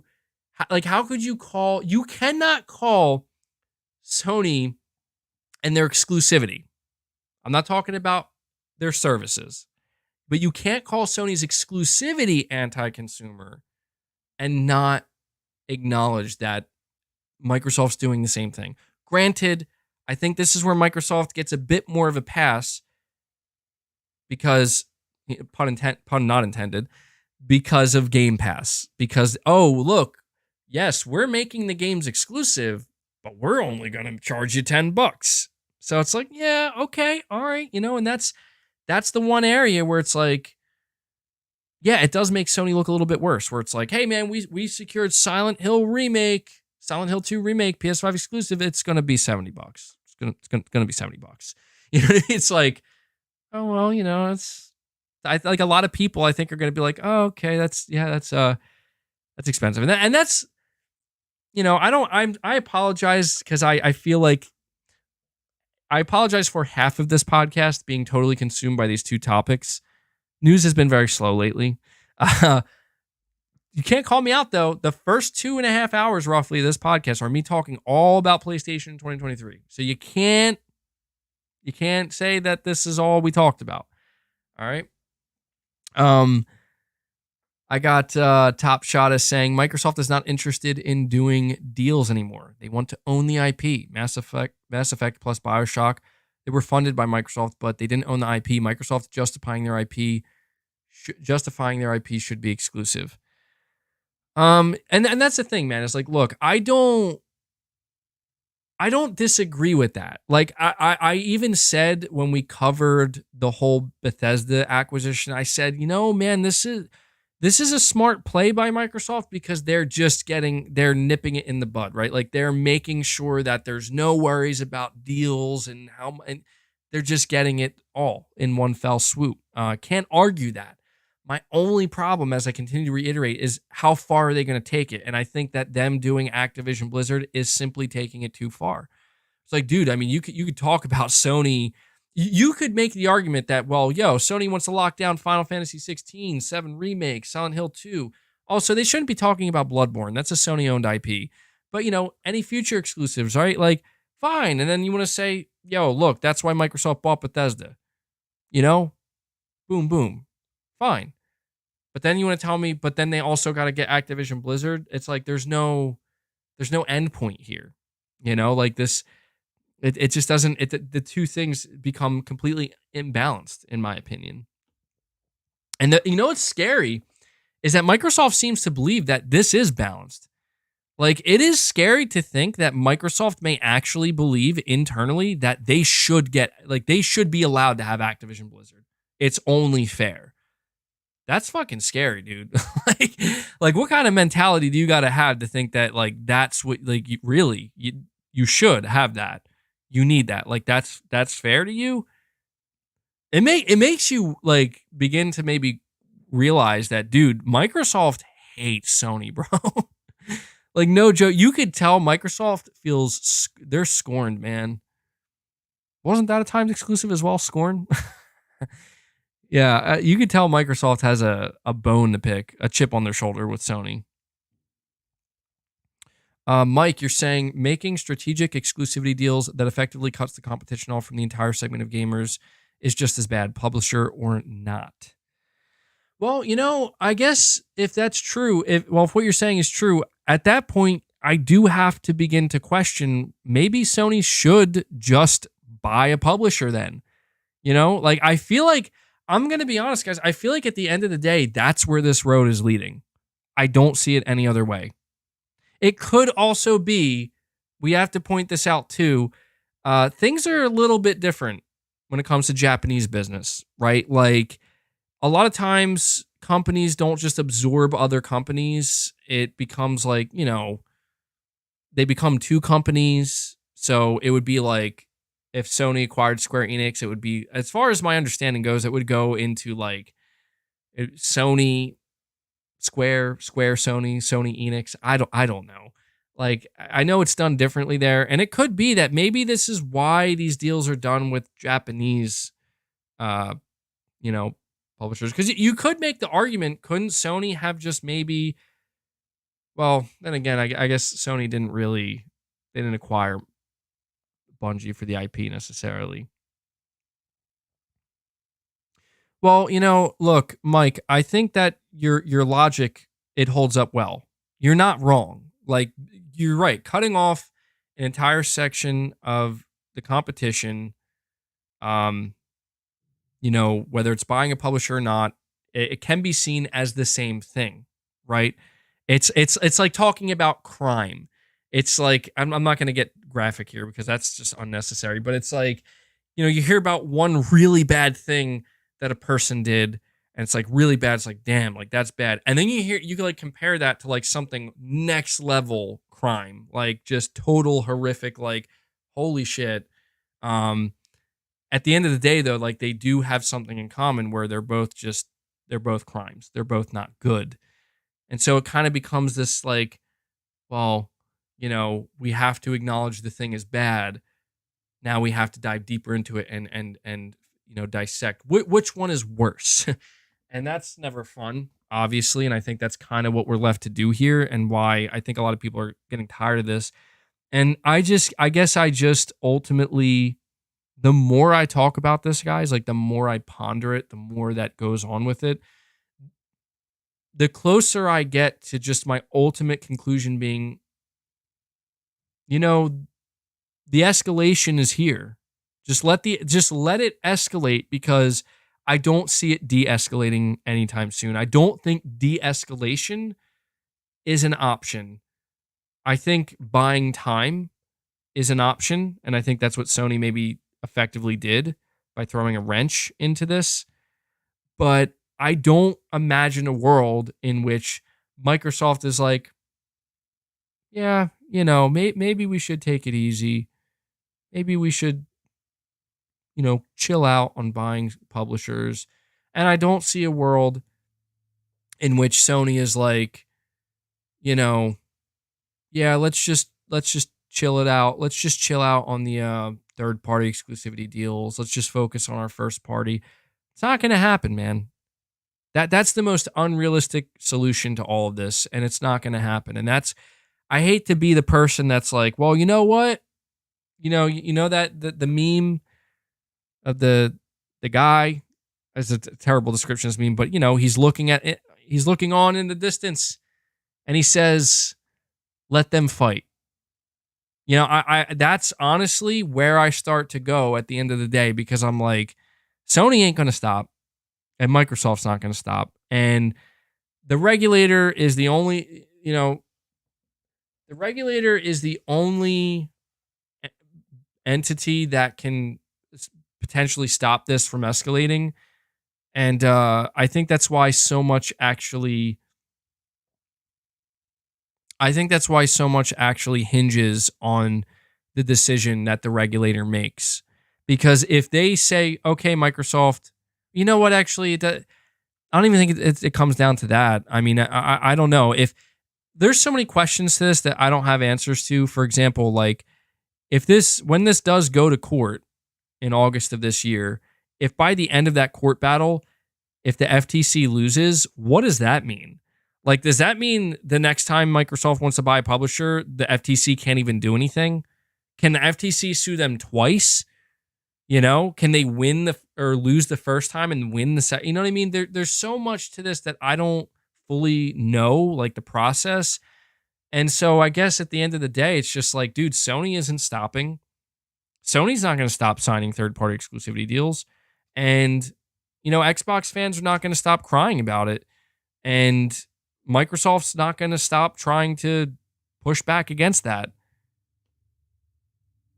So I don't, you know, I don't know about, I don't know about a de-escalation actually happening. MBG, when do you predict we'll hear official news from Bluepoint? I think this could be the year we hear from them, man. It's been at the, you know, if we get to mid 2023, that's like 2.5 years, almost 3 years since we've heard from them. So I think their time's coming up. You're saying, wonder what changed MBG's mind on the Activision deal. It's not that my mind has necessarily changed. It's just that the nature of it, like the precedent that it sets. Because, you know, the thing is, if it gets blocked, it sets a new precedent. If it goes through, it sets a new precedent. It changes things. It just does. It changes the playing field, no matter which way it goes. And I guess I just sometimes don't really know what it is that, you know, I want from it, because there are so many different directions that Sony could go in based on what happens. Tony, you're saying facts. Sony's market cap is 96 billion US dollars. Activision's is 75 billion US dollars. Bungie's deal was 3.6 billion US dollars. The scale of this acquisition is like 75% of Sony's entire business. P.S. Happy New Year, MBG. Well, Happy New Year to you too, Tony. Very interesting. Very interesting factual stats right now that I think help put things in perspective. But no, dude, you're wrong, Tony. Don't you know that Microsoft is allowed to make an acquisition that's 75% of Sony's total business because Sony has Final Fantasy and Silent Hill? Don't you know, Tony? Don't you know? They're the same thing. Yeah, that's crazy to think, though, man. That is crazy to think. Wow. Huh. Yeah, the future's uncertain, man, with this whole thing. And Shane Ramsey, you're saying after Activision Blizzard, next will be Take-Two Interactive for Microsoft. Well, I don't know, man. I don't know all the rules to the game, man, but I did think it was a pretty crazy thing that in the midst of this Activision Blizzard deal, after Microsoft announced that they were going to acquire them, they went on record saying, "Oh, we're not going to stop there." That's crazy. That's absolutely insane to me. And I think that you know, that tells us what we need to know about the seriousness of Microsoft when it comes to this. But you know what? I'm going to end this topic here because, I mean, you know, we spent, I feel like, the first 2 hours of the podcast talking about PlayStation in 2023. Then we spent the next 2 hours after that talking about this deal once again. I know I said that this was going to be the final topic. I'm going to close out on one last thing because I want to end the podcast on a more exciting note, on a more positive note. Let's talk about Konami teasing the long-awaited return. So at the end of the year, which is now or yesterday, you know, past couple weeks, Konami basically came out and they used a word to describe 2023, and the word that they used, or the two words they used, are long-awaited. And they also said that they have quite a few announcements coming in 2023. Now, my whole thing with this is I see a lot of people cast quite a bit of doubt. You know, some people are kind of jaded, and I get it, where they're like, dude, stop. We don't want to hear about the Metal Gear rumor, the Metal Gear remake. We've been hearing about this for years, and believe me, I understand. I don't like getting my hopes up just to be disappointed or to find out that I was lied to. However, yeah, and that's true. We were this long-awaited return comes from a producer of Metal Gear Solid, somebody who's been part of Konami since the beginning and has been part of Metal Gear, as far as I can tell, since the beginning. This is very exciting because when I look at the rumors surrounding Konami for the past 3 years, I mean, it really did seem like for a moment there, is any of this actually true? Like, is any of it real? And then, just like that, Silent Hill transmission. Bro, a whole mini showcase, like a state of play, basically, from Konami for Silent Hill. Big comeback. And you know what's crazy? Apparently, Dusk Golem, and the thing about Dusk Golem is this guy clearly has some inside information regarding Silent Hill specifically and Konami. According to him, Konami has 3 other Silent Hill projects that are not announced, one of which is in very early development. And I'm like, holy shit, dude. You're telling me you have a whole showcase dedicated to, this one franchise where you make like 4 different announcements and then you still have like 3 more to make? That's insane. And on top of that, guys, I need to know what you think of this. I'm going to get back to Metal Gear in a moment, but Silent Hill, the short message. This game, this demo, this is a PS5 exclusive demo, as far as we can tell. It's not listed for any other platforms. This free demo was rated back in October before the Silent Hill showcase.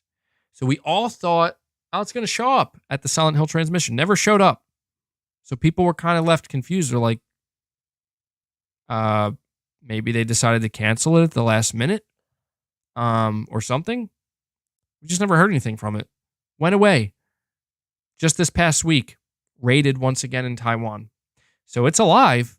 It's real. And most importantly, it's releasing soon.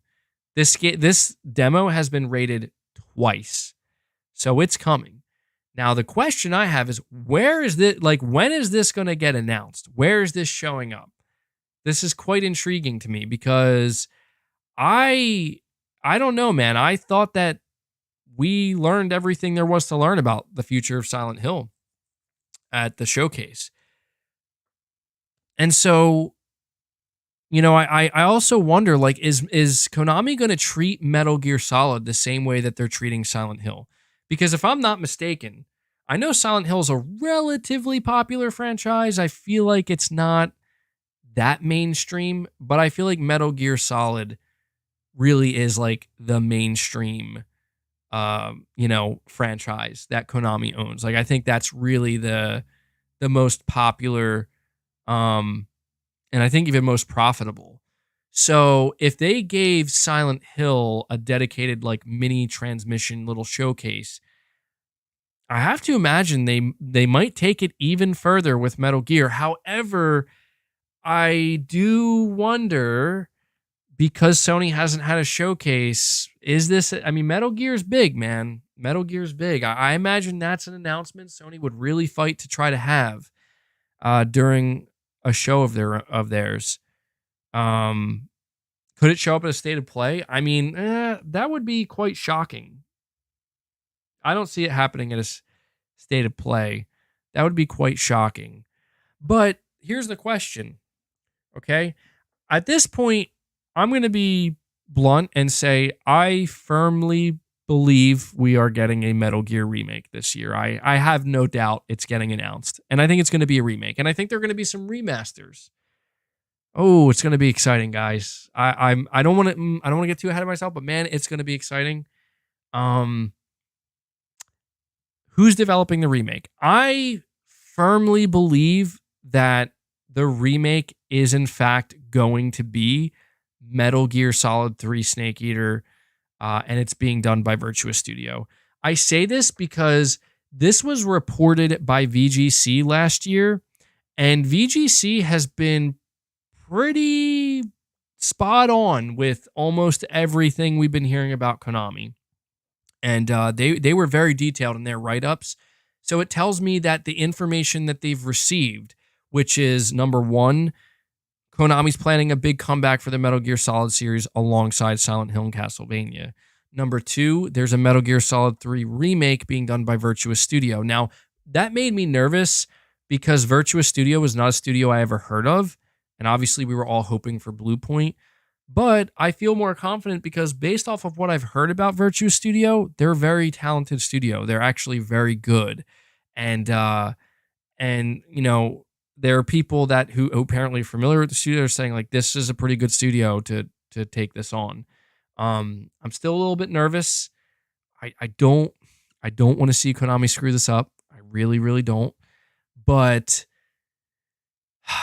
you know, I think something else that will be very fascinating to witness with Konami in Metal Gear, and we talked about this a little bit earlier, but we'll talk about it again, is one of the biggest focuses or one of the biggest, I think, points of the Silent Hill transmission is new stuff they're doing with Silent Hill.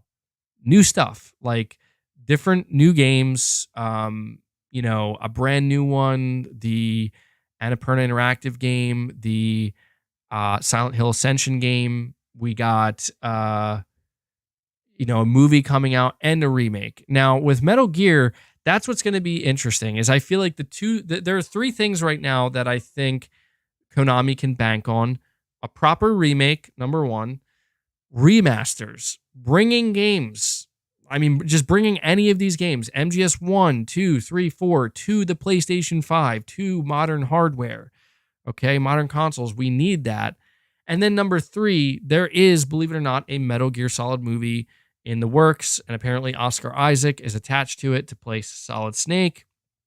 So these are three things that could conceivably make up what we would speculate to be a Metal Gear like transmission or showcase of some kind. I think, I'm telling you now, man. I think there's something. I said this earlier, but I gotta say it one more time.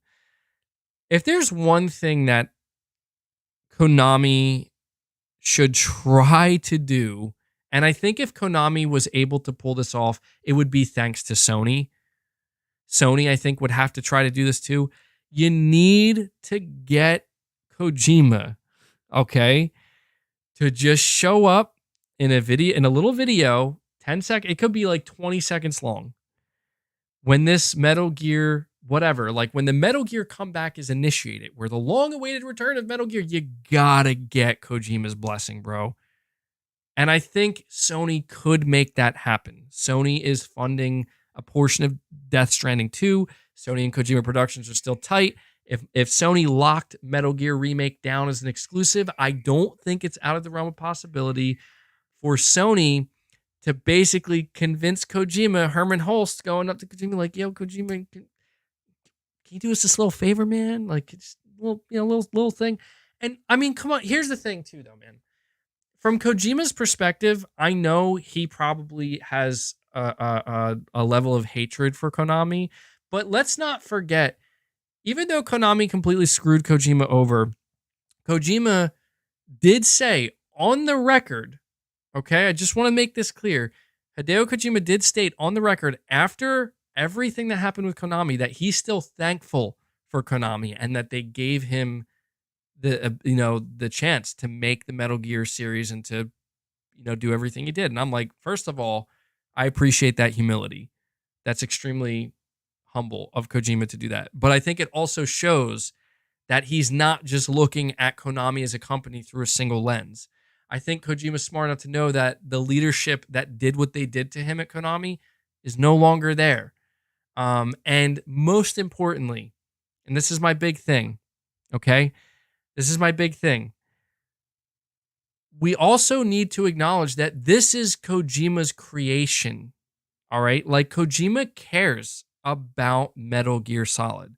That's his world, his character. He created that.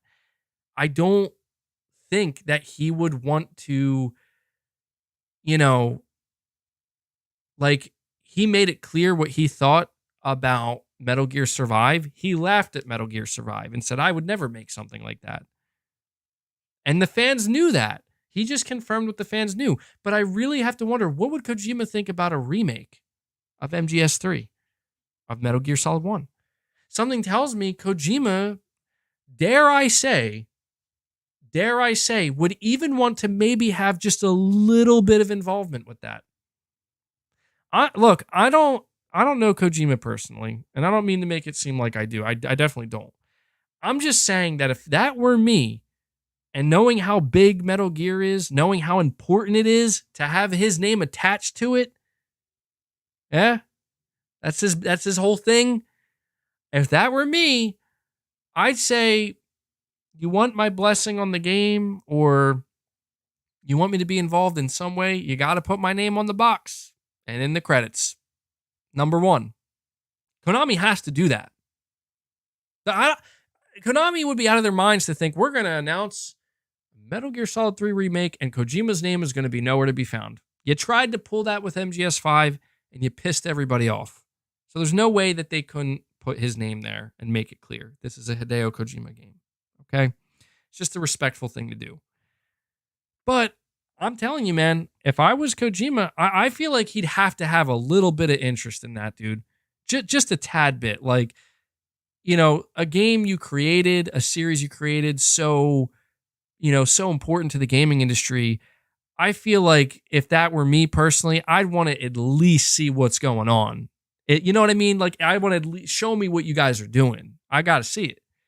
I feel like that'd be crazy. I feel like that'd be and I also want to make it clear that what is it that Hideo Kojima teased last year or in 2021 when, at this point, in 2021, remember the very first trailer for Death Stranding Director's Cut? There was a whole cutscene teasing Metal Gear Solid, the box, the whole 9 yards, and even the level was laid out like it was a big homage to his previous work. And I'm just like, that's interesting, That's interesting. So I don't mean to keep going on here. I think Konami could make it work without Kojima, but I just really think that if Konami wants Metal Gear to make its long-awaited return and they want people to be happy, they want fans to feel good and to feel happy, I think it's going to be imperative that Konami can just somehow make it clear that Konami and Kojima are cool now, and Kojima's cool with them doing what they want to do, and they can shake hands, and that's it, and Kojima can give them their blessing. If they can make that happen, I think that the future for Metal Gear can look very bright. But, we have to remember just how badly Kojima's tenure at Konami ended. It was bad. But it's been almost a decade. Isn't that crazy to think? It's been almost a decade. So, you look at where Kojima is now, you could argue that Konami did him a favor. I think Kojima's riding higher than he ever has, man. He's got his own studio he's in charge of. They're bigger than ever. I know that's a bit like Stockholm Syndrome there, but I'm just saying, like, it is one of those things where it's like everybody was talking about, like, we need Chapter 3 for Metal Gear Solid 5. We need Kojima to keep making Metal Gear. Dude, I don't know, man. He seems to be in his glory right now. He's making a new game with Xbox. Got his whole new universe with Death Stranding. He's making movies now. Just moved into a newer, bigger studio.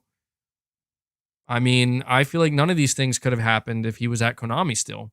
So, yeah, I don't know, man. I don't know. I had to talk about this a little bit. I would be remiss if I didn't mention Metal Gear Solid. I'm going to try my best to not convert into a Metal Gear Solid channel because, guys, I'm telling you now, if this really is what Konami's teasing, they're basically saying, like, guys, you've waited long enough. We're bringing you back. We're bringing back Metal Gear. This is my favorite game series of all time, man. I mean, this is the single most important video game series in my life. It has molded parts of my life, parts of me, as crazy as that sounds. It's true. It's true.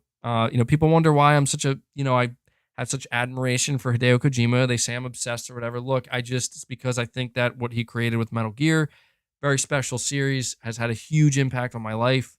And I'm very excited, man. I'm very excited. Dude, I can't wait. So, all right. We'll end this by saying the dude in the chat says, I often eat tree bark and hide in the bushes. All right. Well, we'll end the podcast there. Clearly, I've been going on for too long. But yeah, guys, that's going to do it for the first Press X podcast episode of 2023. I think it was a good episode. I enjoyed this. I want to extend a big thank you to not only everybody who watched and tuned in or who will watch later, but also everybody who donated a super chat. I appreciate the support you guys show the channel week over week, month over month. It means the world to me. It's what allows me, as I always say, to keep doing what I do here. And I love doing the show. I love creating the content. I love being able to do this for you guys. So, yeah, we are creeping close to the 5-hour mark. Pretty crazy. But, yeah, that does it, man. That is episode 141 in the books. I'm hoping that January doesn't get off to a super slow start. I feel like you never know with January. Last January, things got pretty crazy, but the January previously was very, very slow. So we'll see. We'll see what happens. But I'll be here. I'll be keeping you guys in the loop. Do me one last favor before you head out, though. Please hit that like button for me.